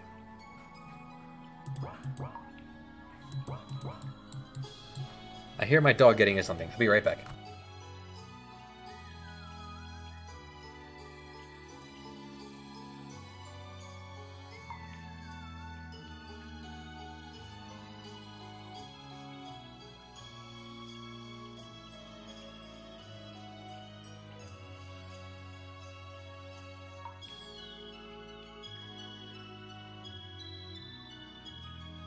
Dog management is very important. He managed to find the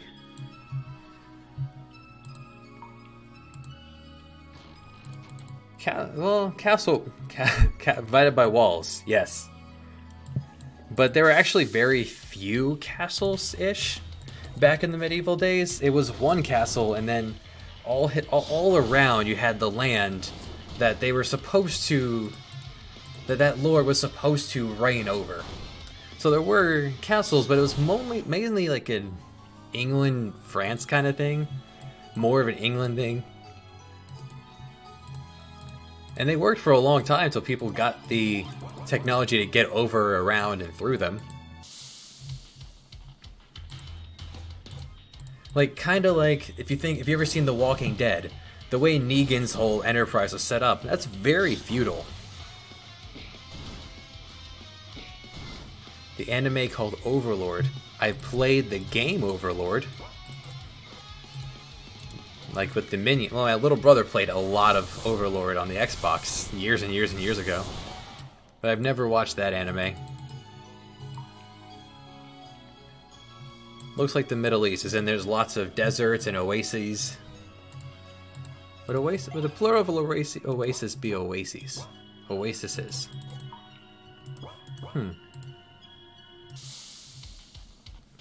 Good day, sir.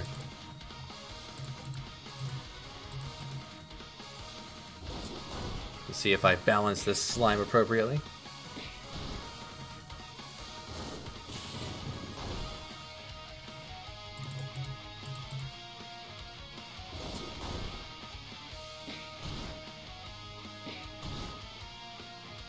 It looks like Europe, but the shape looks like the Middle East. Oh, you just mean the shape is in like...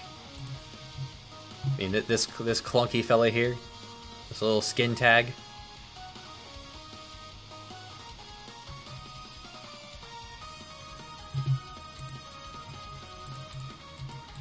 Number one reasons for war. There's not enough land. Give me yours.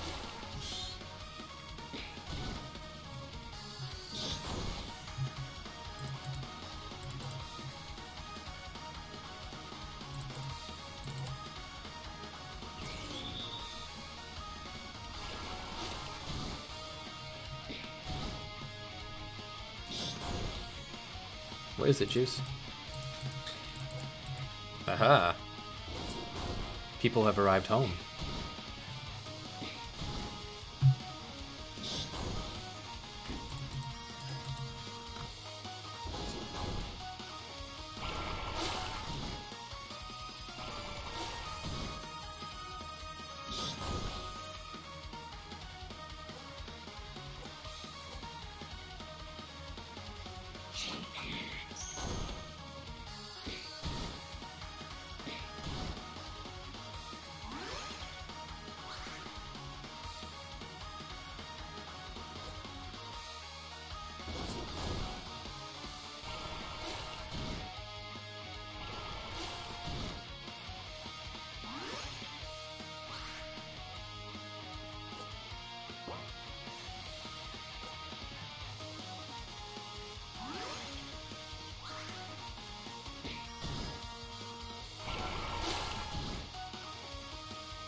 Alright, so I feel like that boss battle went on just a hair too long, so I'm just going to trim some health off.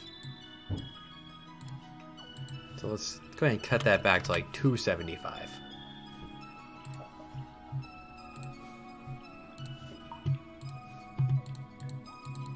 Yeah, he drops a chicken feather. It's an accessory that gives you 20% physical and magic evade and 20 agility.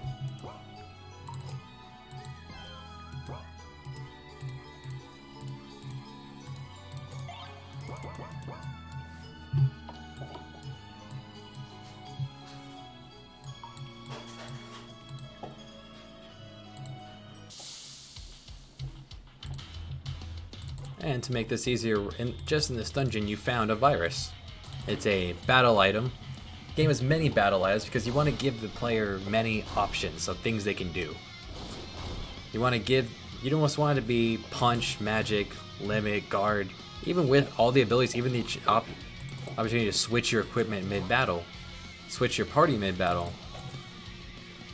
You can add another layer of the game by giving battle items things you can do while you're actually, give them other things to think about. These battle items, I've tuned them so that they're the same as a physical attack, but you could also use them against the whole enemy party, like we did with the virus, and they can have special effects, like this thing poisons. Poison, as you've been told already in the game, works very good on humans. I decided to go a sensical route as opposed to a more fantastical route. And after having broken out of here, the prison, our Englishmen see an Ottoman caravan heading out. I just saw a grammatical error, so I want to fix that right away.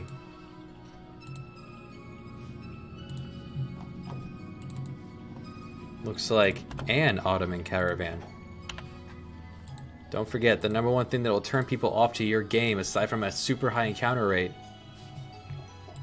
is poor language.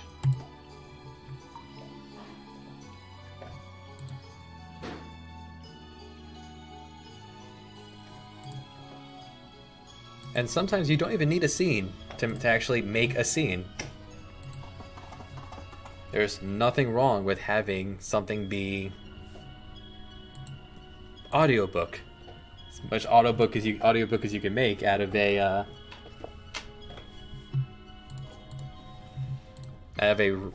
dialogued RPG. You could also there are also plugins you can use to make like sounds happen as the letters go across the screen.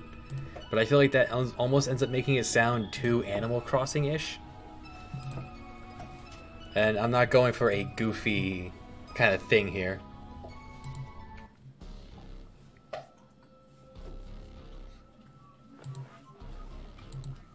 And we're almost back to where we start. To move the enemy, you pop up in the database. You want to go troops. And then I'll pick any of them here. So I have these 5 slimes. Just drag them around. In fact, I just saved, so I'm going to just drop out of this. So let's say I wanted these 5 slimes to be in a upside down pentagram. Just move them around like that, and when I playtest, they'll be all over the place. Well, let's say I wanted them to be. It's very cold out. They're in the snow right now. So let's put them all together for warmth. Just keep in mind, you have to. I forget how the default targeting system is because I've done so much customization to this system. But yeah, make sure they're somewhere that it's easy to click on.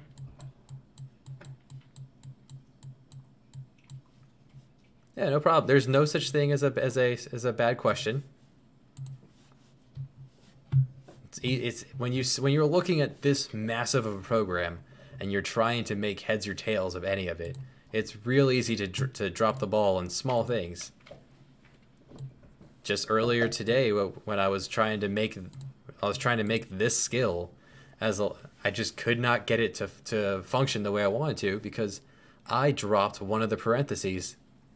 And when the math doesn't turn out right, it just gives you a 0. The game doesn't try to do bad math. It just goes, nope, the math doesn't work. Get out of here. 0.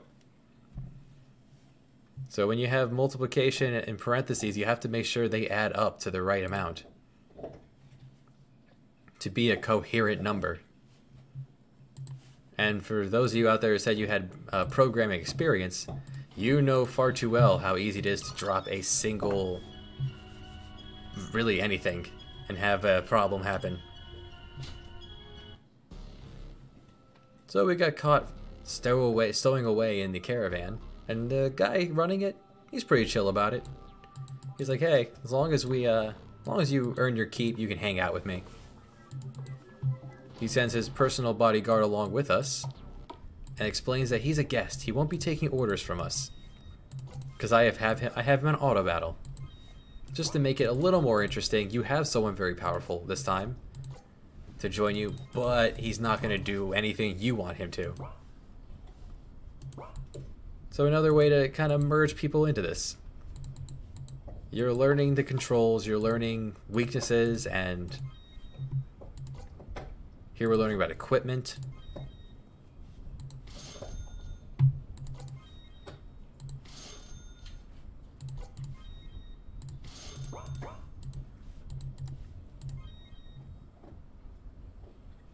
Imitates the Octopath battle system. Well, that's pretty sweet. I'd have to check that out first. I wrote it down, I circled it so I won't forget.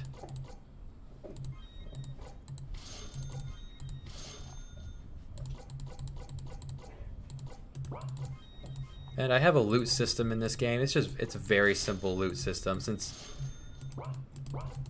another way to encourage people when I give them the option to not fight, just take back some of the money they give and then make a loot system. Items, I like to organize everything.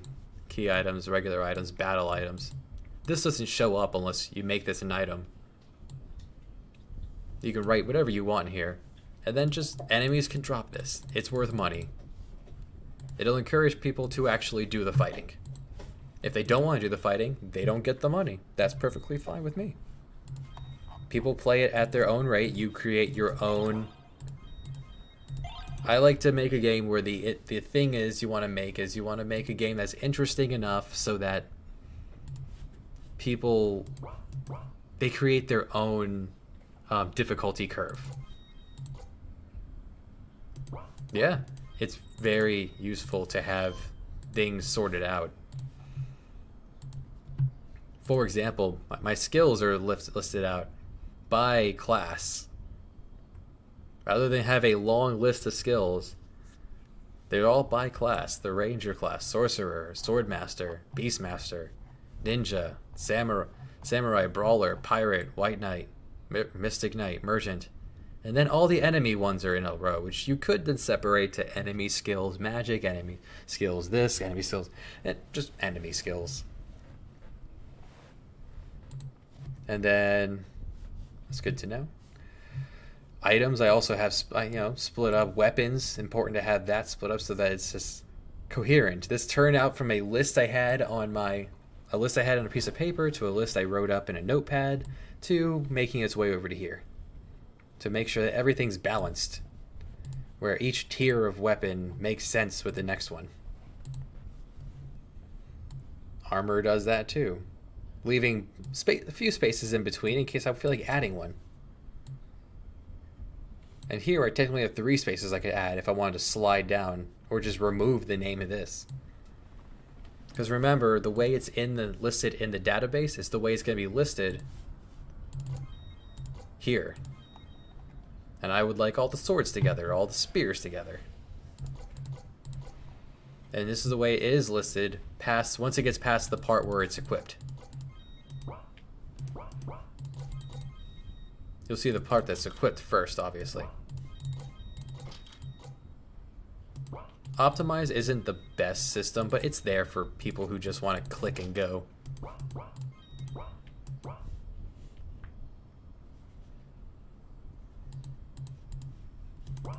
Are you interested in playing that?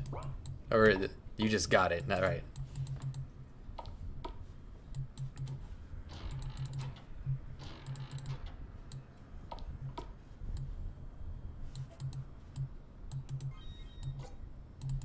And the people around here, they offer some advice for dealing with things. And I added this in the game. It's just a little flashing light that one of the clowns in the tutorial place tells you about, that it reminds you to save your game once in a while. This is a game that it will prompt you to save at various points, but it does not autosave. Many games autosave. RPGs should never do that. Because what if you want to do something different?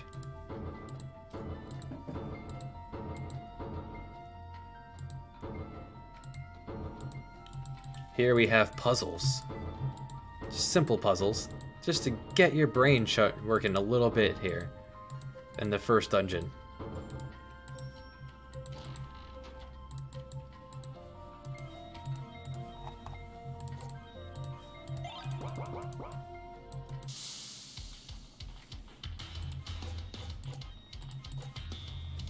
And see, with the auto battle system on and properly set up skills, Basil's going to do his own thing.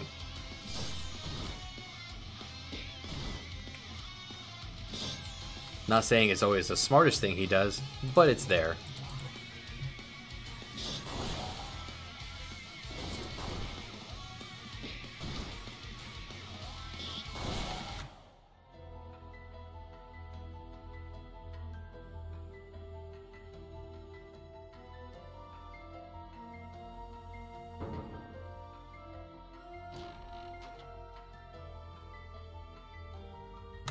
It costs $22.49, and we're back to dollars, not euros.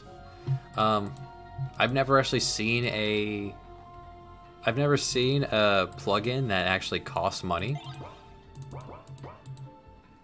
So I don't think I've delved that far into it.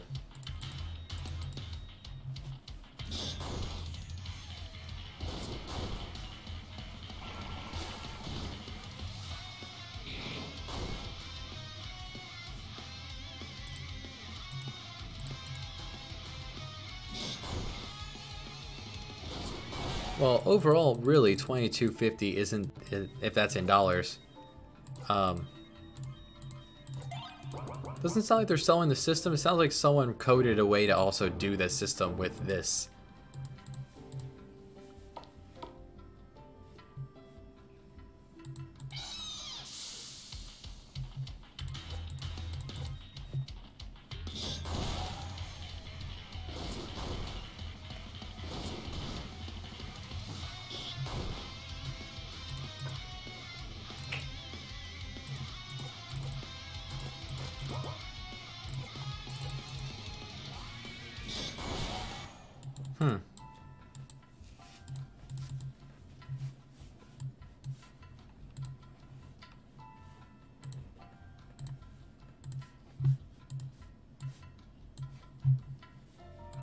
Alright, open this up. Let's see.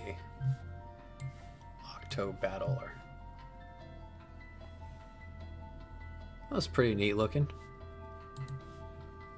There's a lot going on there.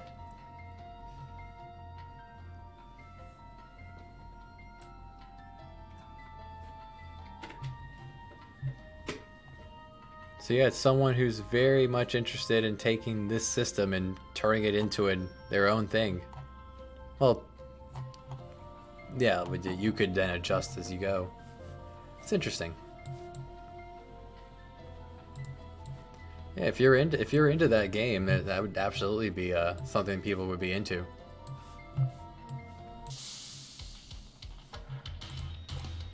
People will take greatness and run with it.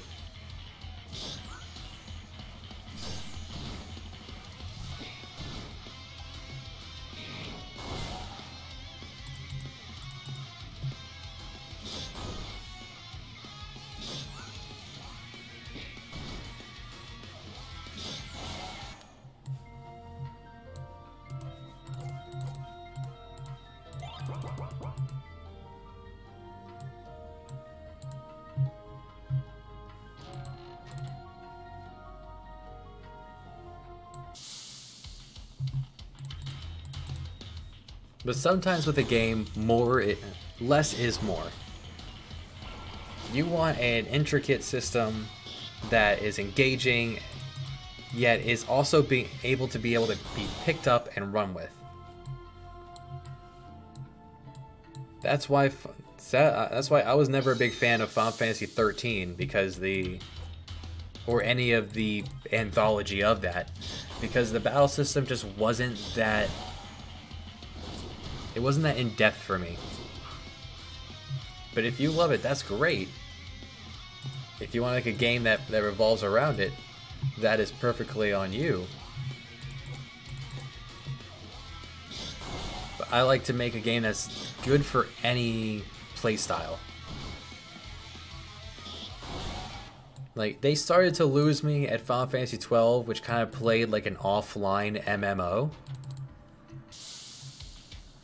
And that was it. 13, I played 13 and did not get into it.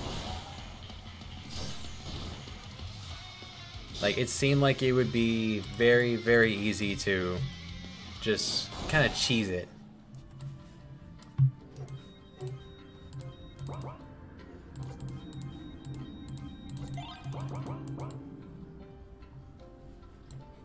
Running out of ideas? What do you mean? They're remaking their biggest franchise. What says running out of ideas? Like redoing things, like remaking the Lion King movie, remaking Final Fantasy VII.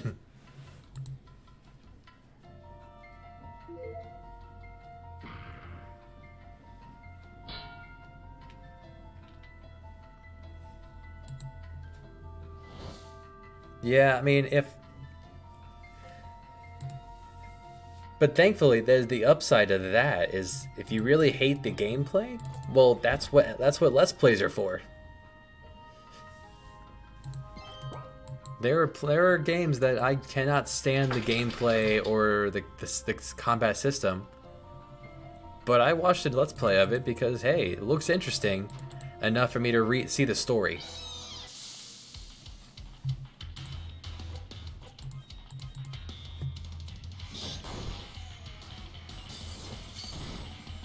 That's how I actually finished Final Fantasy 13, was by watching someone else play it.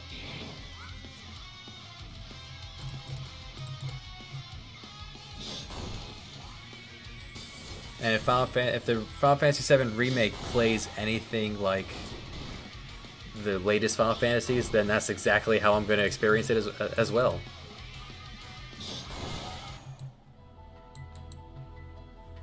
Like, to be fair, if they did that, and it saves you a lot of money, yes. If they did that, like, I loved Metal Gear Rising. That's a game I loved, I played for a long time, and speedran for a good go. If the gameplay was like that, then I would be totally on board if Platinum took a hold of it and helped out. But the clunky third-person menu real-time thing that went on there is with like 14, 15 now. Yeah, and you can do that at your own pace. Doesn't cost anything.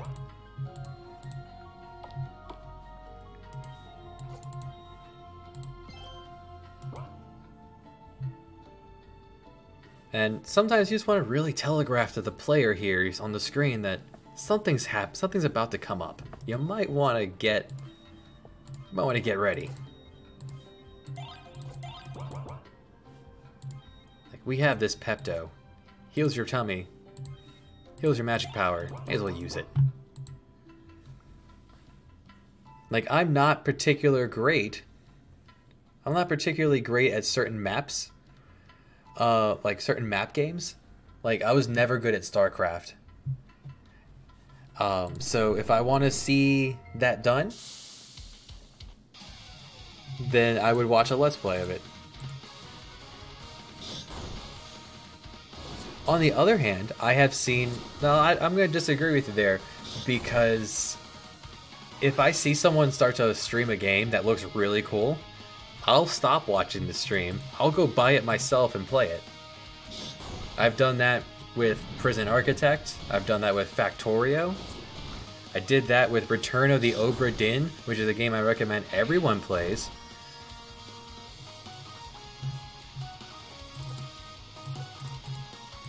In fact, I'm even gonna write that in chat because I love that game so much.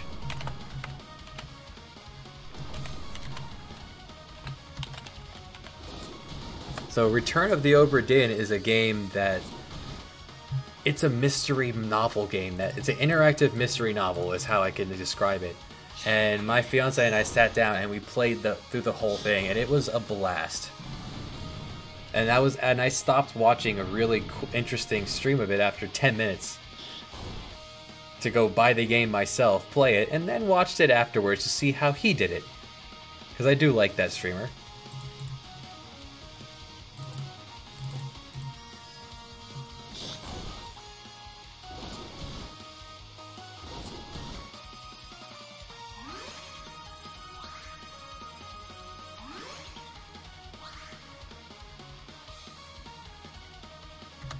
Yeah, everything about that game is just is gold. The only sad part was when it was over. It's made by the same people who made Papers, Please. Another good game.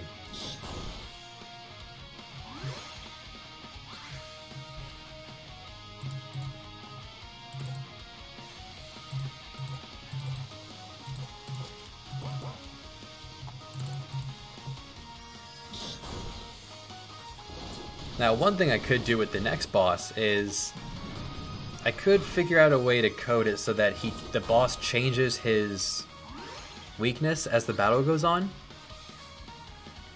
which would then encourage you to swap equipment mid-battle. So that's one of the things I'm thinking of it would automatically tutorialize you getting into it. How I would go about coding that does not sound fun, but it's an idea, and you throw ideas against a dartboard. You pick up what looks good, and then you take from what looks good into what's feasible. What can I actually make happen? And that's how I come up with these programming, in huge quotation marks, ideas for the storyline. Because like I mentioned, I have the plots here. I have this story that I'm very happy with. But now my journey is to make it so that it's a compelling way to tell the story for the players and or viewers.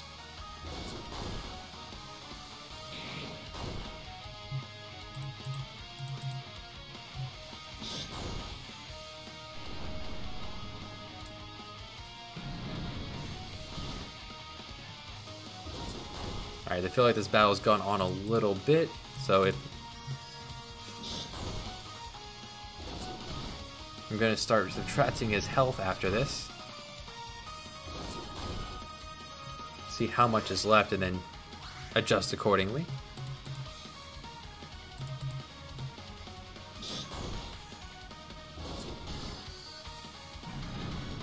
I do feel like I've balanced his attack very well. He's annoying, but not particularly threatening.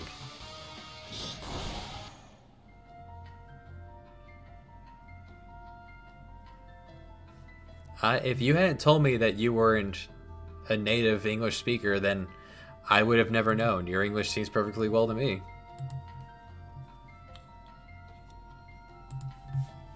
Alright, so it ended right after I said, I feel like it should have been done.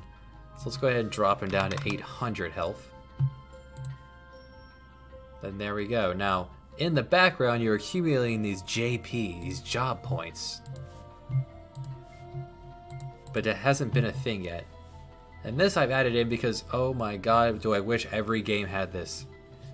You dungeon dive into the middle of a place. You reach the end. You fight the boss. Sometimes I feel like walking back out because I liked the enemies I fought along the way. I feel like I could use the experience. Other times, I don't want to be there anymore. It's time to go. Throw in an option where if I say we'll handle this ourselves, this just goes away and I can walk back out. Or just teleport. Bring me outside. Think about your experience in playing games and think, how would I want the things done? What was a good idea there? What wasn't a good idea?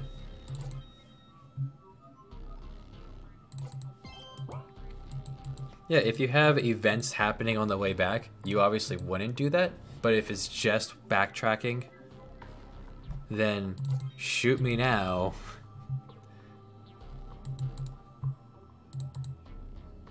Imagine in how well Pokemon would have done if after getting to one town, it's like, oh great, now you have to walk back over there.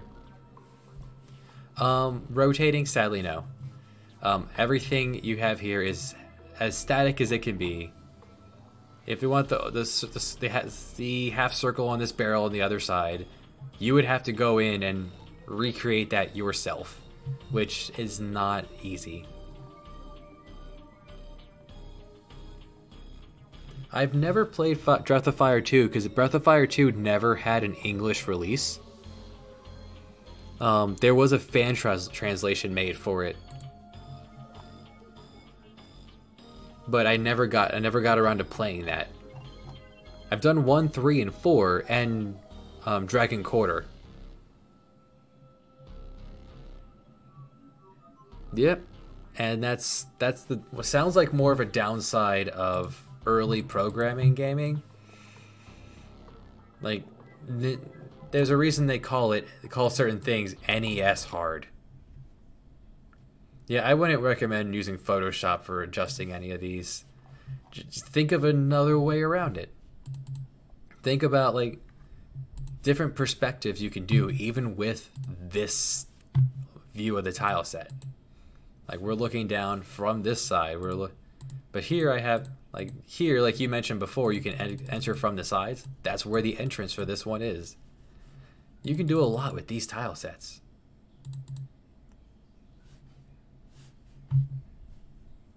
I'm not familiar with Asaprite.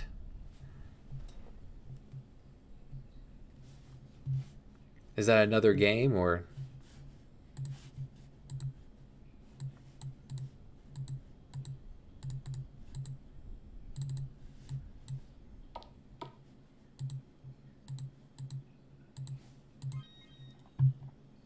Is it snowing inside the tent? It is snowing inside the tent. You're right. Need to fix that. Doesn't snow inside. That'd be a very bad tent. Set weather event none. I don't want to wait for completion. Just one frame is very fast. Yes, I finished many games.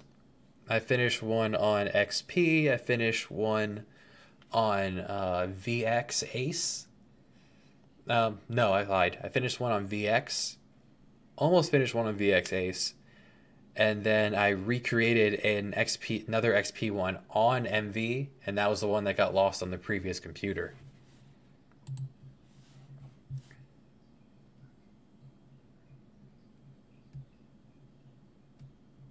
But my VX one is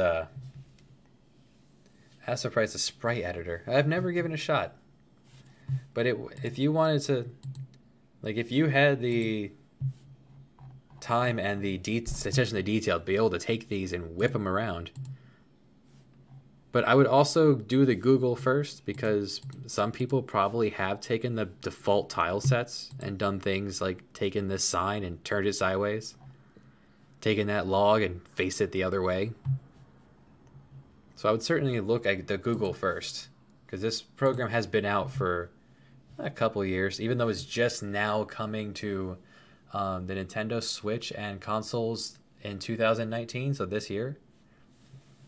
It will no longer be PC exclusive, even though I can't imagine getting anything done on a console of this.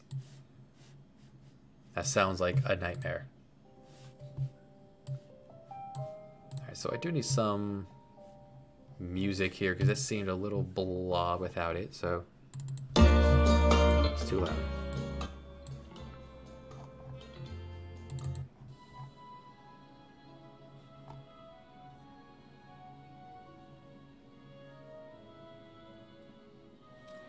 I see nothing wrong with this. Eh.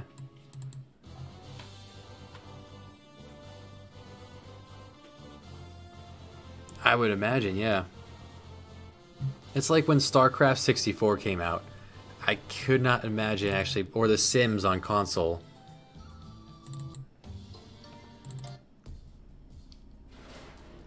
The beauty of a mouse. It's just, it's a wonderful thing. Alright, bring that back up to full volume, and I don't want full volume. Oof. Computer just yelled at me. Apologies for earbuds.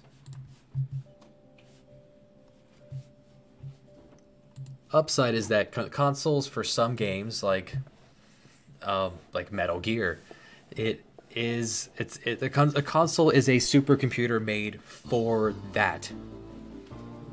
Try to play something that isn't on a console on a computer, and you can get errors. However, computers have the ability to easily update that. That's why Fallout New Vegas on a console was kind of horrifying. But they were able to easily fix that on the PC release.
Just keep in mind, getting a battle system like that probably has a bit of a steep learning curve to getting it to work, but once you do, you'd be very happy.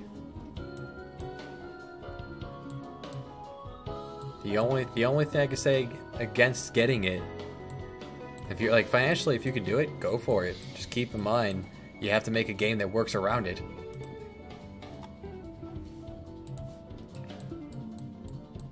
Actually put this one tile off center. Let's go ahead and fix that. 19 euros a lot for a student? I wouldn't know. I've seen a euro once before, and I did not believe that that was currency. Because I am not cultured. Put it on your wish list. Save up like $2 a month, and once you're ready for the battle system, you'll be all set. Because you'll have the storyline and everything else set.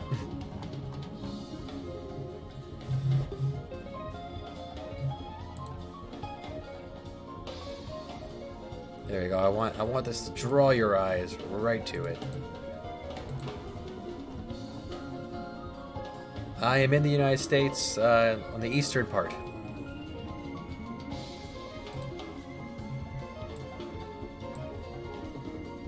So like most Americans, I know very little about the actual going-ons of other countries. But I've been learning a lot from the stream viewers. Have a pretty great Italian guy who jumps into most of my streams. An Italian guy who lives in England.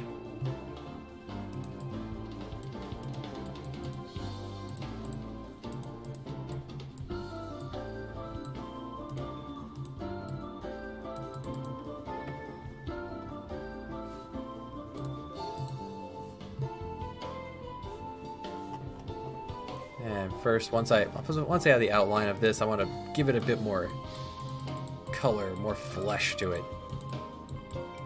Some meat before I start doing any of the actual decorations.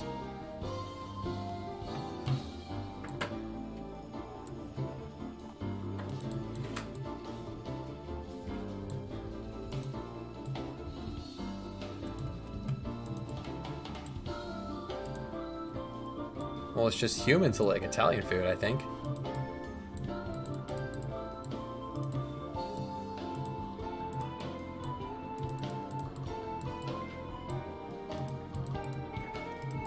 I haven't heard anything about the protests in Europe, but then again, the news over here isn't that reliable. All they want to talk about is the government shutdown and Donald Trump.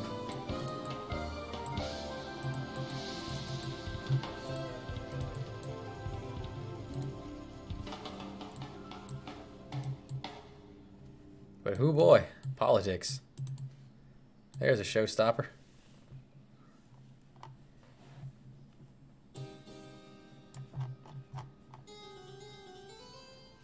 And I like symmetry, so 1, 2, 3, 1, 2, 3, 4. So let's go ahead and cut this off.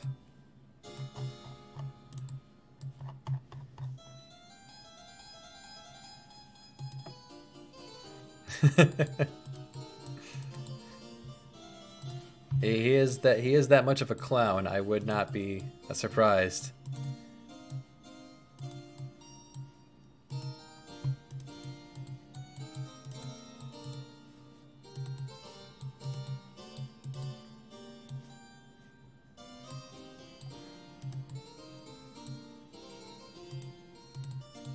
And this one will cut out a bit, just so it's, you know, we took this shape and now we're just carving it out piece by piece, making it look nicer, giving it more of a natural feel.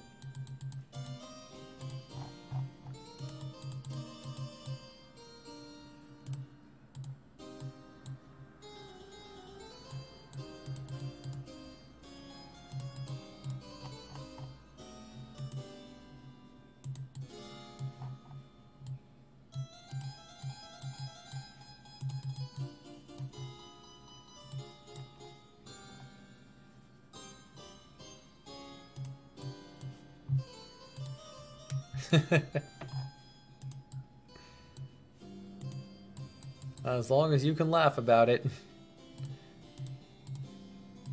keeps the world spinning. And there we go. We have a, yeah, I can put something in that cubby. And where did I put the other section of the cave? Other section of the cave is down here.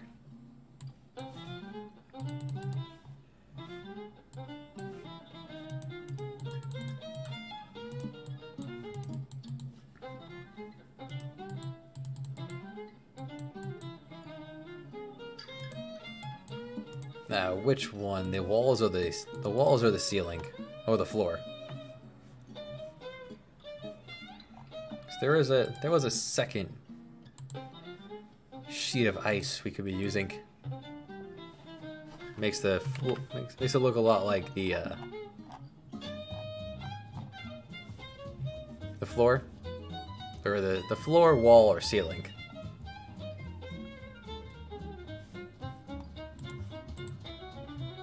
The ceiling. Sadly, we have other options. I could do like a purple loop, like a purple ceiling. But the other default ceiling looks just like the floor, which we could go with if I change the floor to.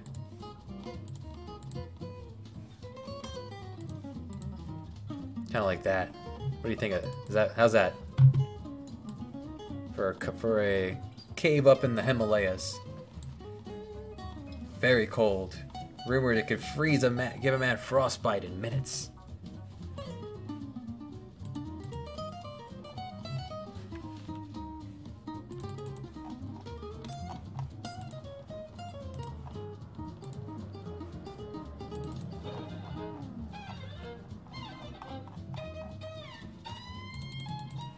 Alright, let's change up the floor. Because of the copy and fill option, it's real easy. Maybe we can go darker. Go real dark.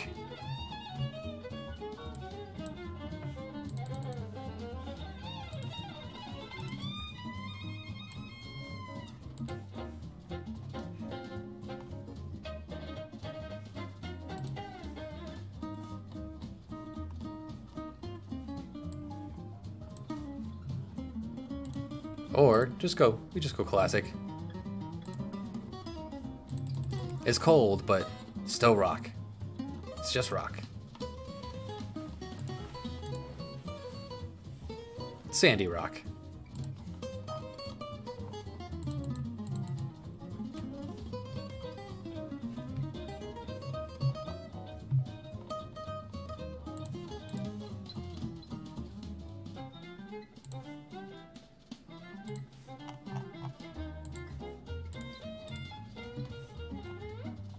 The only problem with the first floor is that it very resembles the ceiling, but once I flesh this out and put toss down the rocks and, oh, not that many. So I toss down rocks and make look nice, give some flavor and depth to it.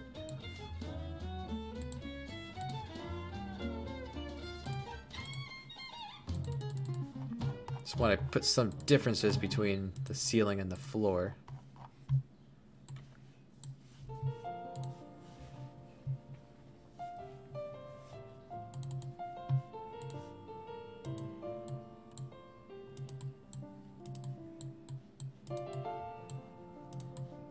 Now I don't just want to, you don't ever just want a tube. Like, the big thing about the first floor was that you had two entrances in, and they both go to the same place.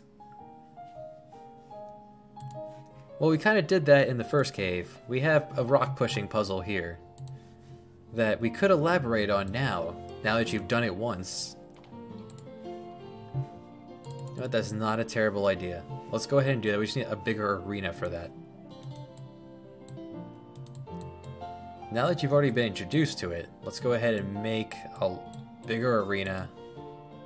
Not that big. There we go.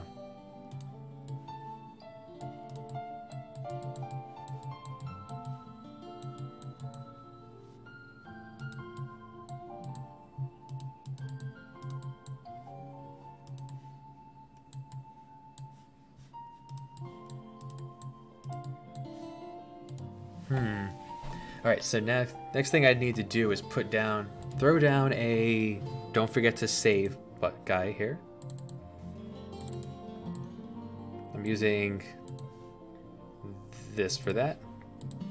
This will be a reminder to save the game in case you done screwed up. And then throw down some natural barriers. Clean all this, throw down some rock, throw some pebbles. Just natural rocks here, yeah, rock there, yeah, rock. Who doesn't like rocks? You want some rocks? Here's some rocks. That's the third layer rock. It's just there for show. Oop, there we go, too much of you. Throw down this, throw down that. And then throwing some natural blockers here, that'll work. And then here we're gonna make our rocks first. Actually, we don't need to make our rock, we already have. Let's just copy one of these. Throw it down and do I have yeah, snowballs. So the way I'm making this is it's walking animation is on. And when I poke it, event touch, it plays this sound, and it's going to a movement route where it moves away from the player. Very important, you skip if you cannot move. Otherwise, it will try to roll into a spot it can't reach. It cannot touch. Now, when you do puzzles like this, the most common way to do it and have it actually be successful, you kind of want to start and work your way backwards. So like I have this guy here. I want the player to save because if you screw up and make it unsolvable, well, just load. I could also make a default button here. So we'll do that. But first, the goal is to get from here to here. Which means I'm going to want to expand this a little bit.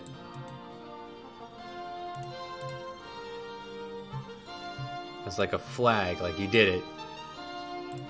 Alright, you have two spots you could enter in.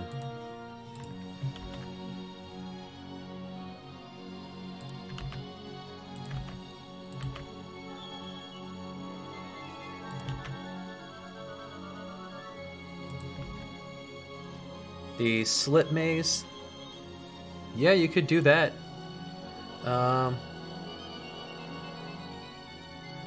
That's actually, I have an idea for another map, but in order to actually do that, which you'd have to do, there was something there was something perfect for that somewhere. Yeah, you have the tiles are here. What you could do is you could set this to move you when you step on it, to move the player. Skip if it can't move and wait for completion to just move you one step. You'd have to turn on direction fix so that you wouldn't move. You would just stay looking the same direction. You'd move a direction and turn direction fix off. I would even turn walking off and then turn it back on. That way you don't move, you just pushed. Your character just kind of slides. And this would be to the right. And would just be sitting there under player touch, so that when you walk on it, it pushes you to the right. And you could chain this so it moves, it just boom, boom, boom. I had one of those in a previous game. It's a good puzzle, very time consuming to make that work. But I'm gonna because I never actually finished that game, I'm gonna take that puzzle and to the best of my knowledge, from what I remember of it, I'm gonna toss that into this one in a later point when you have to go back to a cold area. First, here we're just gonna push these snowballs out of the way.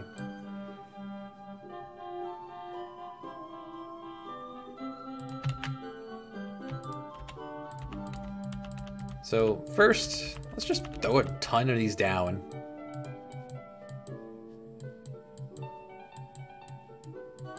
Now, number one thing I hate when I'm doing puzzles, I hate enemy encounters. So I can use what Thimble over there, I can use actually what he asked about before. I can use that here to my advantage. I'm going to turn encounters off for this little section. So what I want is I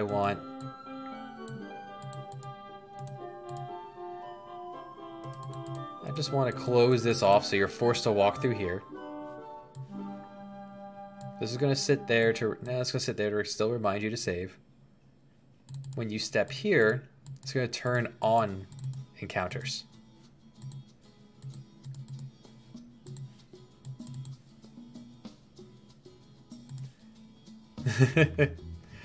And when you step here, it's going to turn off the encounters. I want the on one on the outside, so that you don't ever come across, oops, I just didn't mean to do that, or oops. And I want it to naturally kind of make it look like I'm like not throttling you into this spot, but I want to make it look like it just happens to come up that way.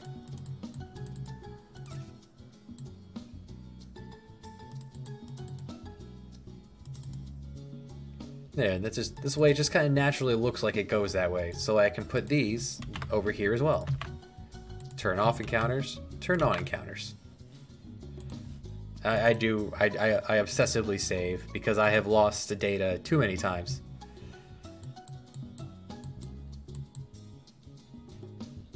So one thing we can easily do now that we have that down at all, let's go to it.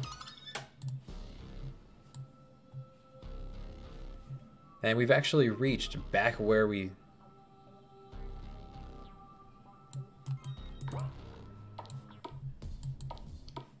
Yeah, we're not going to worry about anything else. We're going to go straight to that area.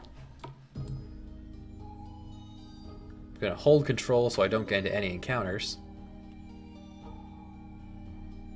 I'm going to walk off the edge of the map.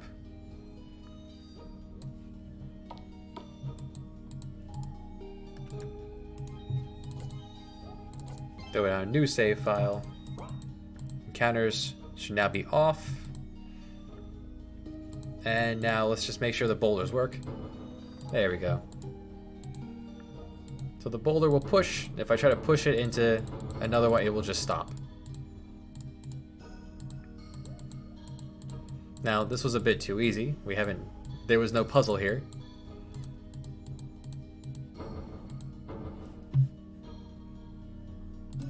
So what I can do to make this even more interesting, let's shrink the arena.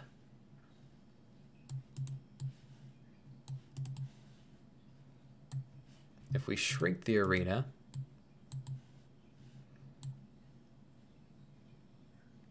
yeah.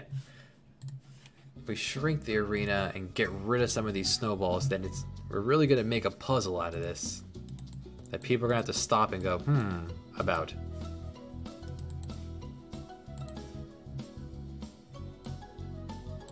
If there's only one exit, then that's what we're looking for.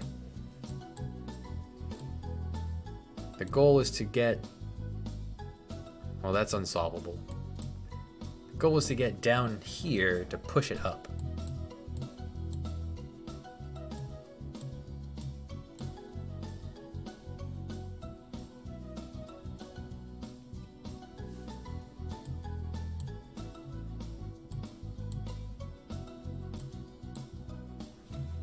There, and that means... So now working backwards... If you push this, you're screwed. So you have to come around here, push this up and get out of the way. Which means I want you to have to, let's move this up one.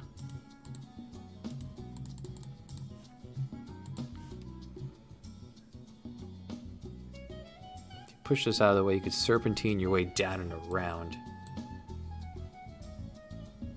There.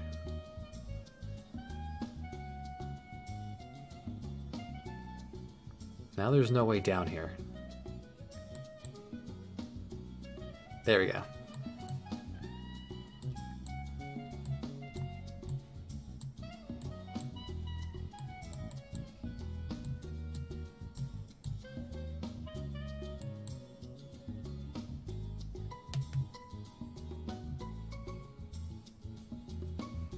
So the way this looks like,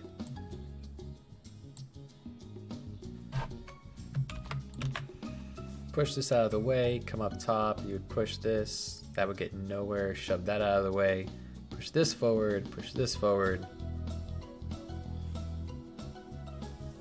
Well, actually, let's see what that looks like.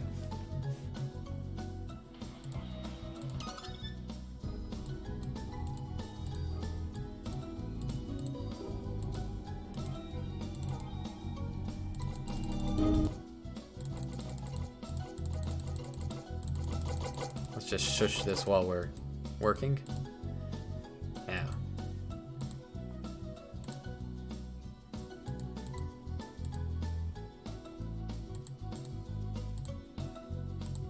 Thing is, I don't want this to be too difficult. This would be ideally be done by people on a touch screen on their various mobile devices.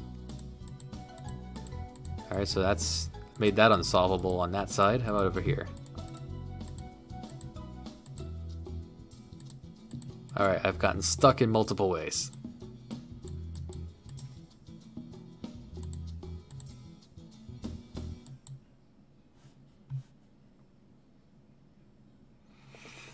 Now, one obnoxious way we could get around this...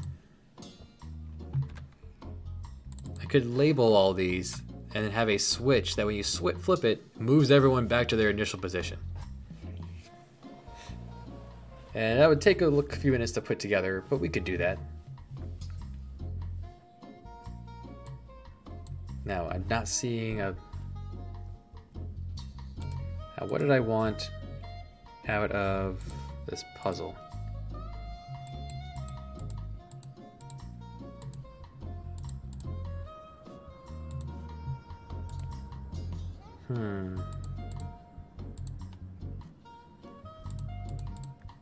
Just to remind you, this is going to be a boulder pushing puzzle.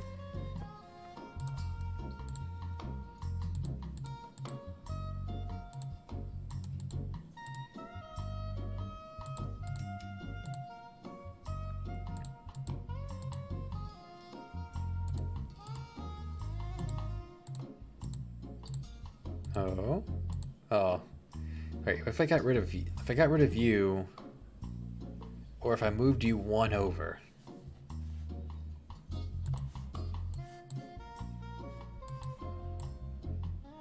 So if I moved you one over, how drastically would that change this puzzle?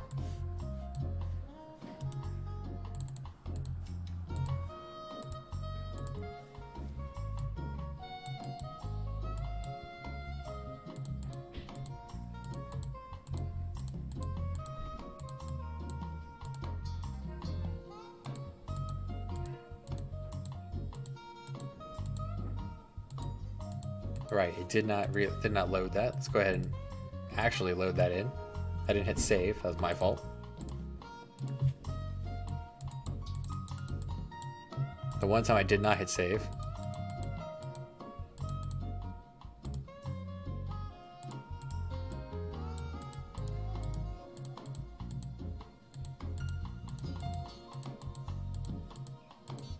Gives you two ways to get through there. Push the route, you push down. If you push that, you're boned. So let's go ahead and move this guy to come this far just to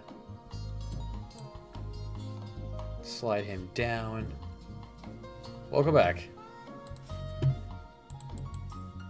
So this is what we're looking at here.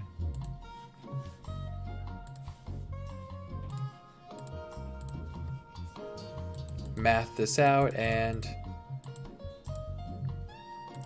we have a couple of snowballs here just to remind you, oh, boulder pushing. Now what? Well, you push this to push this guy to get all these guys out of the way. We should shove you this way, shove him out, push, and you are free. You did it. It is 10:22 p.m. And there we go. Boulder pushing.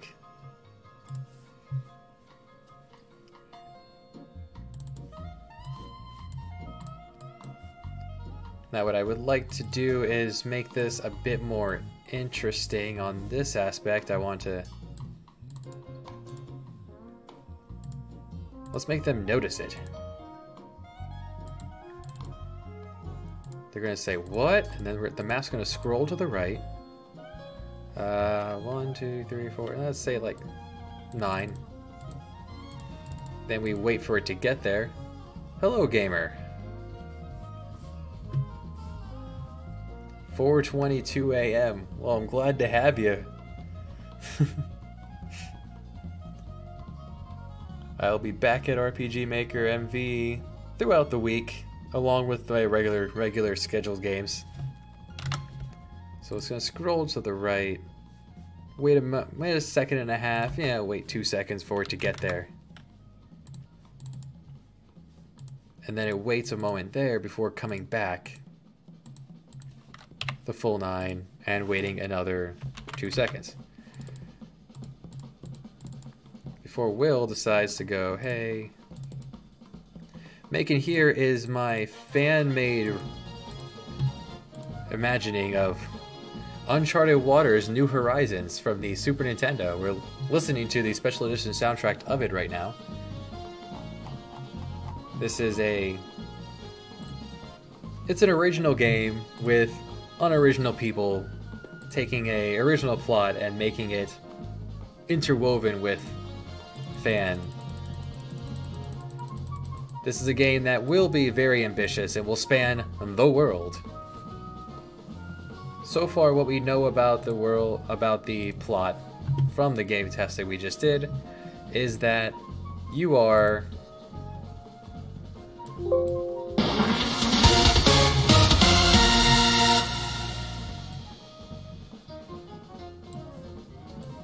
oh hey, thanks for the follow.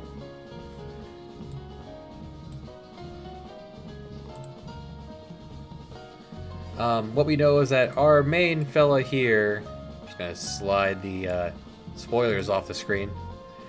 Will here and his older brother Jeffrey are English noblemen sent from England to Spain in a time where the pressures between England and Spain are not particularly friendly. And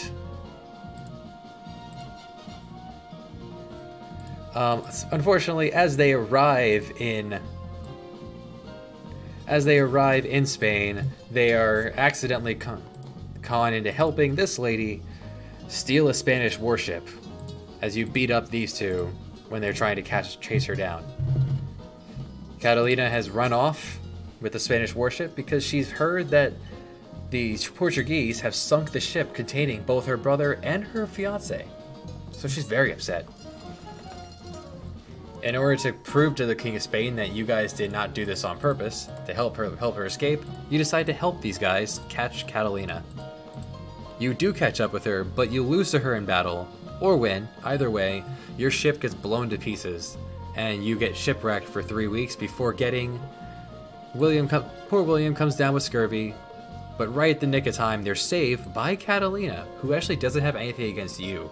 So she brings you back to London, and drops you off there since you are Englishmen. However, that makes the Spanish think that you did this even more, seeing as she just helped you. So the English are like, no, you stay home, we'll deal with this. Now there's war brewing between England and Spain. Well, sadly, you get kidnapped by this guy, who brings you to an Istanbul jail, and leaves evidence that the Spanish stole you. This way, England and Spain will be sure to fight. At this point, we've just broken out of prison, and we run across this guy, Ali. Ali is an Ottoman trader, and he was just leaving there, and we stowed away on his caravan. He found us out, and we are now on our way to India, helping him do odd jobs and find relics along the way. Currently, and this is all part of the prologue of what's going to be a very long and interwoven game, as I have a full script of what I want to see this game be. And we are all of through Act 1 Scene... Actually, up Act 1 Scene 5 is what we're finishing up. Yeah, discovered by Ali, pay way east by adventuring. I'm very excited, and we're going to be doing this here with you guys. Most recently, we're working on a cave system here that has a boulder-pushing puzzle element to it.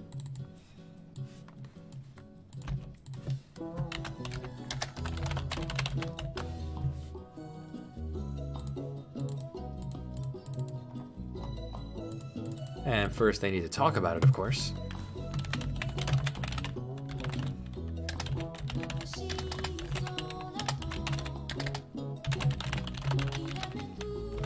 And if you're interested in the RPG Maker franchise, I'm familiar with I have 12 years of experience using it, from XP to I even used RPG Maker 3 on the PS2 for quite a while.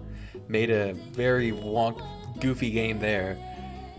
VX, VX Ace, and now MV. So if you also use the system, if you have any questions, let me know.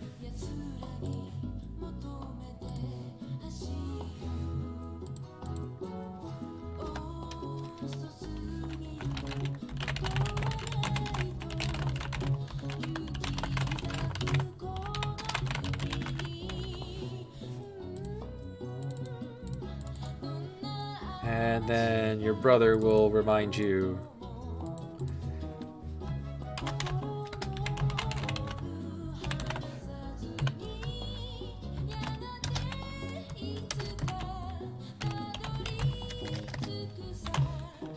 Be careful, insert name.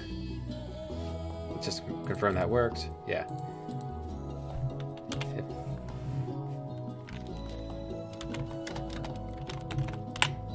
Now I have an option. I could either make it pass fail. I remind you to save right here, or I could go through what I need to do to set up a switch here, or a lever or something. I feel like that would be the better route to go. Just put up a wall switch. When you switch it, it'll put all the boulders back to their original position.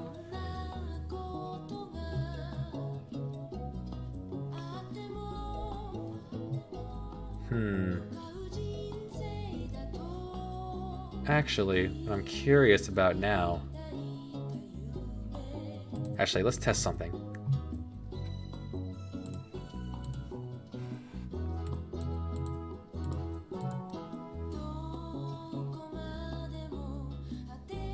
That did not go right far enough, so I need to go ahead and make it a little bit longer. Alright, push the boulder, push the boulder. Push the boulder.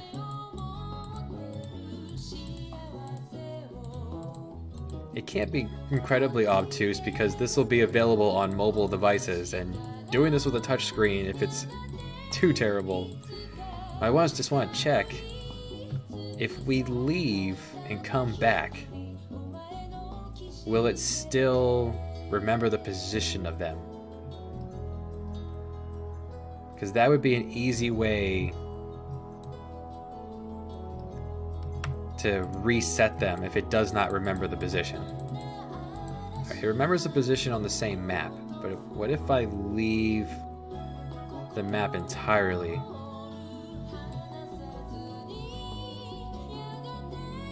If I leave the map entirely and then come back, will it remember the position of the boulders? Or am I going to have to key in all that? So now we head back. And if you hold control while playtesting, it disables random encounters. You can walk through walls. That's what playtesting is for. Technically it is not... Okay, perfect. If we leave and come back, it resets. So that's how I'm going to make this switch.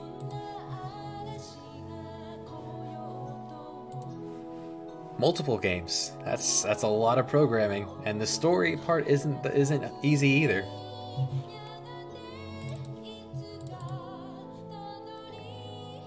All right, so pulling this switch, we need a sound.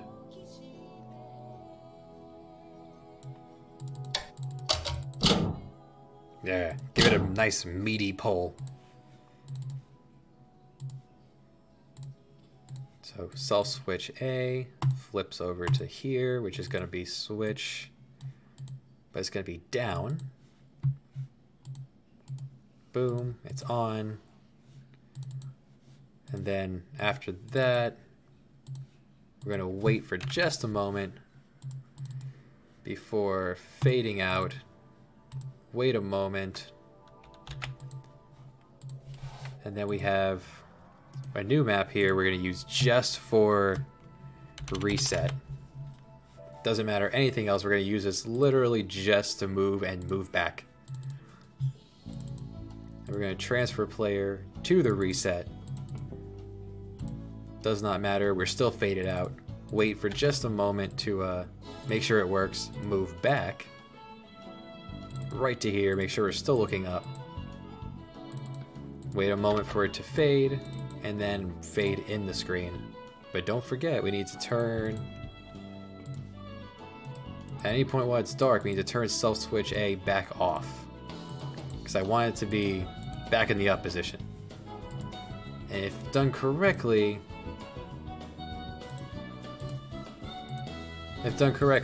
well, we also didn't fix this. Let's go ahead and fix this too while we're at it. You want to scroll to the right more, so let's say 16. Go a little faster. And we'll wait a little bit longer. Tiny more frames. And we went 16 and 5.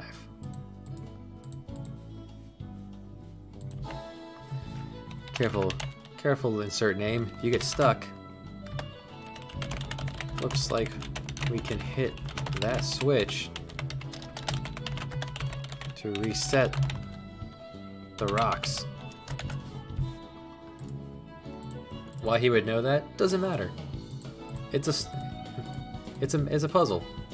It's your very first puzzle you experience in the game. If it's your very first one, you gotta make sure you understand what's going on. Now we're talking.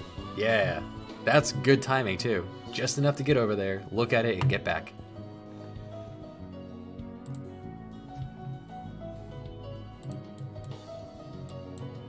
Alright, so first we confirm it works. Poke the rock, hit the switch. It waits, it moves you, yes! Rocks are reset. Now, is it possible to get yourself stuck? If you get yourself stuck to the point where you can't get back to the switch, well, it's right there. This is your reminder to save in the game. If you manage to get yourself that stuck, that you can't find your way back, that one's on you. And here we have a little puzzle, and boom. We found our way out. This hasn't been programmed yet, so this actually leads outdoors. So let's change that.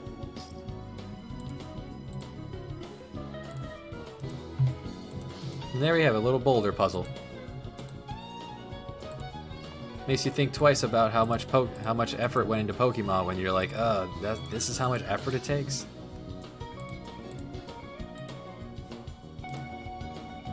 Which actually takes a lot more effort is the sliding puzzle.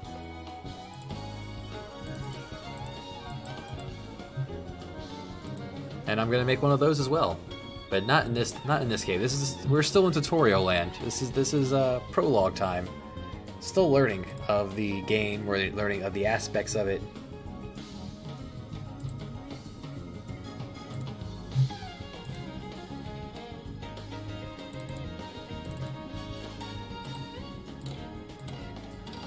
So this is going to be the Yeti. Here's your boss of the area. Have fun.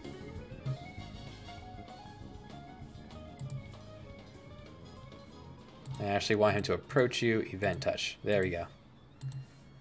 He comes after you.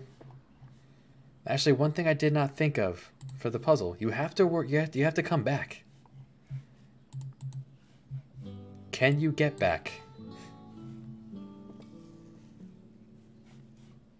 If I get rid of this, you can get back. Just move him up here. Or just get rid of that one. Let's make sure we can go both ways.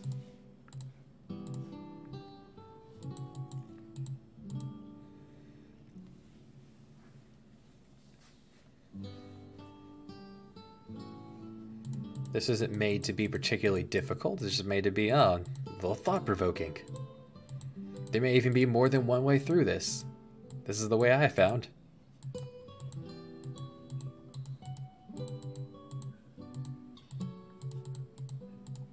Alright, so we poked this, we made it through.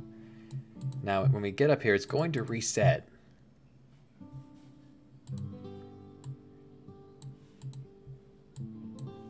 There, so it reset. We just need to find our way back. And there's no switch on this side, of course. There will be. I will put a switch on both sides. Okay, it's much easier to get out, which is the intended route. Approved. I approve. The only thing about putting a switch on the other side, it needs to put you back in the right spot. So here, on this side. There we go. 2 switches, both sides. Looks good. solvable puzzle. Works on both ways. Can't go wrong there.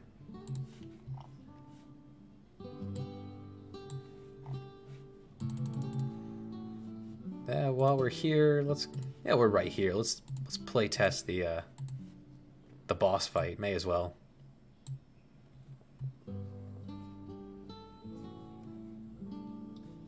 I think I made the boss.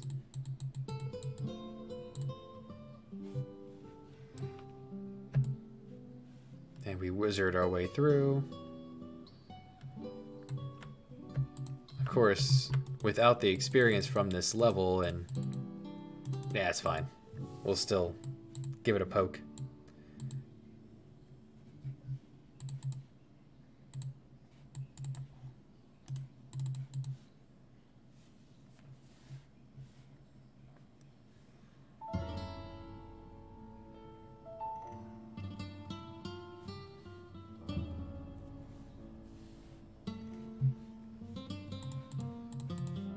So this is the final boss of Act 1.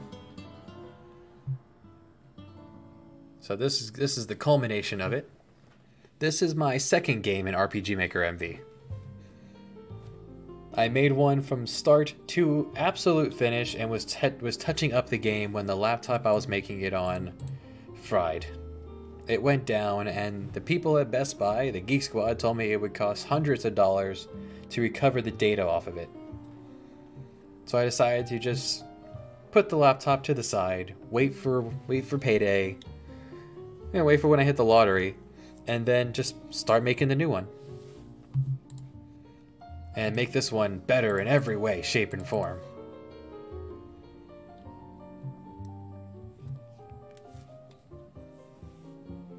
At this point, hundreds of dollars. They said $400 to $500 because in order to extract data directly from the motherboard hard drive thing, I'm not an internal computers guy. It has to be performed like in a white room, very delicately.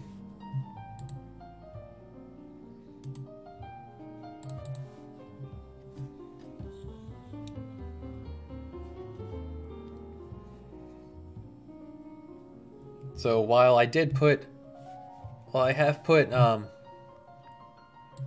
it's not encrypted. It's just a laptop that the hard drive died. Too much time of using it. See, yeah, exactly. This is why you back stuff up.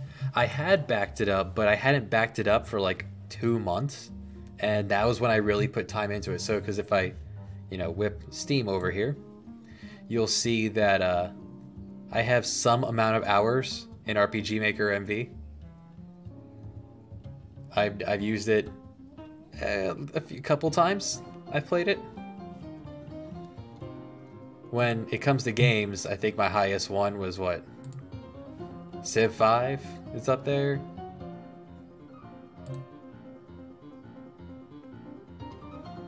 Maybe Europa was up there.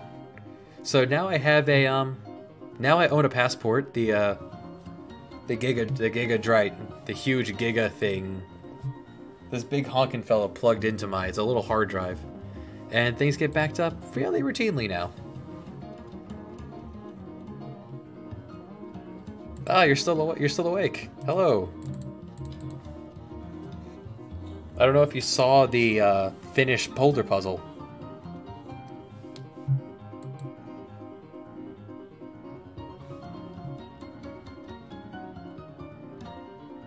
Yeah, we'll come back to this. So let's take a look at the finished boulder puzzle. It says this was your idea, so I took it and I ran with it.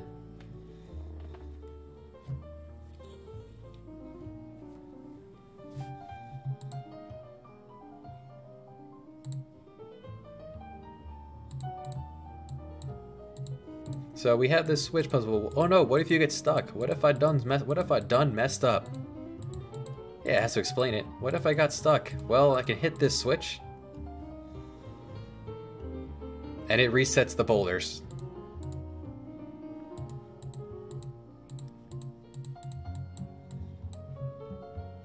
Actually, Actually, can I get through this way?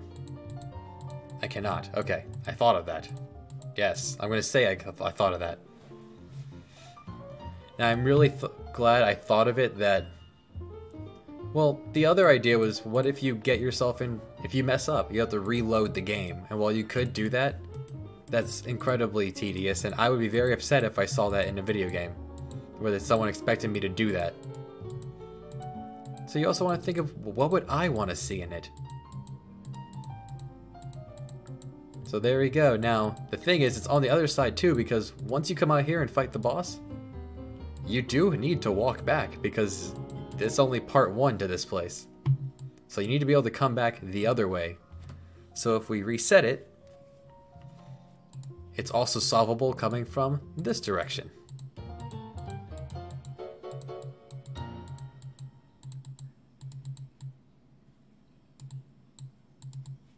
And there we go. And I made sure to turn off encounters in this area. That's why it stutters. For whatever reason, it's stuttering at these steps. That's the game calculating encounters being disabled. Sure. That's fine. That's acceptable.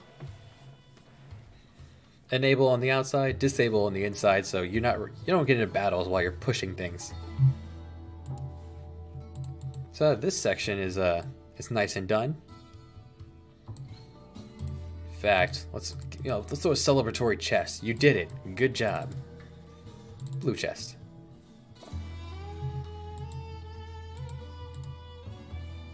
Here, have a sage for your troubles. You could encounter... I could, the thing is, I want this for the entire map. If I wanted to do it that way, I would have to tell this to do it by region ID. So tell it to go 1, 2, and 3, and just make this 4 or something else than that. Or you could just be a wee bit lazier and do it with events. And that way, these will... I don't have to register every other place as a region. Because now it's just entire map. And I'm perfectly okay with that being entire map.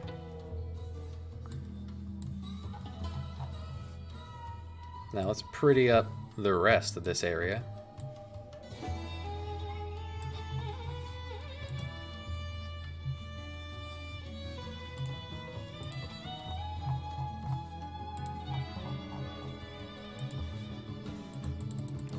Yeah, work smart, not hard. It's very important. Throw down some pebbles. Some bam bam. Nah, or maybe.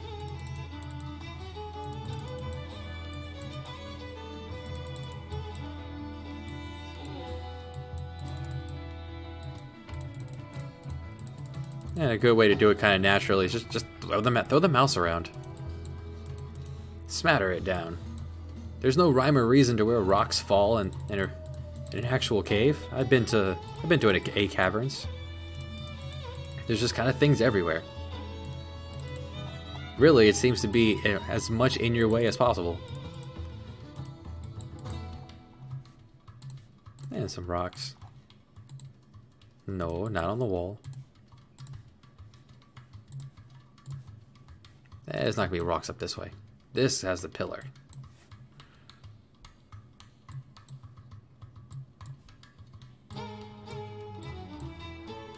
So the whole point of this is to draw your eyes up here. So you come poking this way first. So you know why you're doing what you're doing.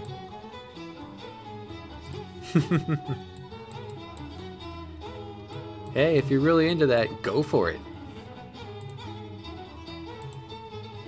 Like, getting RPG Maker VX to do side view system was a big thing, because the first game I made was a front view. Because I do love the Dragon Warrior, Dragon Quest series. But side view just looks so clean. It look polished, and I'm a fan of that.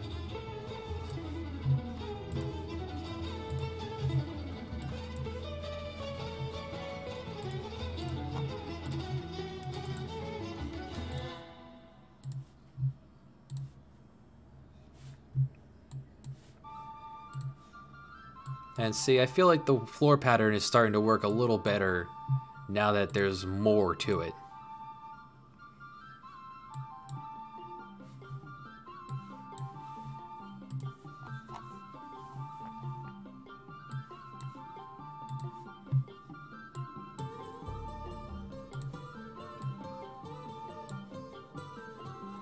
Yeah, I saw the link you sent me. It looked like there was a lot going on.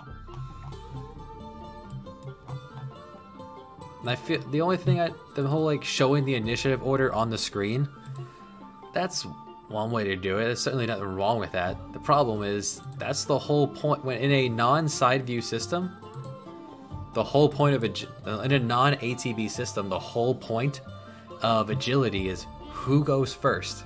Now, you could also factor with plugins. Is it damage core? You could also battle core.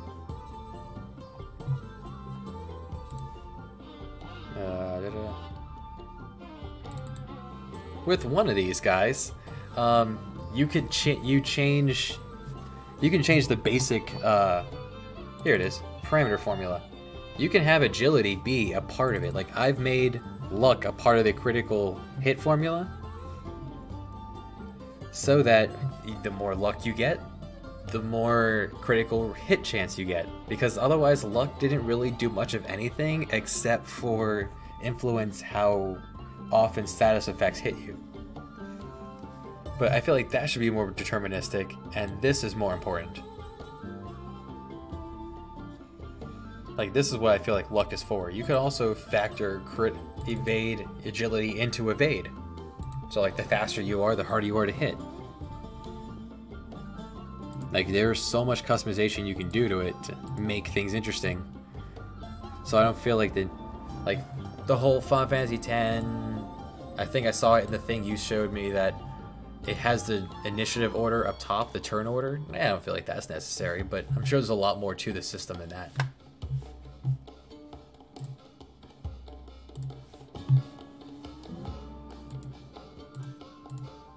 Let's see, I also wanted to make this its own room, so let's go ahead and make that.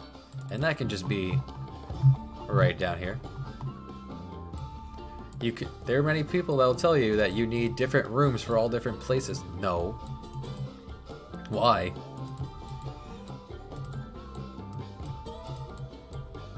Just make a room.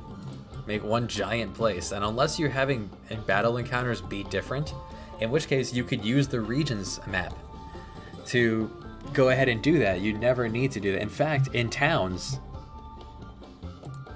if I were to take London here and just make it absolutely freaking huge and just have a lot of black space here, it'll still look the same. It wouldn't look exactly the same. It'll still look like there's black off the edge of the map. But if I made black off all four corners, it wouldn't look weird. And I could put like off here all the insides.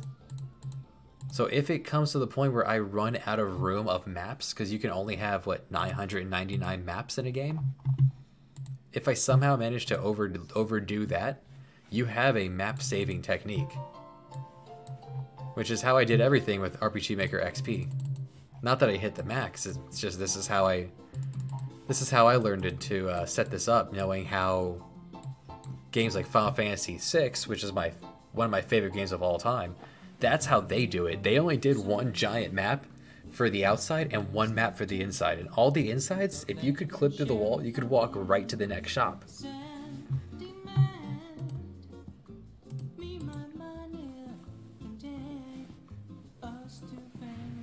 But I feel like the only downside to seeing the turn order is you should know how fast your guys are. If I were to equip Jeffrey here with fast stuff, like let's give him leather instead of iron. Let's give him the thief hat. He's gonna be a lot faster than William, who's being bludgeoned down with heavy armor. Ooh, don't worry about those spoilers. Don't look.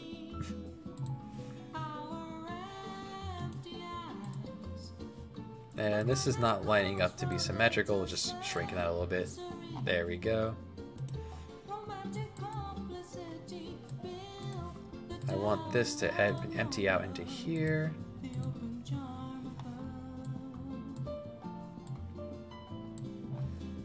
Yeah.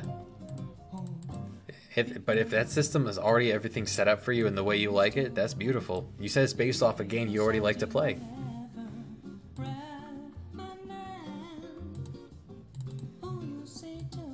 Alright, so I already made this be entrance to close off. But first, when you walk up and talk to it,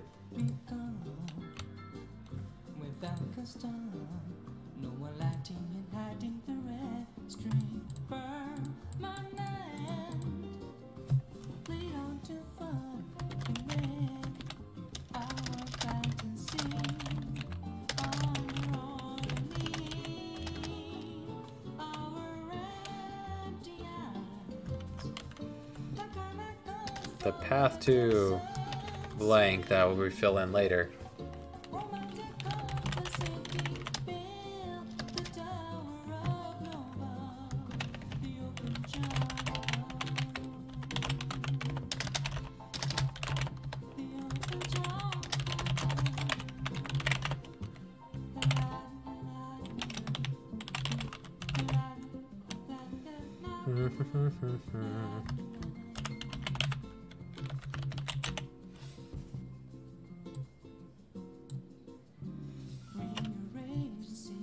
Path to, yeah, keep it vague, because I know what this is all about. So you know, I'm gonna be a little cryptic with this as well. And Ali knows what's going on, but Will and Jeffrey don't, and neither would the player.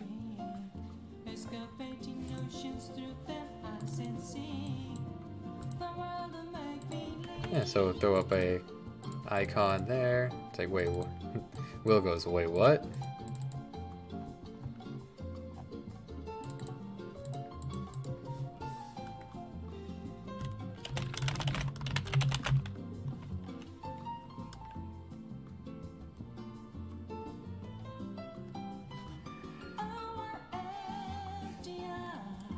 I mean, yeah, I mean, RPG Maker MV, unlike the previous ones, like you could get VX and XP for free. There are programs out there that can, don't pirate. It's not a good thing to do, but it's possible to do it.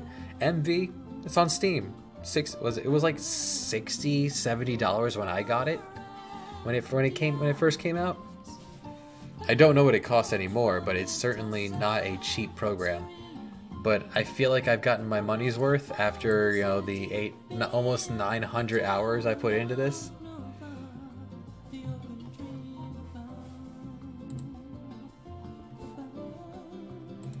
I'm surprised you can be awake at 4 in the morning. I don't think I had that in me anymore.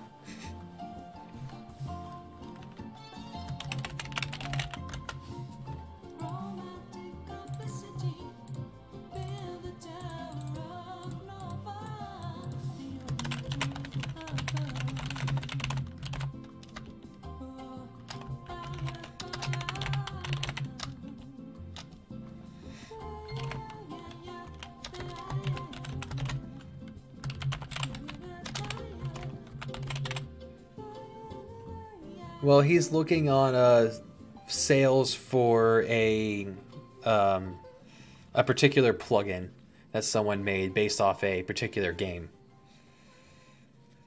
He already has RPG Maker MV.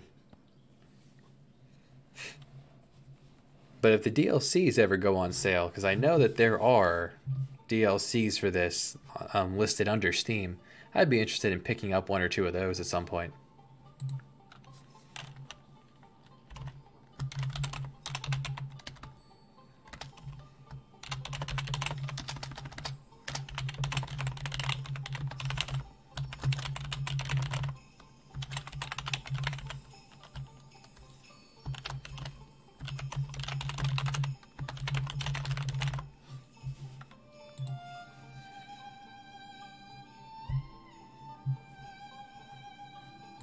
I don't know the exchange either, but that's a fantastic price.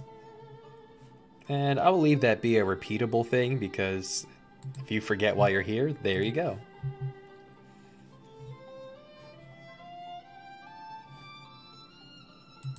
I'm going to grab a water, and I'll be right back.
Ah, that's good water.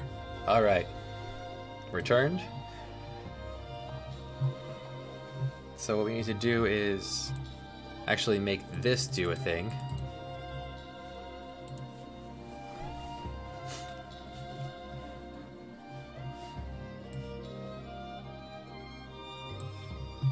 So once you clear this guy out of the way, put him there. Because I want this to be a thing.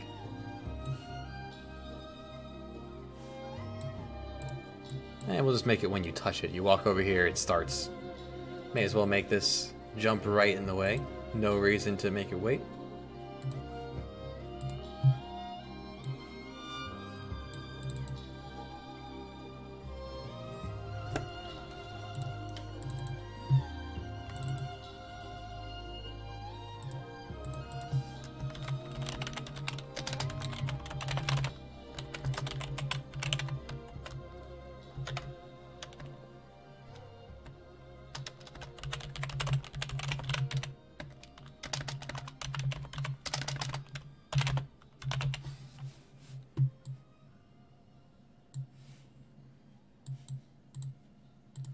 Random trees.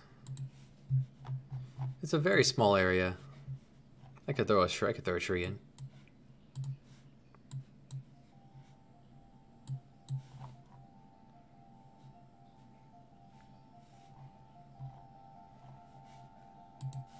Make this more of a... Make this more of a shrine look. Give it more of a shrine look to it. Yeah.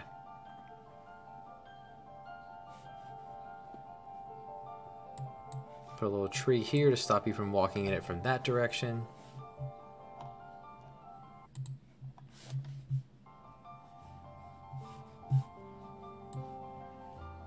Not a bad idea.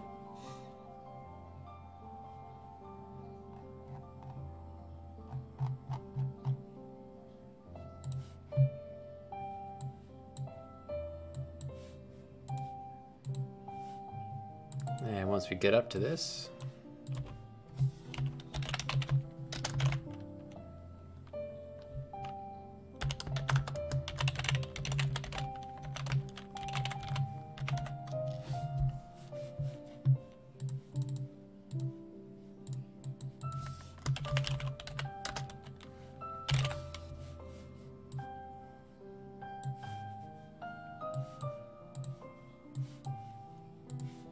this is all just mountain. It's just a small camp. We're up in the mountains. Guess I could add layers to this. No, I want this. Yeah, that's some depth to this.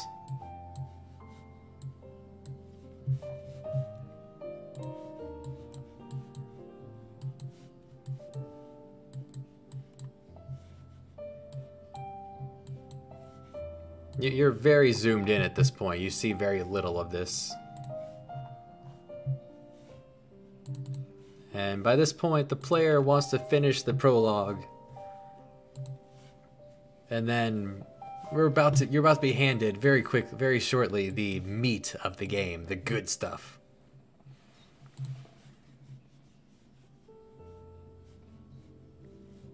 Well, I hope you are. It's a lot to go to this game. I have many ideas for many a thing.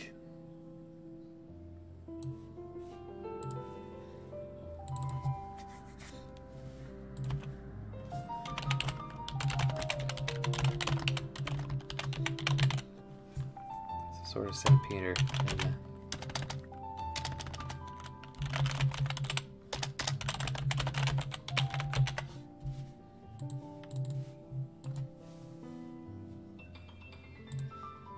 Let's give it a flash and let's give it a shake. Let's give it a sound effect too.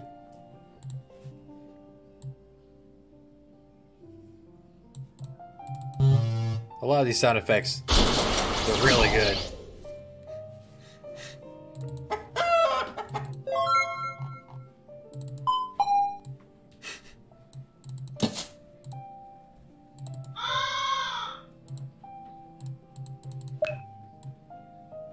Thinking light. Where's the light ones? It's under Saint. Appropriate.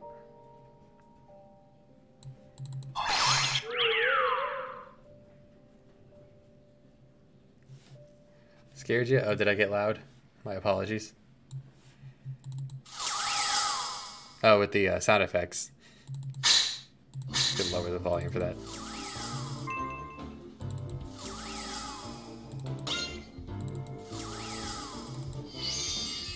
Yeah, that sounds good.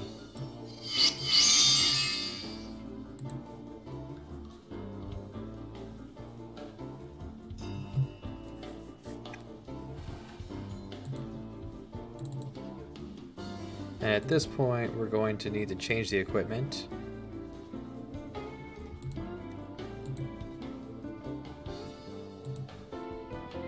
That was under change equipment. Ali. Yeah, absolutely. I'm usually around. I'm on at least one today. I want to change his weapon to Kokiri sword. And then I want to make sure I remove Sarah St. Peter because that's supposed to just kick it back into my inventory. How old am I? I am 30. I'm at the young age of 30.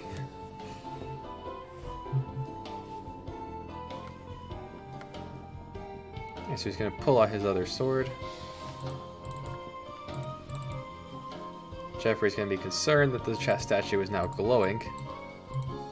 That's right, the young age. I only feel it when I first wake up in the morning, when my back and body takes a little bit longer to make me feel like I want to do jumping jacks.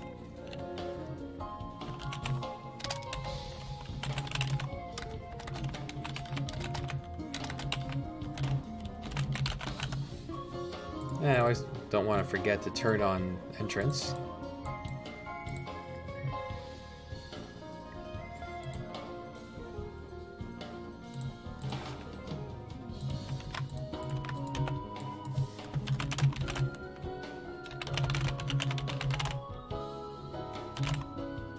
Use animations from battle to make the glow spark.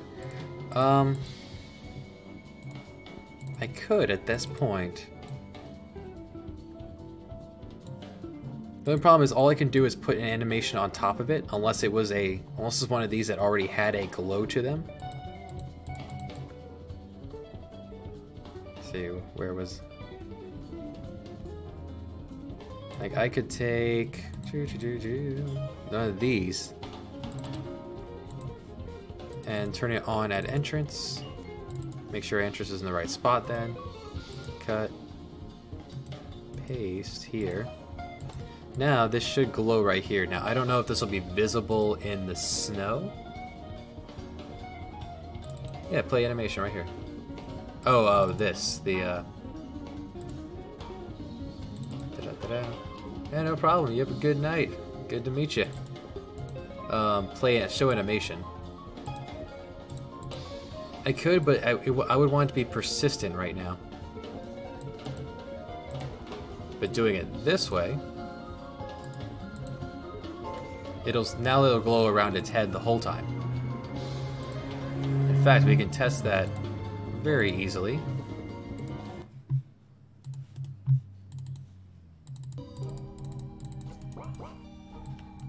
Because I left a save right here. One feature of this I like, if you hold down the mouse button, everything goes in super speed during cutscenes, and that's another thing you want to test for, because if someone likes, you will have people who play games who they're not fans of cutscenes. Let's lead you over here so I can start that cutscene. Sir, over here. Come get me. Come get me. Alright.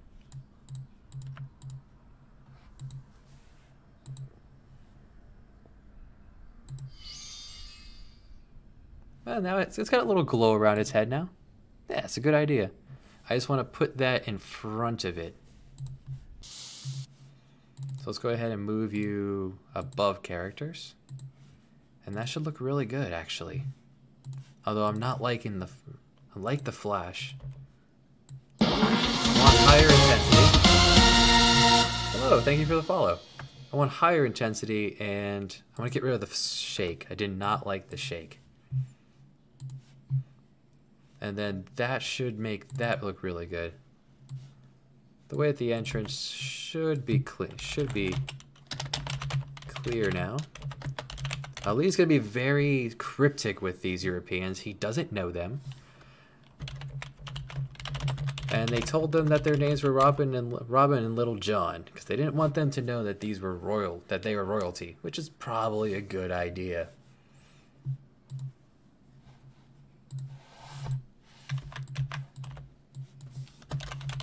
What about your sword?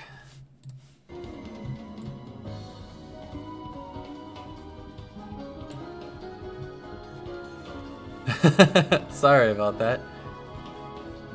At least it takes a little bit for it to register.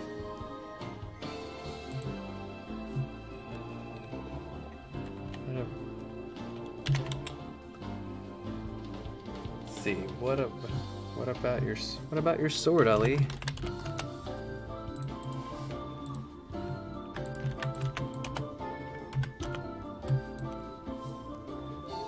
Let's see.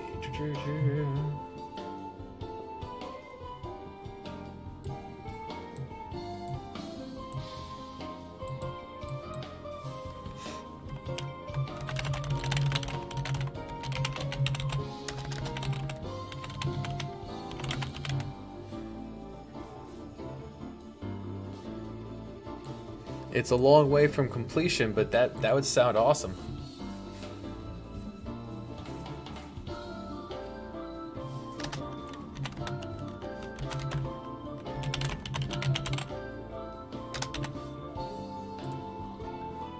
There we go, and he'll put away the sword of St. Peter, and he'll pull out the Kokiri sword.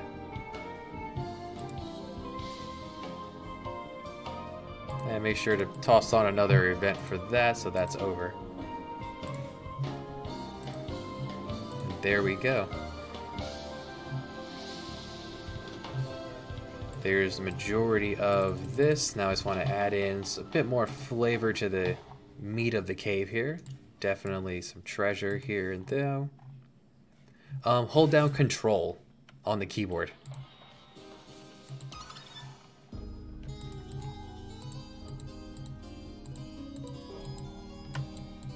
And if you let go of Control, it picks up where you were.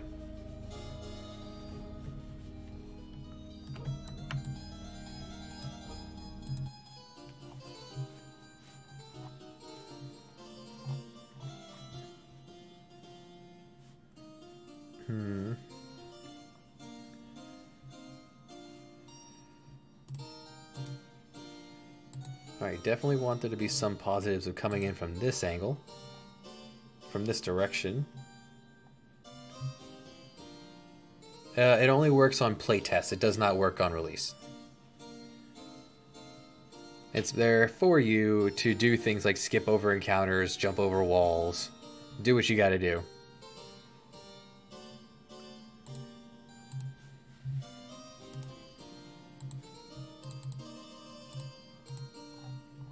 That's right. That's why when you, you know, God mode, like when you battle test from the troops menu, and it gives you every item. 99 of them. You can play with it, play with everything to your heart's desire.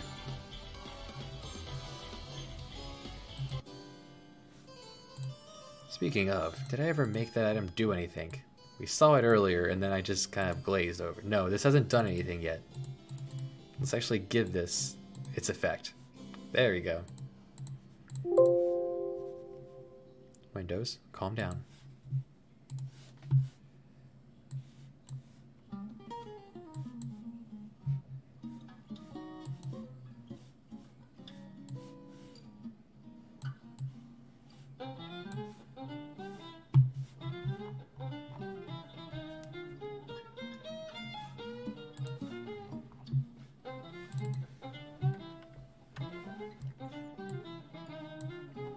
Then a little corner down here. I want this one to have something really good in it. This one's gonna be guarded by the big encounter. So yeah, get some insulation on this one, and then add in a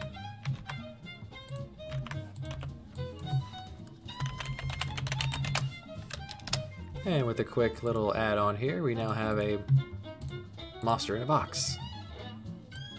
Not to be confused with my monsters there are boxes. Always a fan of the man-eater chest, or the way I like to name them, the chest pain. I feel like I thought of that one day and thought it was really clever.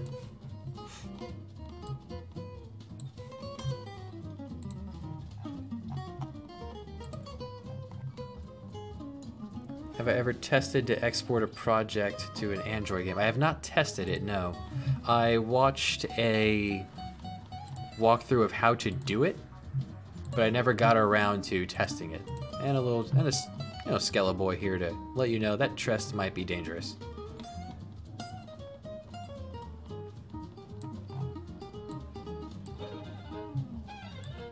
And let's actually make an alternate path.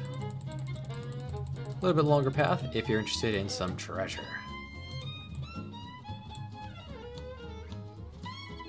Sadly, I do not. The first game I made on RPG Maker MV went down with the last computer. So then I decided to spend $2,800 on this setup so that does not happen again. And I bought a hard drive that I back things up to. I do have a playthrough on my YouTube channel of a RPG Maker VX game I made.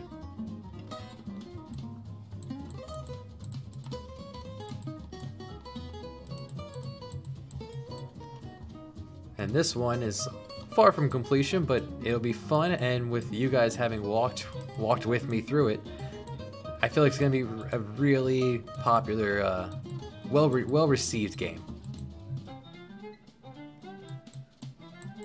I'd imagine once you export it, the only thing they're gonna see is this. They open the game, they press this, and this is what they get.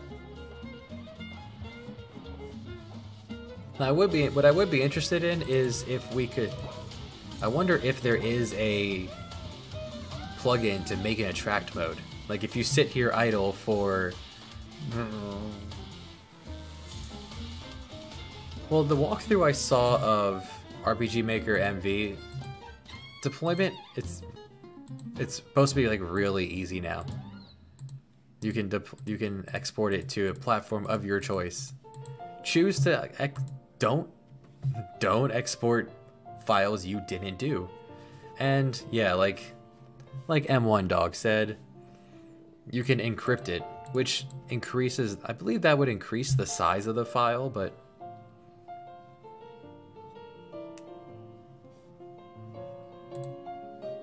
I'm sure there's a way to do Fog of War in a way. The way I would do it kind of like a Dragon Warrior kind of deal, where if you don't see this area where you just walk, I would just black this out, and then when you walk into it, this would turn white and all that would turn black. They would just have to have two separate rooms of being opposite. And you could just seamlessly transition by transfer player, but don't fade. And it would be almost a seamless transition to it.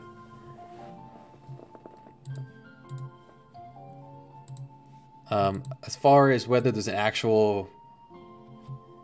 Yeah. It's just, if you walk through there, my RPG Maker XP game, it did a lot of that. The insides of houses were just the flipped version of the outsides, and you could do it that way with quite a bit of success, because you would be able to see the maps, and you just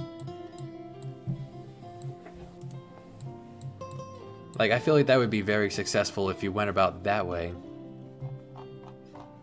If there's a plugin that allows like Fog of War, you'd have to... I'm sure there's one that has like a mini-map.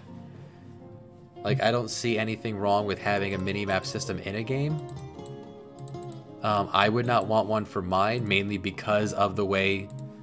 because of this. This would be a nightmare on a mini-map. Because I am a crazy person and decided to make my game based off of a game on the world.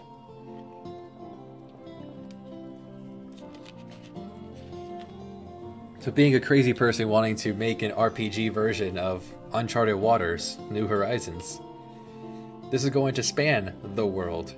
So for my game that wouldn't work, but if it would work on yours, that could be really cool. Exactly. I mean, we've been sitting here for I started at 5 today, so 6. I'm coming up on 6.5 hours, and we've created this.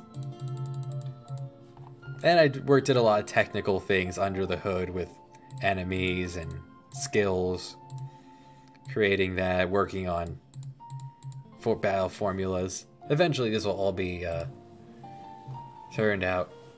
How big is my city? As in the map? All my maps are actually going to be fairly small, as they were in the original Uncharted Waters. They're just essentially ports. You arrive into port at the harbor. You set sail from the harbor. Capital cities will have the guild. You have your equipment shop. Free inn. Free inn. You have a free. Well, not free. You have the item shop.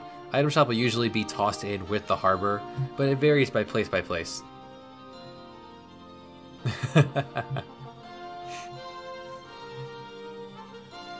Yeah, that world map, it's gonna be a thing. For example, that's London. Seville is similar because it's also a capital, but we haven't gotten to any of the smaller ones that aren't. When you sail through, there's many towns to explore. So to make them all of any size would be absolutely awful. But I make up for that in dungeon design. And there is, spoiler alert, there is going to be one city. Where's Malta at? You know what? Some things had to be put aside. Are you from Malta?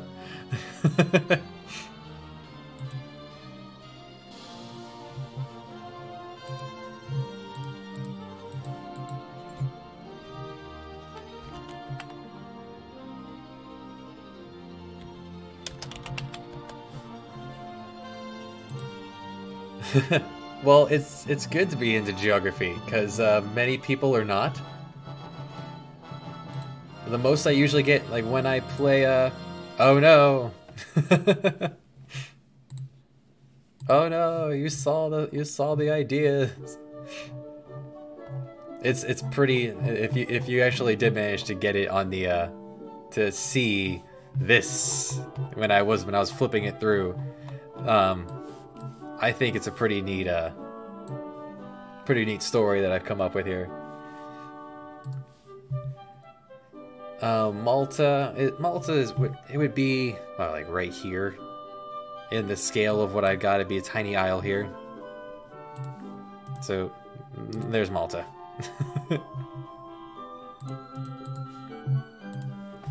Well, the easiest way to do that would be for have you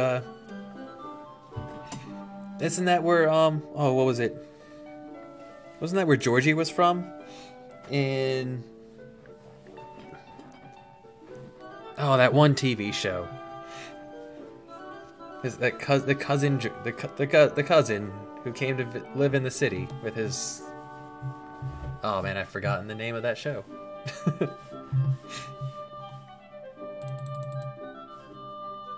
Goat farming. Usually when I play my Crusader Kings 2 playthrough, I end up talking a lot about geography and history, and especially since right now my current playthrough I'm doing an Iron Man run in Wales. Oh, inn? An inn is a yeah, it's a hotel. It's a where is it? London. There we go. An inn is just that. An inn is a term for a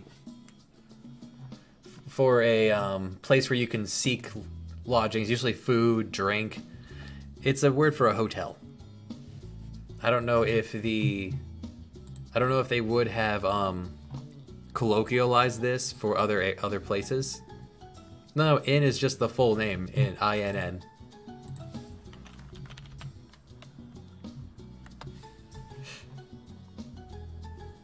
It is the full name of it.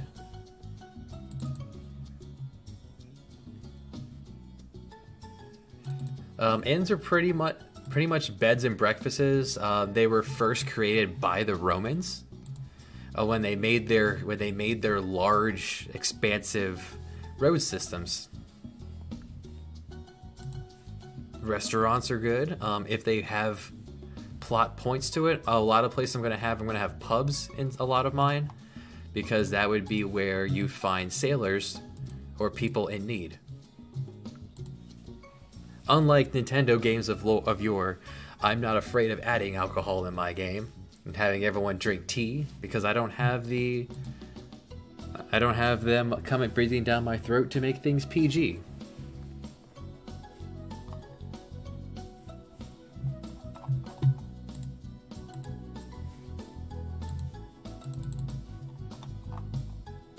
But yeah, when the Romans had their long, expansive road systems, they needed places for their travelers and for their workers to stop and rest. So they created these beds and breakfasts, and they ended up being called inns.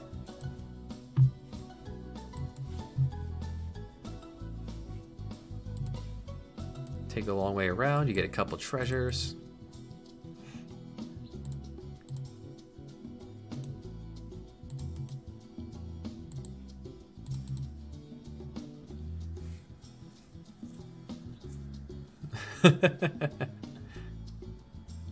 They only drink black tea. They're wired eternally. They're super hyper pirates. Oh my god, it'd be horrifying.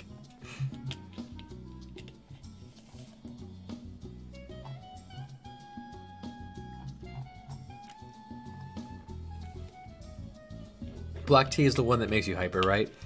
I'm American. I don't really know anything about tea.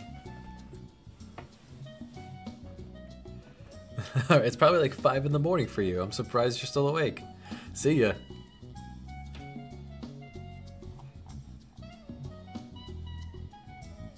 Awesome.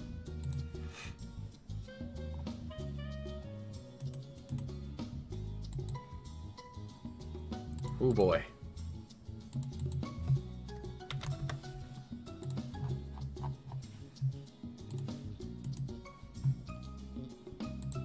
Tea with caffeine, my boy.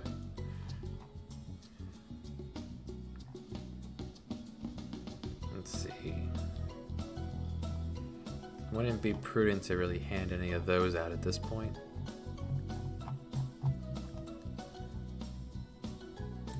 Yeah, some medicine. Nah. How about...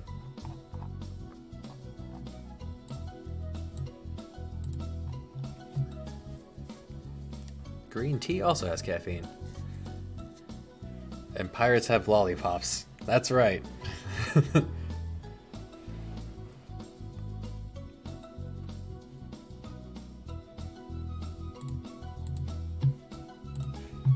Censorship can make all sorts of great things happen.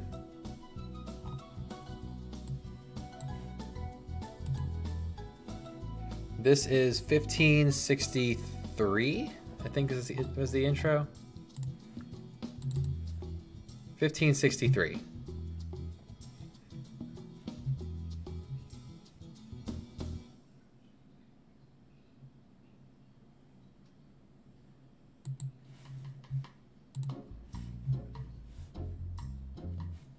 Yeah, that's right. Certain drugs, they've made their way forward.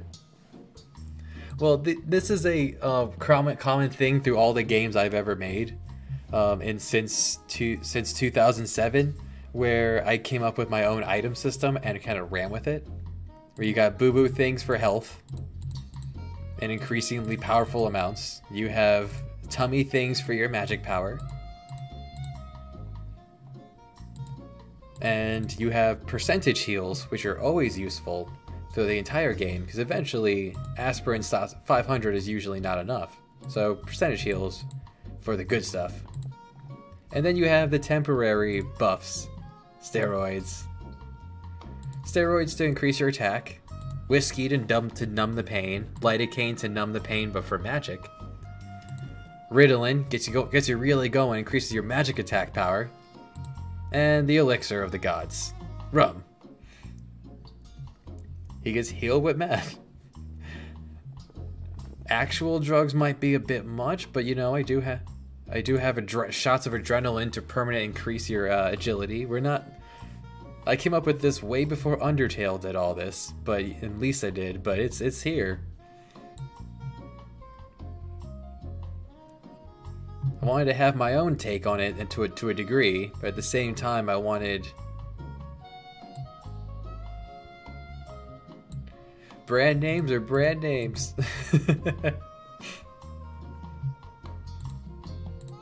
But I also want it to be recognizable, like similar enough that it's recognizable to someone playing the game going, they won't sit there for ages going, oh wait, which item did what? And the descriptions are there, or they will be there. I haven't actually done all the descriptions yet, but they're there. They're getting there. A long thing will be descriptions for all the weapons, all the armor. When you have a class change system like this, you have a lot to do.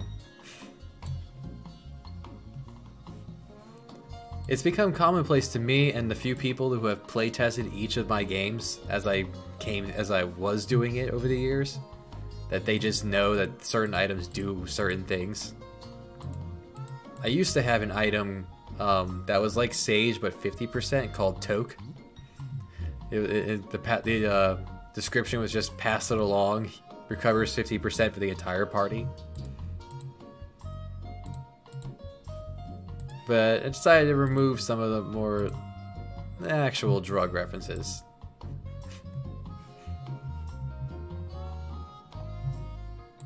Let's see, where were we? We were actually finishing up this entire cave.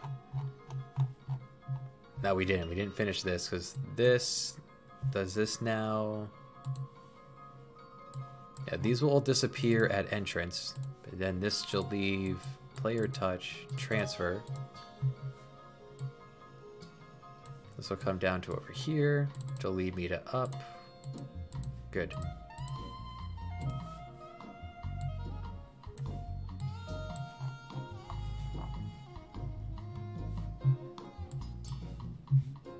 Here we want...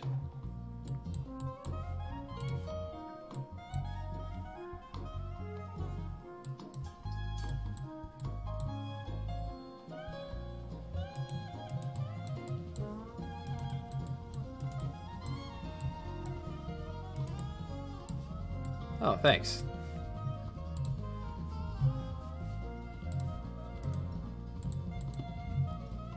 How does country borders work? Well...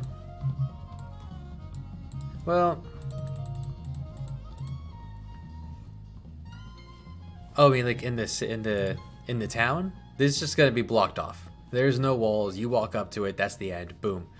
You will very quickly learn that every town has its shape, and that is the shape of the town or the capital city. For the world map, you're gonna be limited to your boat. You can only dock your boat at the region I specified. So, because I'm a child, you can only dock at 69. Because it's a number I know I will not use for enemies.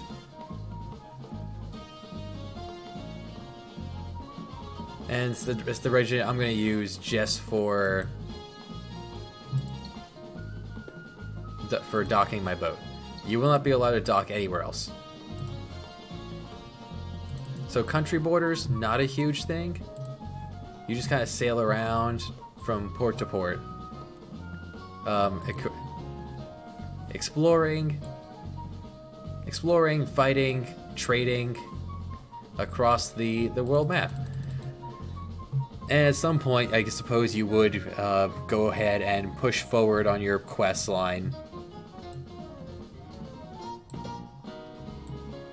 until you find something that's going to be, I suppose, right around here. And since in the 1500s, this was a whole bunch of pretty much nothing, that's pretty much just going to stay nothing. I am going to pretty all this up. Just like, for example, England. And look, it's pretty much done there, decorated-wise. Mexico. Let's see. Florida. So Mexico would be this disgusting... Whoa. Mexico is currently this disgusting blob here between... Suppose Mexico itself would just be this, and then here you have the Central American countries. You have Panama here, which I am going to eventually make the Panama Canal be able to be done real early. If you spend money, you can get the Panama Canal done, and then you'll be able to sail your boat right through here instead of having to go around. No, the wall's not there yet.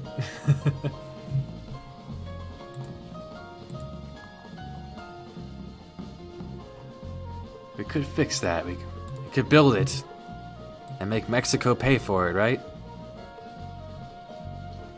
When really, I don't understand that. If you were gonna build a wall, build it this way. This is where all the cold air comes from. So the wall should really go up here, because then that'll keep the cold air out, and it won't be so chilly here anymore.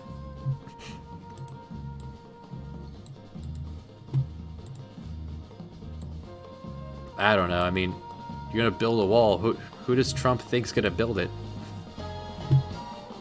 He's gonna want to make sure that they're on the other side of it when they put the last stone? I don't know.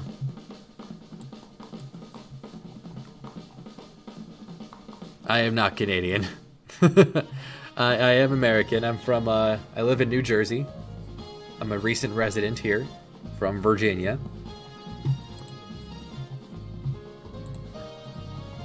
But it's very cold in New Jersey. And I'm not a huge fan of all this snow. So I came up with the conclusion that all the cold air must come from Canada. Well, I have nothing against Canadians. It's very chilly.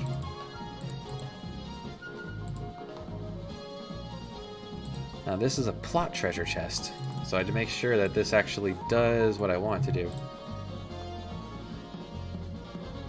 do. Yes, you can make your own castle on the world map. Yeah, you can separate them by walls. For example, let's go ahead and do that. Let's see, on the map you were looking at, let's say you wanted this guy up here in the Great White North, but they don't like people, so you know, let's just these are the unfriendliest Canadians of all time. They build a big old wall, keep everyone out. But then, you know, the bears came along and they chewed a hole in the wall. So now there's a little piece up here. So if you really wanted to get in, you had to go all the way around, which means hiring snow dogs. And once you finally get the snow dogs hired, well, you need to train them. You need to learn how to mush. Then you gotta call Solid Snake to teach you how to mush, because remember, that's what he was doing in Metal Gear Solid 1. He was racing snow dogs, because that wasn't ridiculous enough. Don't worry, but you gotta get past the sentries too. Yeah, you can do all sorts of cute little things with this.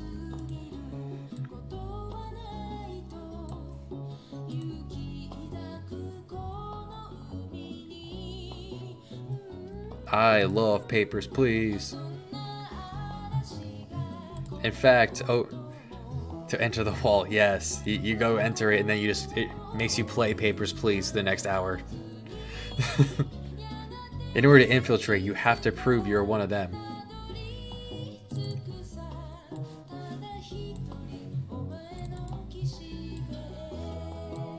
Let's see. Yes, because Canada.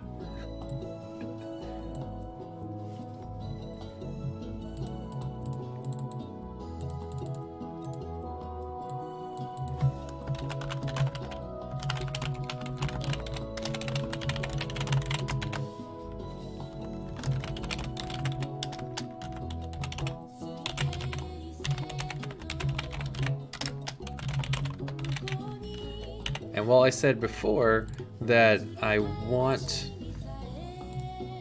you don't actually get the sword, I want the player to get a chance to see an endgame weapon in action. So since we're right at the entrance anyway,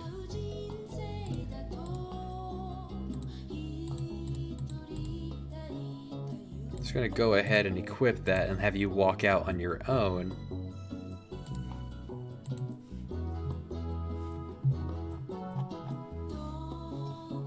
Once we get back to the camp, I want an auto run that only kicks in if I have the Coral Sword. That does not work unless... It only works for items. Bollocks. Very well, we'll make a switch.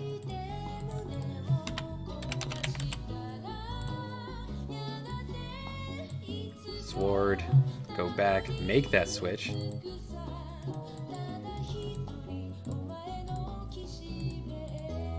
There we go.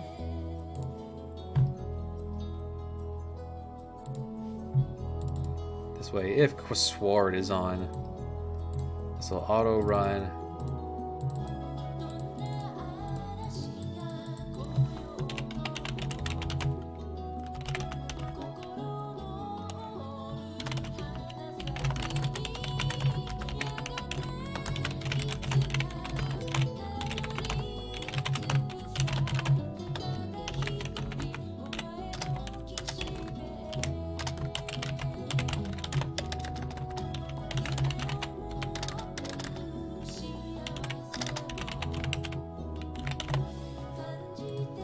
No, everyone wants to hear how bad I type.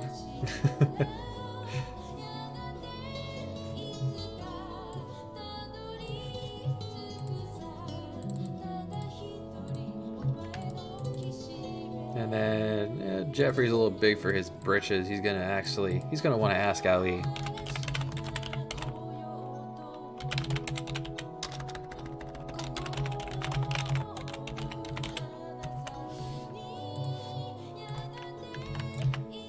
He's gonna shut him up. Don't worry.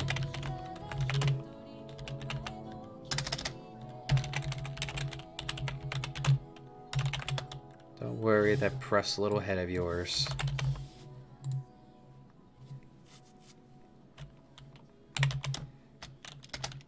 Don't worry, that press little head of yours. Da, da, da.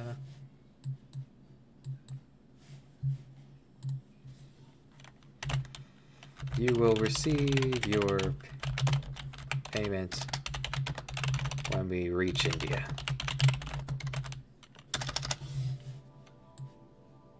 Hello. Just finishing up the prologue, the intro here. We're now ready to... I'm actually ready now to create the next town, throw the main party into it, and then begin starting the meat of the game. My job points, and the party system, and the... where did I put it? Class change core is in here somewhere. Class change core.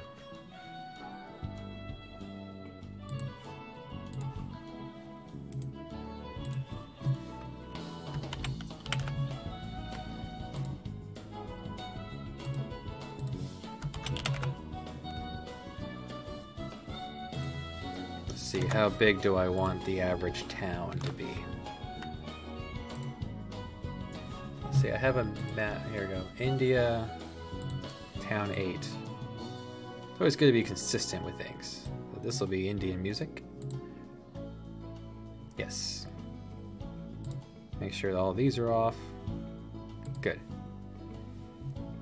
How does this look for... Looks a little thin. I'd like to go a little fatter. 22 by 22. Yeah, that's a healthy number. Give me plenty of room to either expand into water or not. I can, or not this way.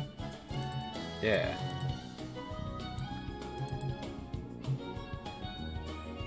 There we go. Just fill the grass with grass in. Nothing is odd numbers, just going by feel. And think about architecture in India.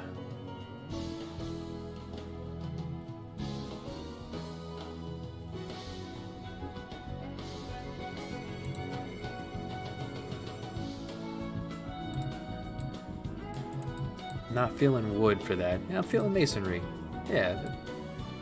England owned, at this point in 1500s, England pretty much owned all of India. They would not settle for poor craftsmanship in their port cities.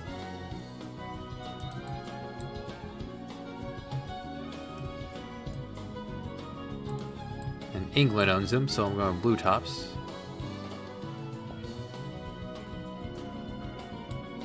There would be the wharf there. The inn.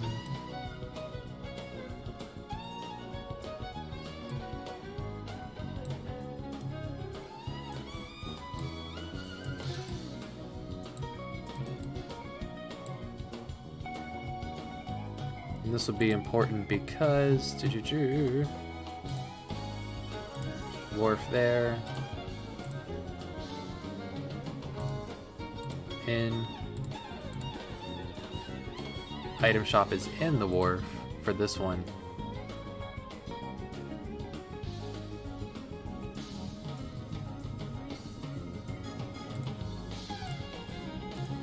Go ahead and put the special one here because this is going to be the tutorial house on how to use the class change system. How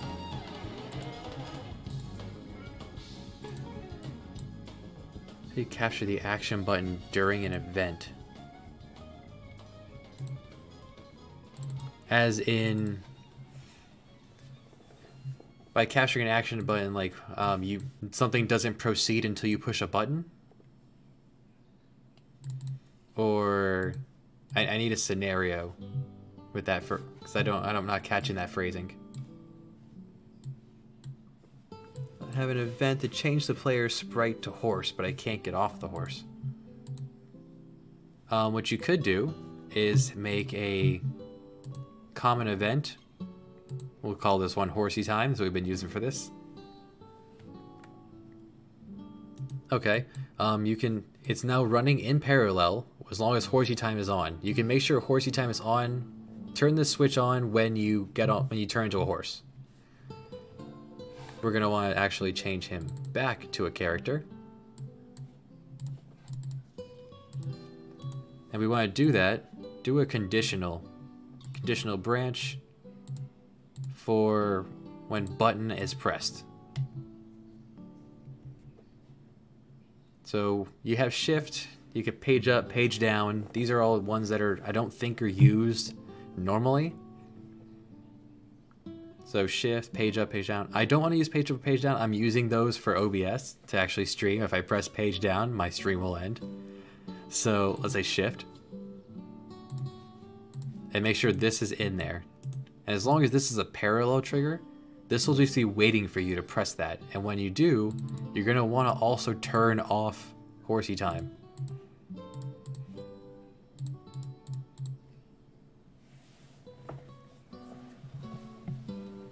Because if you don't turn off horsey time, then every time you press it, it's going to change that. It's going to try to do that. But make sure to tell the character what button to press.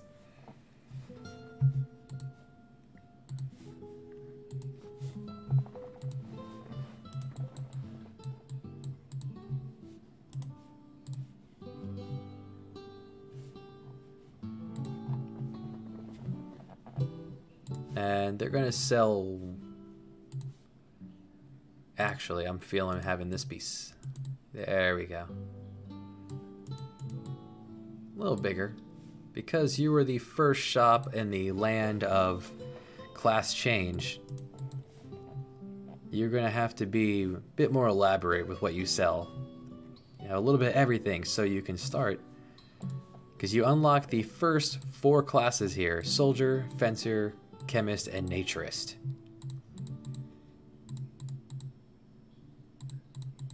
The first four get unlocked here, the next 4 after the end of the next act, and the final 4 at the next act. These are all solo for other people.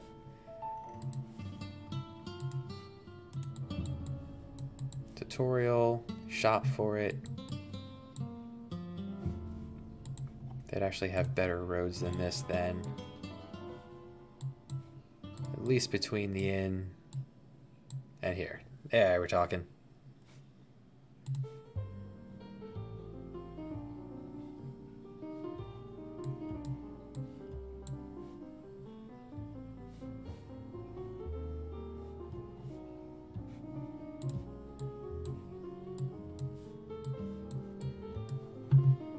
And very quickly, do is for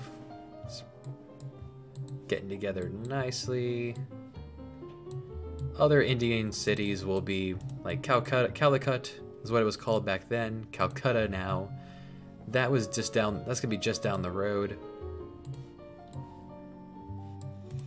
That's gonna be just down the road. They will discuss the history of India and what have you there.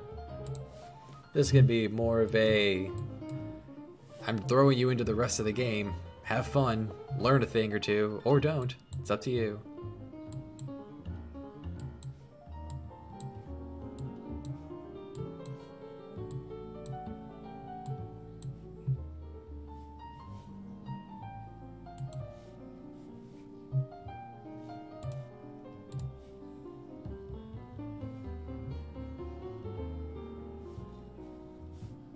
Not bad.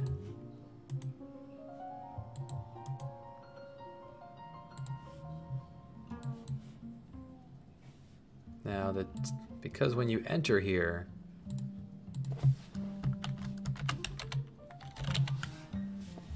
you're going to be entering right to the town. So this is where you want the music to start. India, I had a town 8. Let's just go ahead and remind everyone what town 8 was. This will be very loud. Let's lower that down first.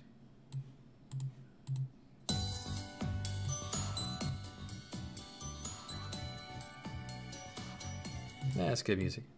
That's good. That's the I don't have particularly Indian music in this bunch, so we'll go with that for now. That's very easily changeable later.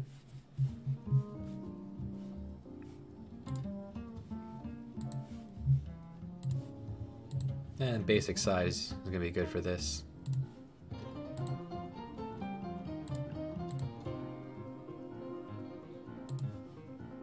The red brick on the outside. That's the closest thing we got on the inside.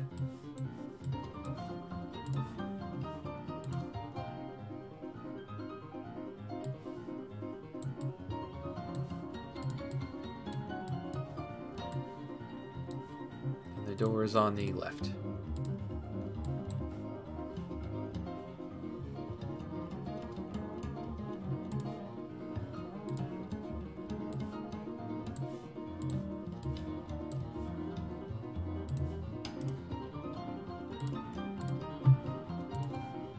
And thanks to the art direction I decided to go in this game, towns, they are going to be very, very plentiful. They are not going to be incredible. There's going to be kind of variations of this. You know, simple, elegant. You walk in, you know exactly where you're going, you go there.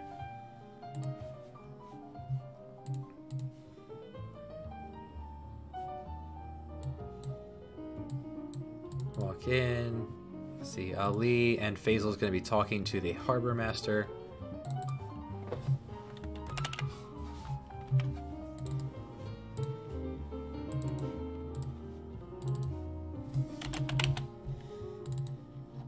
Suppose one important thing to do then before we...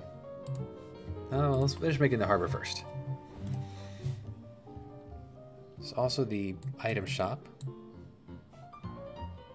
Decorate that there as well.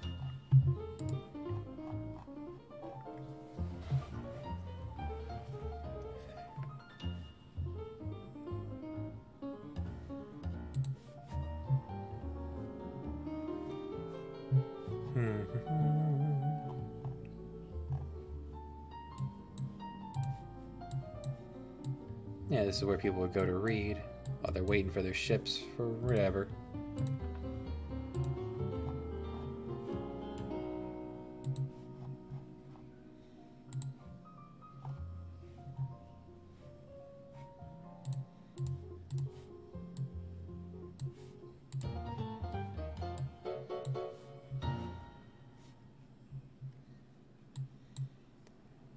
And that's another reason why I save constantly, almost after every action. Alright, and then we got some NPCs that'll be standing here and they're going to teach us a thing. Now, I have Asian... I don't have... I do not plan on making the game difficult in that you will choose your own... The one thing I thought about that's going to make it, you're going to choose your own difficulty curve when you play. Very early on, you're going to get this relic that has encounter half on it. With encounter half equipped and my already generous... what I feel like is already generous encounter rate of not entirely huge maps and 30 steps, you won't get many encounters. You don't get many encounters, you don't get many levels. You don't get many levels. What I did was I changed even the basic attack command to be level based. You have level, your basic attack is your level times your attack times 2, because your level is twice as important as your attack rating, times 2, divided by 128, times 3/4. So times 1.5. Multiply that by the enemy's defense rating, which is it's more of it's a percentage base at a 128. The higher their defense is to 128, the more percentage they take off. Plus 1. So I don't want it to ever be 0. So if you don't fight, you don't get levels. You don't get levels, you won't be particularly powerful. For magic, the spell power of the attack times 4, plus your level times your magic attack times the spell power divided by 32. I do not have scripts for enemy levels. I don't want to go that route, Instead, I just gave them their own attack version, which is instead of being level based, it's just their basic attack times their number. They pretty much have static levels anyway, so there's no particular reason for me to math out what every enemy level is going to be. I just plug this in, and then if it needs to go up or it needs to go down, I just change it as need be. This way, the games you make your own curve, and it has to be kind of generous when you have many classes, 4, 8, 12 classes in the game, including you have Lord, who can equip everything, but they do not have any skills except for their limit break. You have then 8 classes, or 12 classes with 8 skills each, and each of them have their own limit break.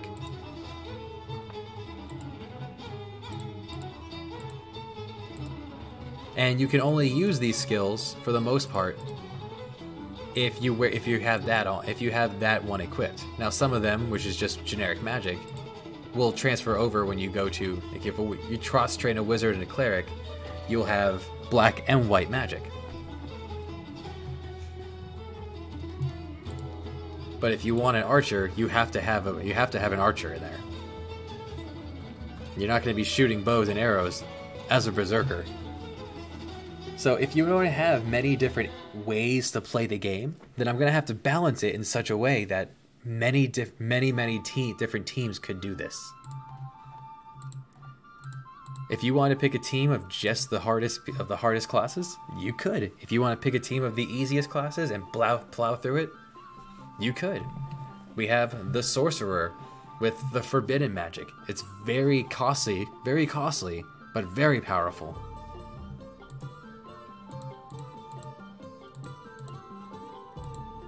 So you won't be able to keep it up for long, but man, are they great in a pinch. And you'll have many buddies to join you on your party.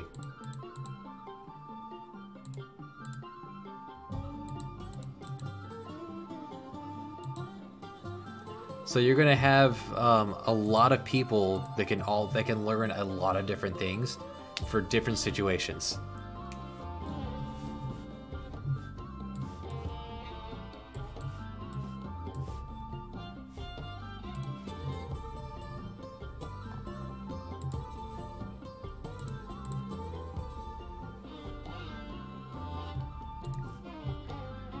This is a game that's been in the making for years, and I never had the ability to make it a reality. And as I was about halfway through my previous RPG Maker MV project, I realized with certain plugins and certain experiences to get around other things, I could finally make that a reality.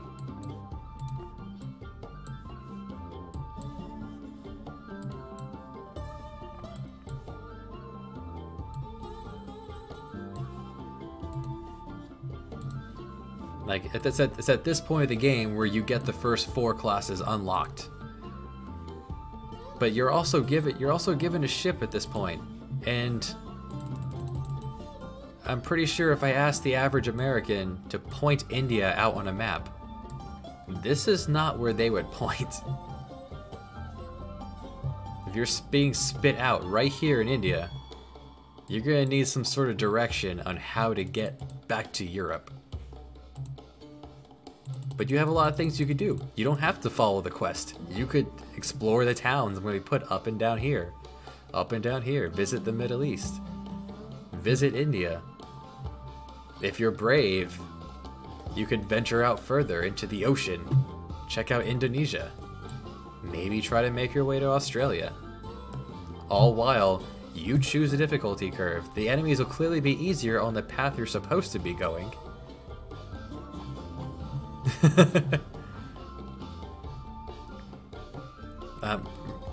Some people don't believe you on step 2, sadly.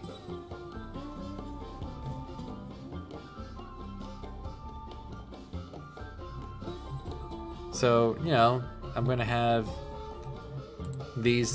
here some NPCs thinking of this. Now I do need to create Indian NPCs.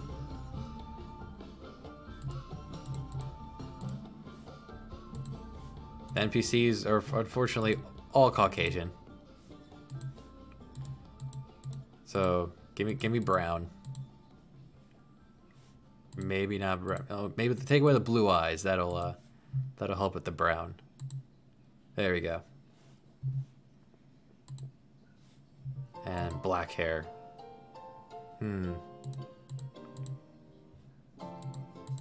still not looking.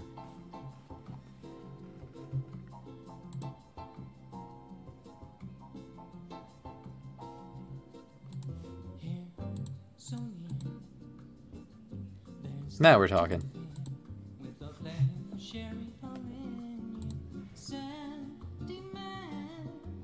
Just need generic NPC 1. Maybe make like 3 of these. Yeah, there we go. Indian. Now I don't need the battle portrait. I don't need the face portrait. This is just generic man. His clothes are a little nice. There's nothing wrong with that. He dresses snapper. Nice guy. So I just want to export his walk.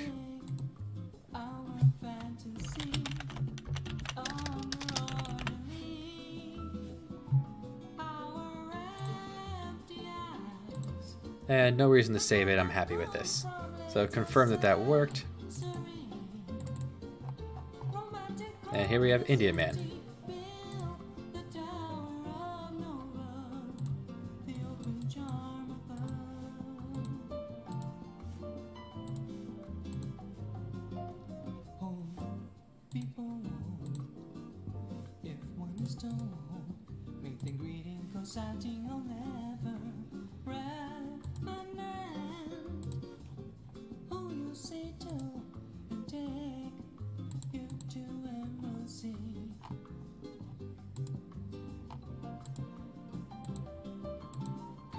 Now, what I'm not positive of this is the state of women for... I'll give it a shot. The state of women at this point. To attack level.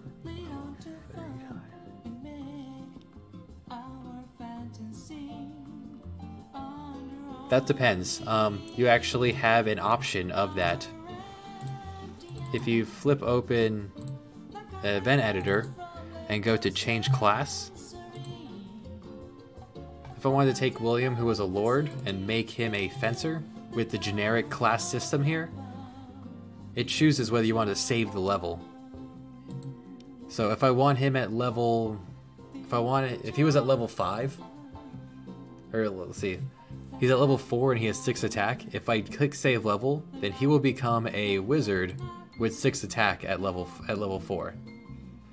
But if you don't save level, William will now go back to level 1 as a wizard. Which would be useful if, say, William learned skills as a wizard, and then you switched him over to being a fencer. So now he's a fencer with wizard skills, but he goes back to level 1, and that is his penalty for... And that could be his penalty for learning skills in 1, or learning soldier skills, or warrior skills in your case. Learn warrior skills and then switch to wizard. So you have a wizard who could use first aid. You have a soldier, sorry. You would then have a wizard who could use, in my case, my soldier can use first aid, hilt smash, hypercut, mind blow, shields up. You have a wizard who could do all this, but he goes back to level 1. So you could use it that way if you don't want that to happen.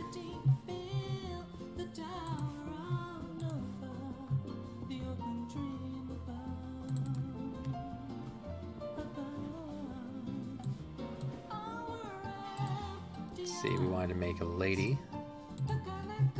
1 man is fine, 1 lady is fine.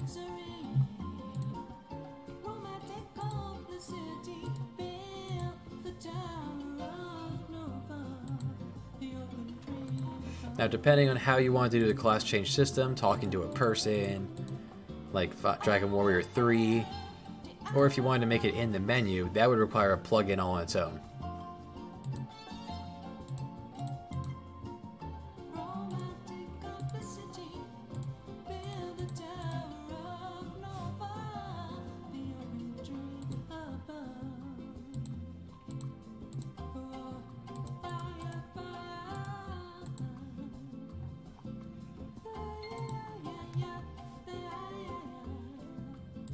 Hope that answered your question.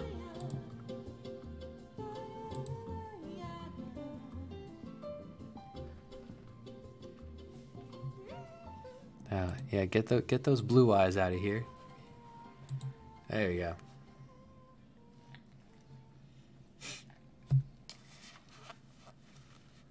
I actually have not done class change systems yet either. This is going to be a lot of fun. Next time when I dive into that system. What I do know about this system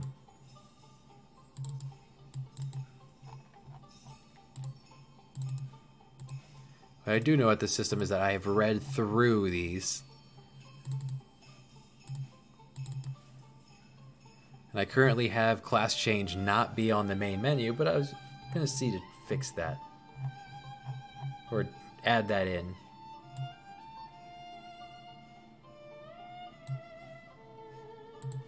So it's going to be quite the technical thing where I'm going to be learning next time.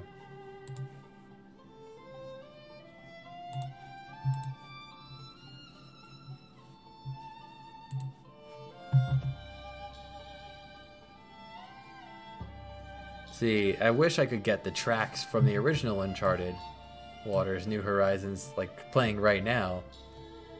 Because, ugh. The music from that game, it gets me.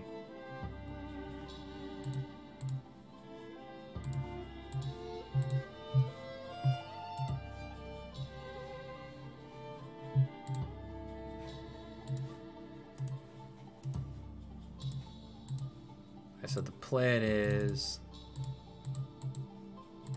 Oh, they have doors in India.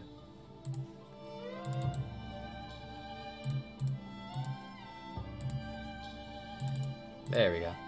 Plan is you finish there, you drop in here. They say, this is the same game that I'm basing this off of. Uncharted Waters, New Horizons. This is the special edition version of it.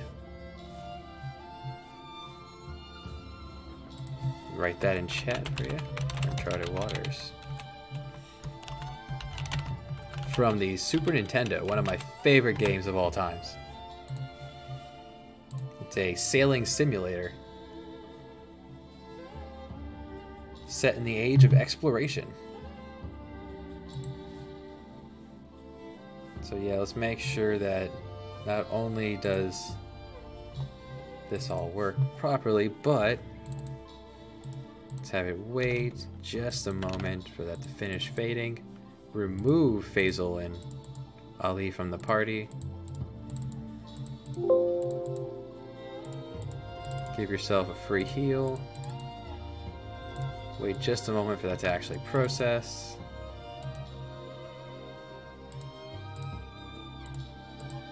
Prompt you to save.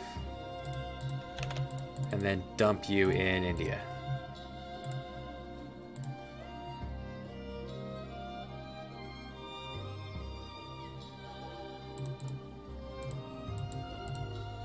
Yeah, there we go.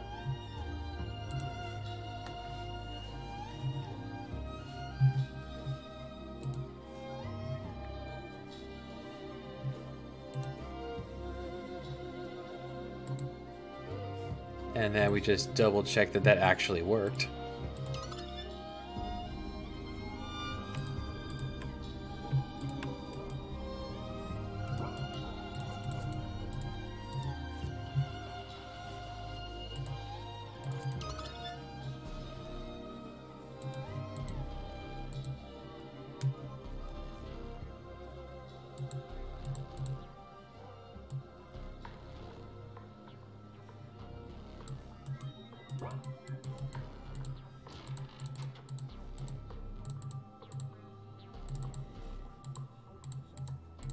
Actually, I made an entire area. I haven't play tested it yet, so let's do that too. And that'll wrap up the evening. Been going for, oh boy, 7 hours. 7 hours. Well, this is definitely it's already on the stream cycle. It's just the first time. This is the first time I've actually done it. Now that I have 2 monitors real easy.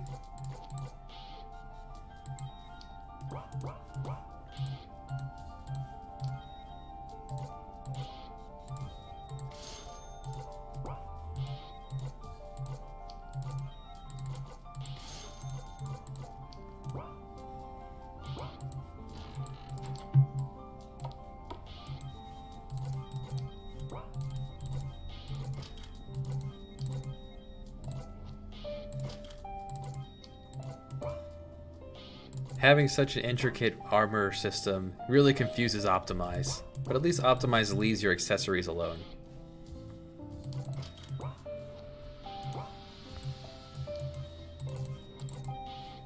I make sure that everyone's actually all set up, and now you only have 3 skills. Where did your 4th skill go? Ali, what did you do? Ali, no. Ali, where did your 4th skill go? What was it?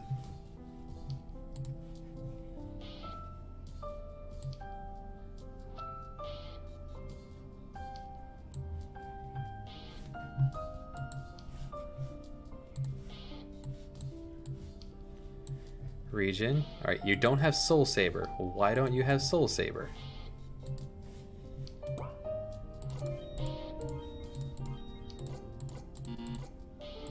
Alright, first off, these two were labeled wrong. One of these are labeled incorrectly.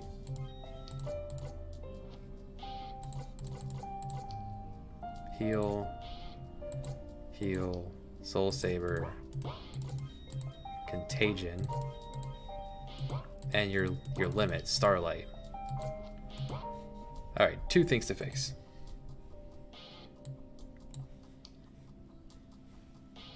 Flip down to his special armor. Holy Helm teaches.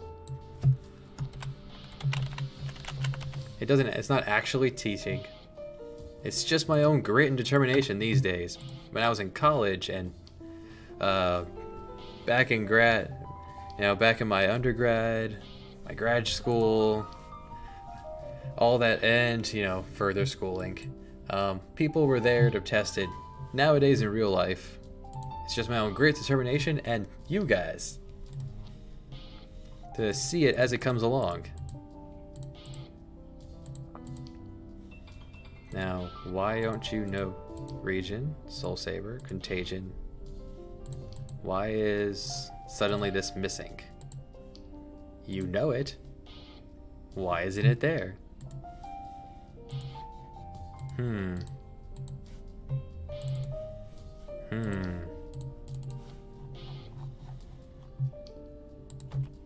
Let's take off Initialize and see what happens.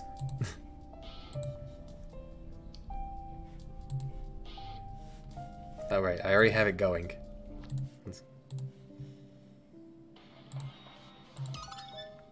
Nope, wrong one.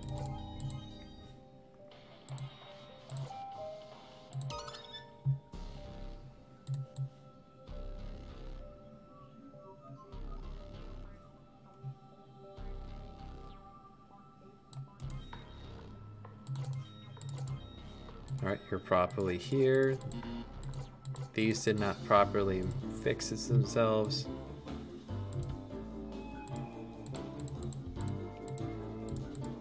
Alright, these are properly labeled.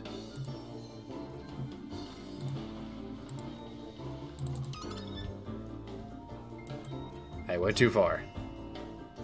It's fine. What? This is it forward just a wee bit.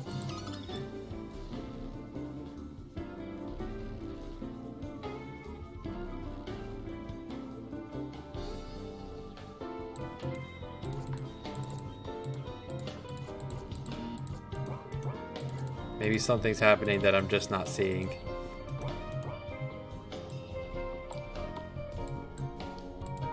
A fine way to end the evening with something happening for no reason. Ah, yes, that is under skill, not under magic. Yes, good catch. Yes, that's why it's not showing up. So he would have it to use in battle. Auto battlers, they still have anything you give them. I can give him anything, he'll still use it. I just won't see it unless it's under magic. a useful thing, for example, if you didn't want anyone to be even able to see what skills your person had, your auto battler did, you could just take that off. Now, why are you not updating?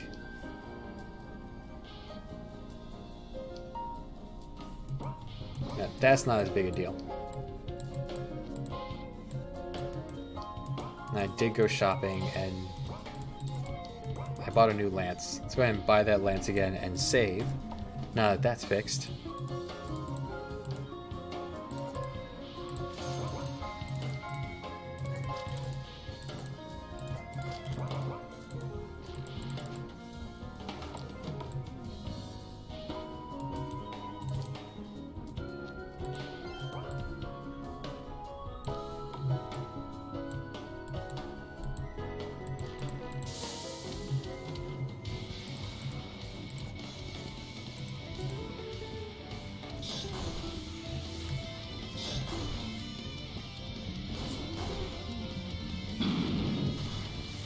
So yeah, it just confirms there that Soul Saber was indeed there all along.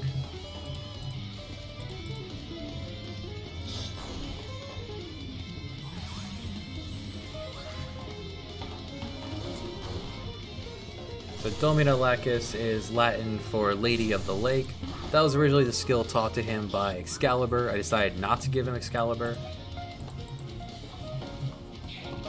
He has the Lady of the Lake. He has the sword of Saint Peter. But it's still a pretty cool name, so we'll leave it there for now. If I think of something better, we change it to something better.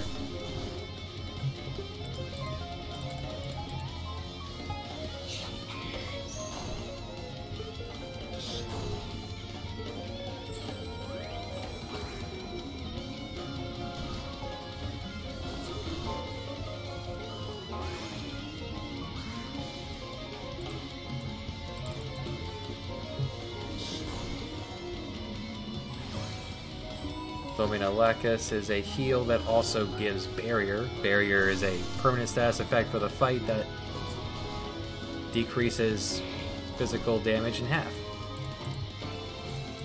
Real good when you get your hands on it, making whiskeys and lidocaines pretty good.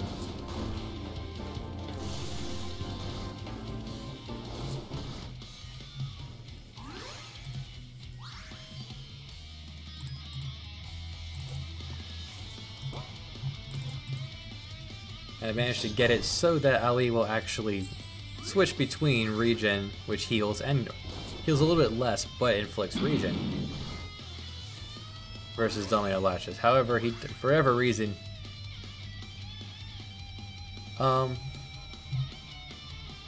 half width, actually, let's pull this up right here. State, barrier, yep, physical damage times 50%.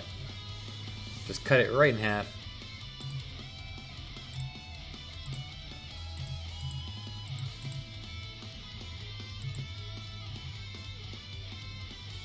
There's a lot you can do with states. It's a really good system.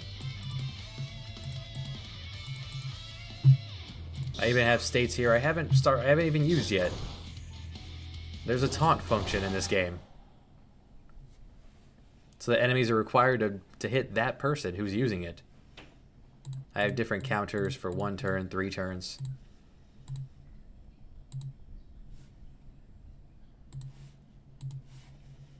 And of course, this nightmare chain here for one skill. That is to make one skill happen. But don't worry, we'll be re-replicating this for this once upon a time. We'll get there. On a day where I'm feeling crazier than a 7.5 hour stream. Alright, and for beating that guy, we got... I don't remember... the Cloak of Evasion. I like this setup that it shows you things. Shows you all the stats. And the description would be there if I actually ever get around to finishing the descriptions.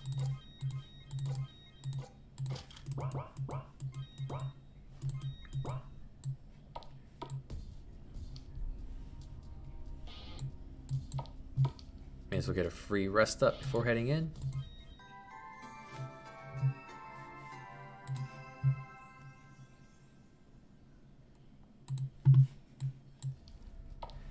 Actually, before heading in next time, because, oh boy, the plan was to be up at 8 in the morning to start streaming Final Fantasy VI, so I should probably get some sleep. Got Final Fantasy VI Return of the Dark Sorcerer coming up tomorrow. Been looking forward to it. So, thanks everyone for hanging out. If you'll... Hopefully I'll see you all again next time I do this, or do anything else. It was real fun, and I hope to have you back.